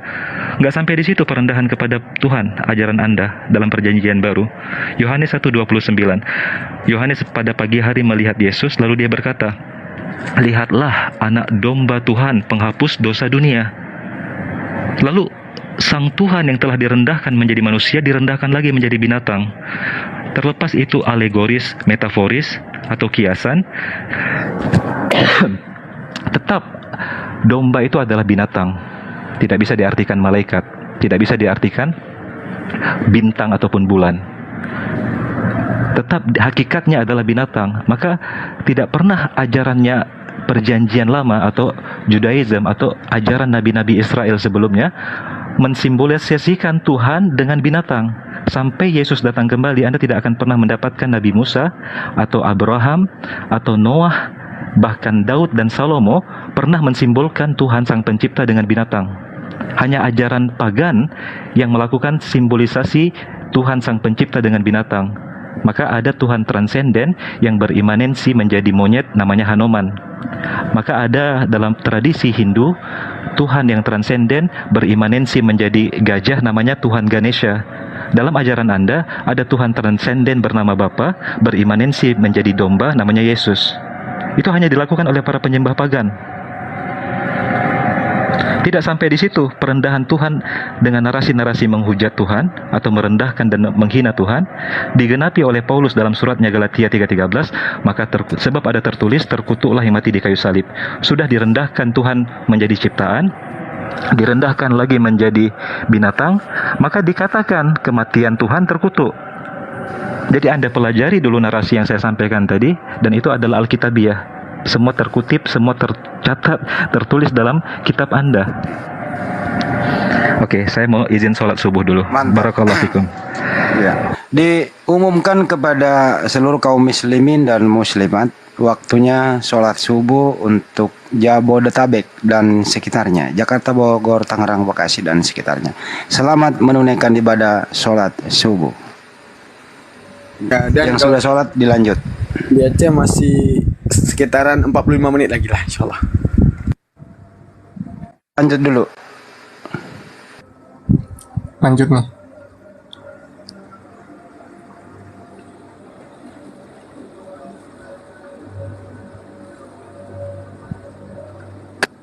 Abang Daman dilanjut dulu. Kan Aceh masih lama. Ya, nggak tahu mau bang siapa nih. Ada mau tanya lagi bang? Tanya lah. Saya belum selesai nanya tadi. Oh ya udah. Ustadz Ali sholat dulu. Atau Bang Zuma udah standby gitu? Gurunda, Abang Dia udah standby? Halo, Assalamualaikum.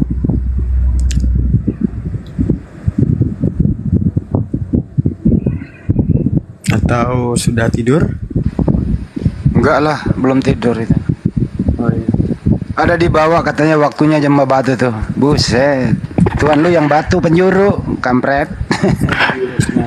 Ada aja. Ya, sambil nunggu Bang Zuma, yang teman-teman di bawah ingin daftar, ingatkan kembali yang ingin daftar sebagai anggota API, jangan lupa di klik linknya. Linknya ada di akun Apologet Islam Indonesia, di profilnya, di bio-nya itu ada link untuk menjadi anggota Laskar API. Diklik aja linknya, nanti diisi data-datanya, kemudian masukkan kartu identitas KTP. Setelah itu ditunggu 1 sampai dengan 14 hari kerja untuk diverifikasi. Jadi kalau sudah terverifikasi, nanti teman-teman akan ada infonya melalui emailnya. Maka pada saat pengisian, teman-teman jangan sampai salah untuk nomor handphone dan juga email. Seperti itu ya. Nah, nanti kalau sudah dilakukan pendaftarannya, kalau sudah dilakukan pendaftarannya, apa tadi saya mau bilang? Lupa. Didaftarnya di mana? Didaftarnya di linknya. Linknya ada di profil akun Apologet Islam Indonesia. Sorry. Ya, assalamualaikum semua. Waalaikumsalam warahmatullahi wabarakatuh, Bang. Aduh, salam kenal semua. Siap, Bang. Ada yang ingin disampaikan, Bang? Enggak, ini cuma mau kemarin kan saya ketemu sama teman lama lah. Dia ngasih nih semacam teka-teki kah, tapi itu dari kertas ya. Terus dia ngomong ke aku, katanya Lilis itu di agama Islam itu setan malam. Betul ya? Bang Daman. Saya nggak sampai pelajari ke situ ya. Itu kan misalnya kan kayak internal. Mungkin saya belum sampai ke situ. Lanjut. Kayaknya aku mau ini apa? Nggak tahu ini secara kebetulan apa enggak ya? Biar aku konfirm dulu ya. Masalah setan lili itu ya, I don't know tuh. Saya kok nggak bisa jujur, nggak bisa gitu. Kayak ini.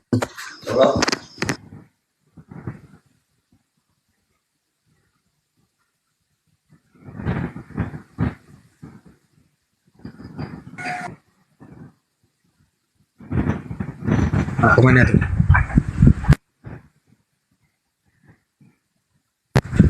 Gini loh, misalnya saya dalam menyampaikannya, saya bisa lembut dengan orang, misalnya logikanya aktif, saya pasti lembut. Seperti saya sering diskusi sama Bang Objektif, sama Bang Hawkins di ranah logika, itu kan lembut. Namun kalau kepada orang yang logikanya capek kita aktifin, udah kita buat percontoh-contohan dan segalanya, udah kita buat korelasi, ilmu perbandingan, namun masih nggak aktif-aktif, apa nggak emosi, apa nggak kesel, apa nadanya itu nggak akan tinggi kan gitu.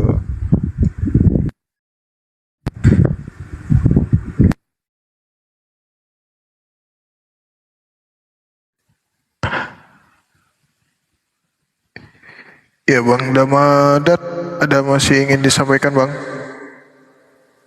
Ya, masih. Itu kayaknya Bang Alif mau naik di bawah tuh, ingin menyampaikan pendaftaran API katanya. Oh iya, boleh. Bisa dibantu sama Bang Alif nih.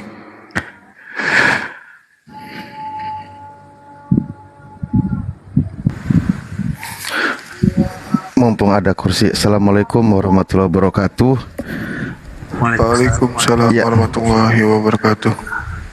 Dan jiwa apiku tadi bergejolak karena jiwaku ada di api. Penyampaian tadi belum sempurna. Buat saudara-saudaraku yang ingin bergabung di Apologet Islam Indonesia Yayasan API, boleh klik websitenya www.apologetislamindonesia.org. Bisa juga klik di di akunnya Apologet Islam Indonesia, atau juga ada di bio-nya profil saya.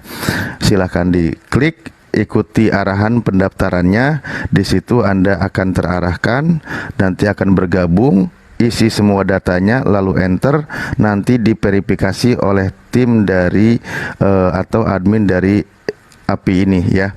Nanti akan mendapatkan email balasan, dan bagi yang belum mendapatkan balasan, mohon bersabar karena tim verifikasi bertahap dan juga kita sangat ketat dalam memverifikasi ini karena khawatir terjadi hal-hal yang tidak diinginkan, terutama kaum penyusup.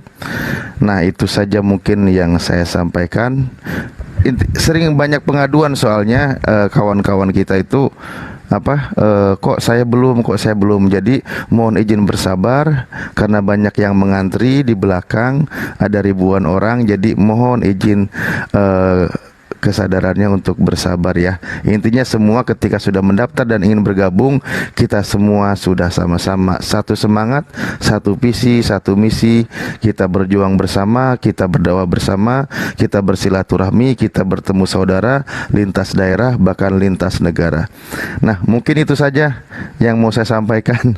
Kayaknya tadi host Sebentar Ustaz, ada yang menanyakan tuh Ustaz di bawah, menanyakan kalau Malaysia boleh ikut gabung nggak itu katanya. Jangankan Malaysia, Bukit Golgota juga kalau ada KTP warganya boleh gabung. Oh, berarti Burundi boleh seluruh bergabung. Indonesia. Kemarin saya di Burundi udah dapat warga 5 di Burundi. Warga Bukit Golgota, warga KTP-nya Romawi juga boleh gabung. Intinya asal KTP-nya Muslim ya, Islam. Poinnya itu, karena non-Muslim tidak berlaku ya. Apalagi Pak tadi Ketua, pertanyaan? boleh nanya lagi? Ada yang beberapa nanya, katanya kalau KTP hilang tapi masih ada fotokopi KTP-nya dan ada kartu keluarganya yang asli, kira-kira masih bisa daftar? Boleh. Ya, KTP hilang masih bisa karena ada identitas lain, ada KTA yang sesuai dengan datanya, ada juga KTA, SIM, ya paspor, ya sebagaimana persyaratan yang berlaku. Yang penting jangan pasangannya aja yang hilang. Atau apalagi biasa kasus-kasus permasalahan 2 menit lagi mungkin. Yang biasa yang hilang itu ingatan juga. Kalau ingatan yang hilang boleh. Waduh, untuk berakal ini jangan ini.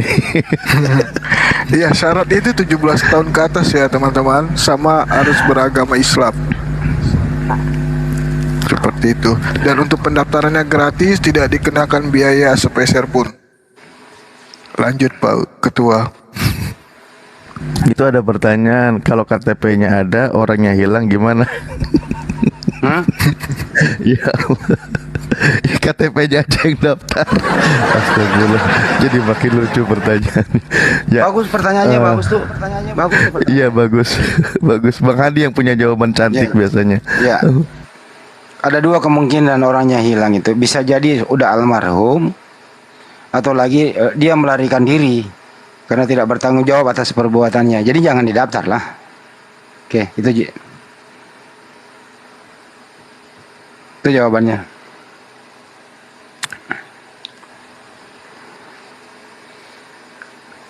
Udah cukup kayaknya, ini sudah subuh, waktunya mungkin ditutup kali ya.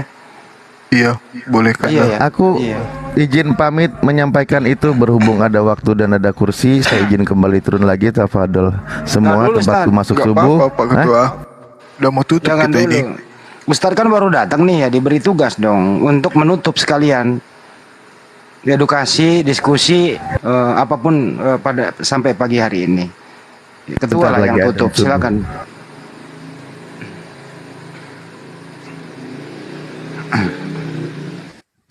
Warahmatullahi wabarakatuh. Atau Pak De ada. Silakan Pak De, udah salat subuh kan Pak De? Ya, Ustadz Ali Pajak, biar kerja beliau. Aku tadi udah kerja sama Ustadz Ali itu dari sore sampai malam loh. Capek itu ngeladeni orang-orang. Aduh, benar-benar deh tuh.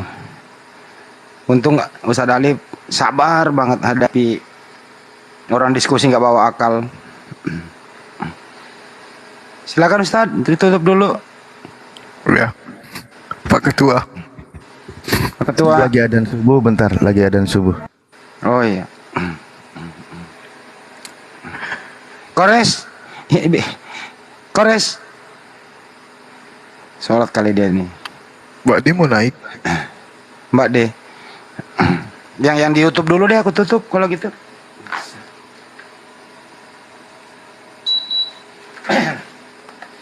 Untuk yang ada di Andi Slebes Channel, sekian dulu ya. Terima kasih telah menemani, meluangkan waktu, tidak tidur sampai subuh.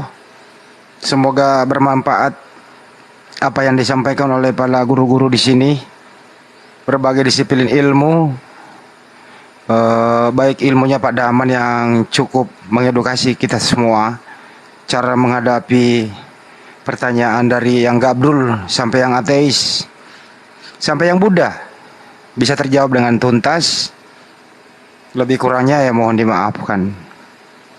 Ada kelucuan di sana, ada naik turun, dinamika dalam berdiskusi itu biasa. Tetap harus punya rasa saling hormat menghormati. Yang penting jangan baper dibawa kemana-mana. Saya Handis Lebes, khusus di channel Handis Lebes, saya tutup dulu.